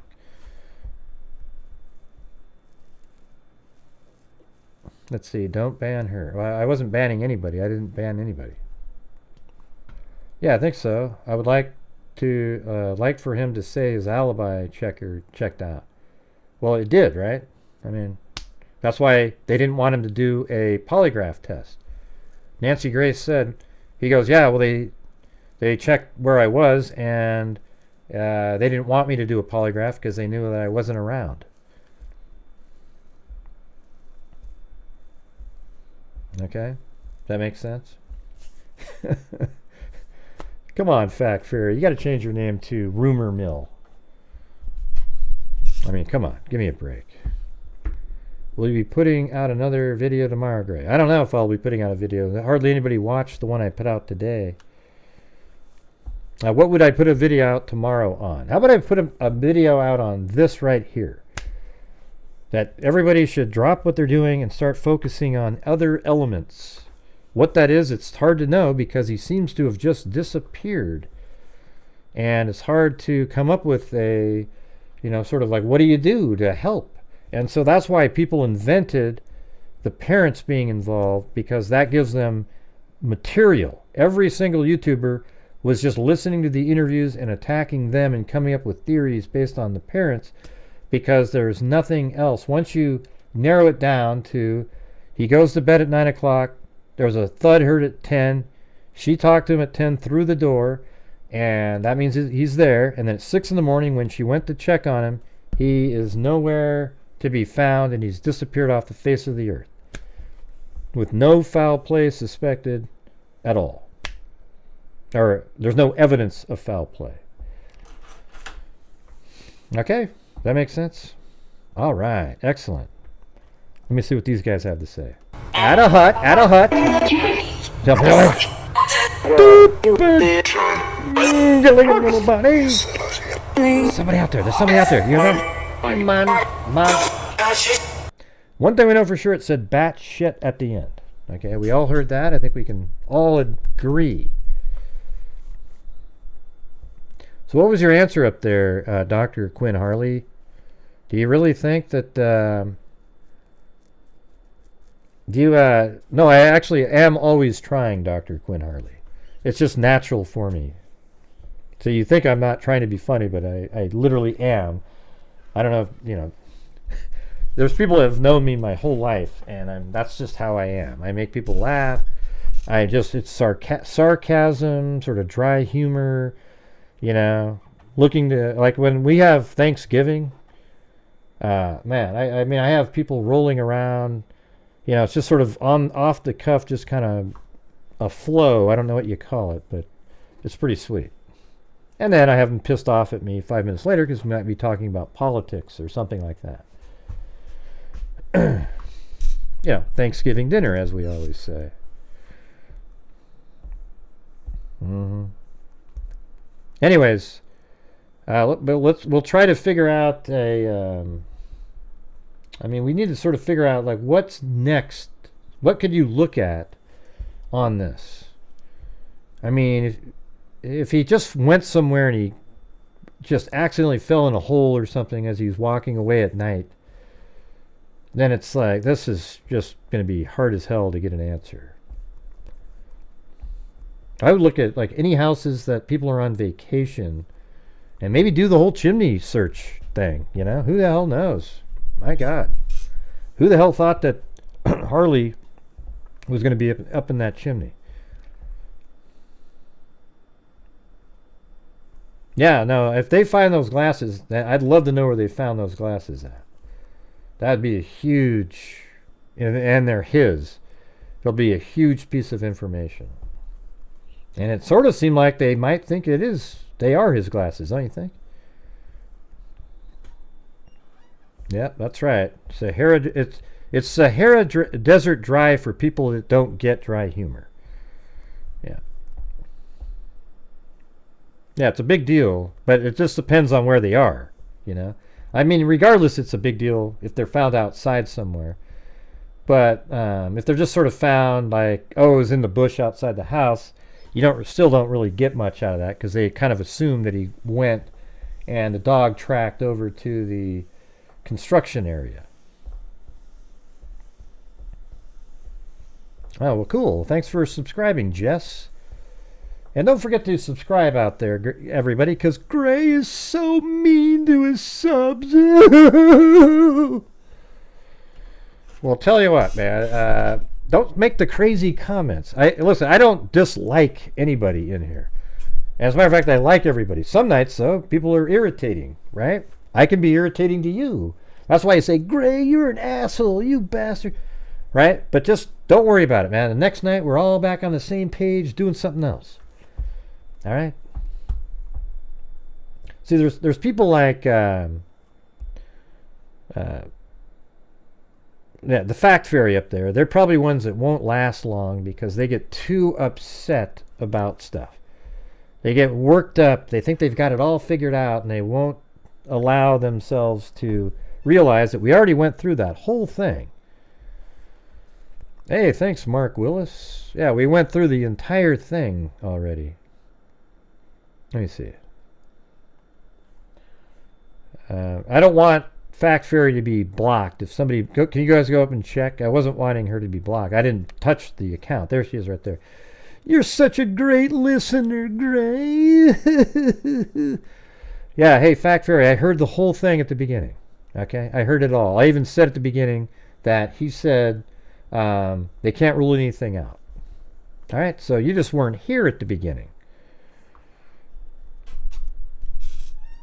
Fractured Fairy Tale and Fact Fairy. Yeah, that does sound kind of the same, doesn't it? I do have a Cash App and pay. Well, I don't know. Does it work if you type it in? Let's see. Like that? Does it work? Does it show up?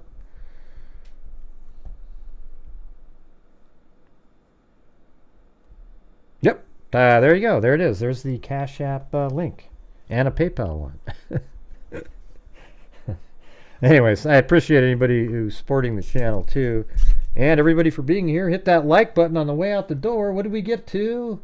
We got to 748 likes. I mean, that isn't bad at all, is it? I mean... Oh, it's Fractured Fairy.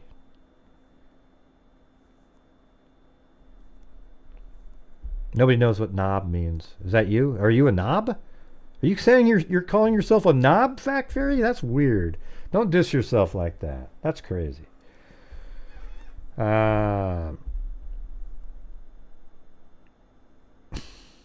Yeah, you can definitely... I don't care if you disagree. It's when you say something that I think is ludicrous and I go, oh, that's absolute garbage. And you get so offended that you start trashing the channel. That's when you're removed.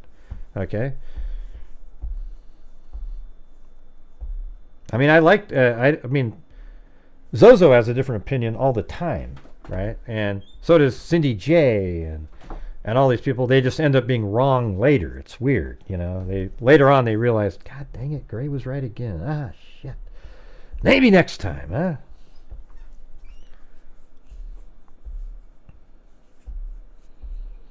He's not seeing you, baby. What are you talking about? Am I supposed to see somebody? I have the address where the glasses were found, per Seth. Oh, yeah, I do. Do you have it? Baby Firefly? I see you now. You need to tag somebody. If you don't know how to tag, you hit the @ symbol and then type in like Gray Hughes Investigates, hit enter, and then it highlights it up there. But yeah, send it to me. Hey, Lopa Goat, just let her send it over, okay? Yeah, put in the address for me. I'll stay on for that. I'll definitely want to get that piece of information. Can you just put it in the chat?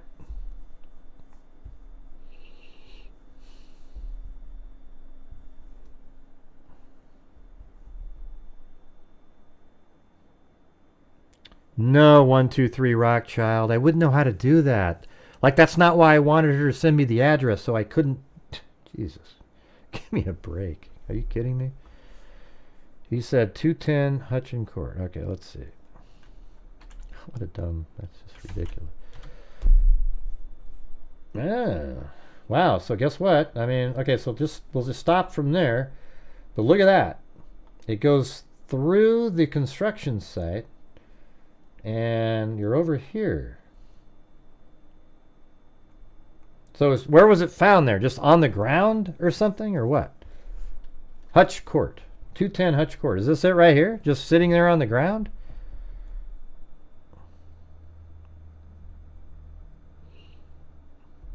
Now, that's what you always claim, Clancy. Yeah, you do those kind of comments that can be taken either way. They were, I believe he said they were handing out flyers. But he said it was found at 210 right here, huh? Like on the ground or what?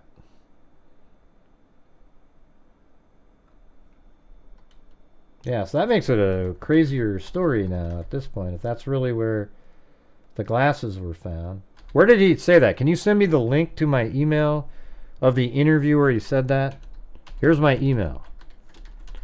All right, I want to listen to that later. So this is the stuff that's helpful here. This stuff's helpful now. It's kind of pretty far away, though. I mean, that's... I mean, we still don't know if they're his glasses, but the way he sounded is like they were interested. That's going to be miles. 12 miles away, man. That's not undoable by... I mean, a kid could do that in 3 or 4 hours, maybe.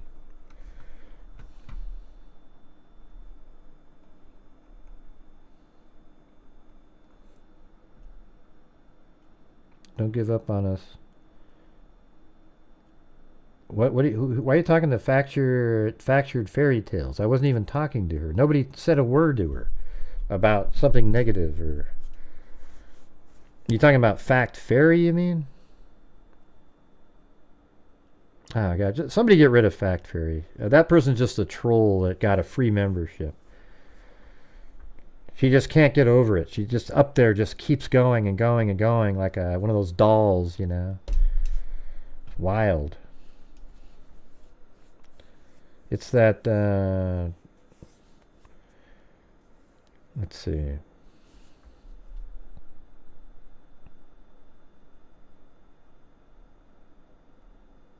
Wait, why'd you get rid of her? You got rid of the wrong person. Or did you get rid of your own comment intentionally there? Hold on. I said nothing, was new, and got... Nobody conflated you at all. You just want your name mentioned over and over again. Fractured Fairy Tales. Nobody mentioned you whatsoever. Nobody talked to you about that. You're the one that brought up your name. You're the one that said, don't confuse that with me, and your name is totally different. Nobody conflated you with her or anything. I mean, you got to be kidding me, man. I mean, you got to be kidding me. What an embarrassment. God.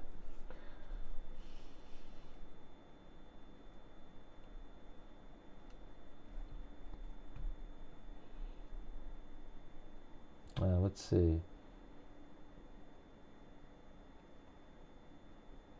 I'm trying to figure out who the oh yeah, Baby Firefly. He said 210 Hutch Court. Okay. Okay, thanks. I'll check that out. I'll look at it later and see what they say, okay? Thank you, Baby Firefly. And listen, don't beg people who are intentionally trying to draw attention to themselves to stay on the show. I really do not care at all. Those are the people that will eventually be a massive problem. It's just, you guys know how it goes, right? We've done this for a long time. Did Proudfoot's already sell house? No, they didn't. They didn't move away. Just there are cats just sitting there in the background that they keep saying, is this person banned yet? Over and over and over again. I think they're a troll. And look at the name. A little smiley laugh in the background. Cheshire Cat. Okay, you sent the email. What's up with the... Yeah, that's what I'm saying. I think that person's... you guys need to look at the date on that one. What's up with the Cheshire Cat?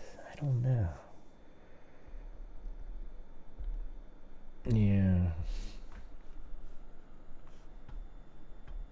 Do you guys figure out the date on that one? And there was nobody that was conflating fractured fairy tales. What a ridiculous comment that was.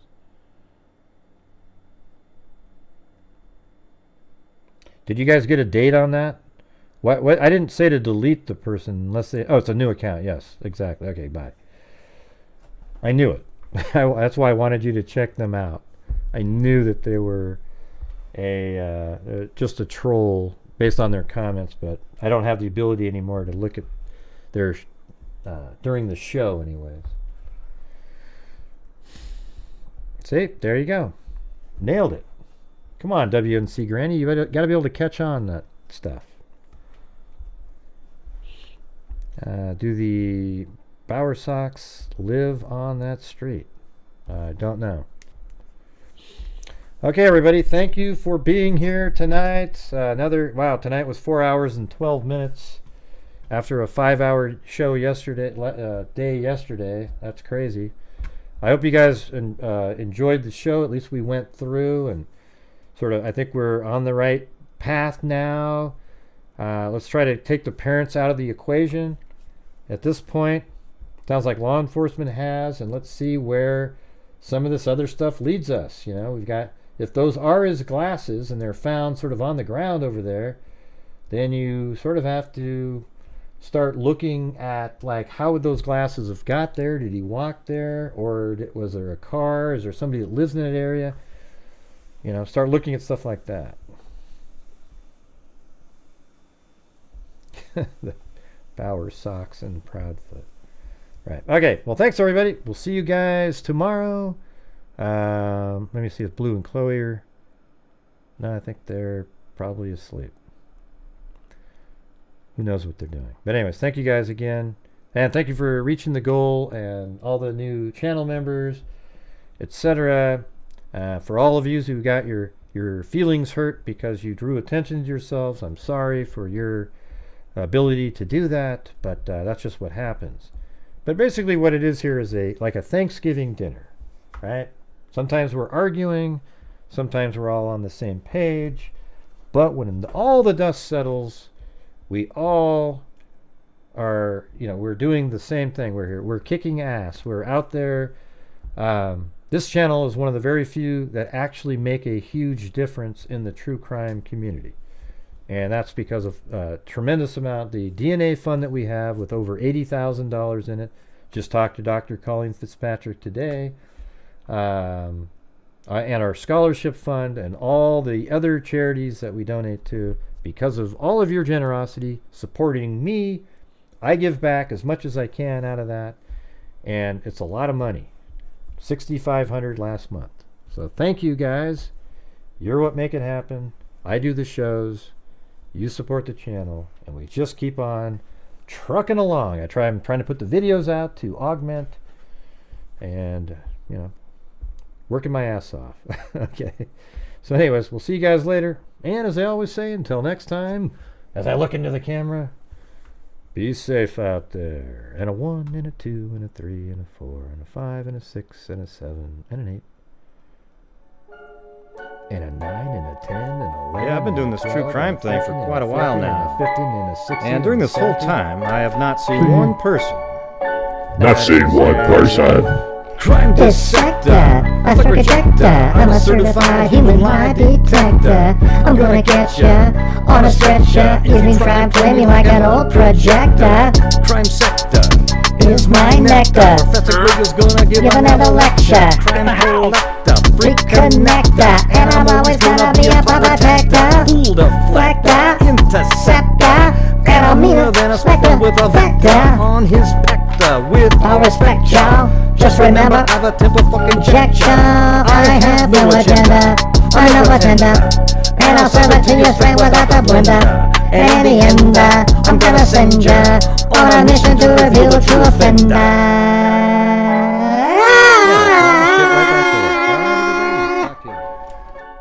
What in God's name was that, Mary Lou?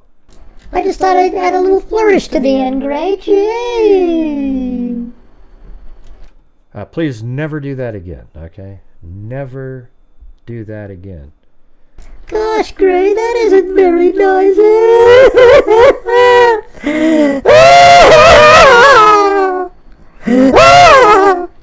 God, you sound a lot like Fact Fairy. Gosh, Gray, that isn't very nice. Hey, what happened to all your crying you just had? Wouldn't you still be crying a little bit? Oh, you got me there. You got me there. All right, good night, everybody.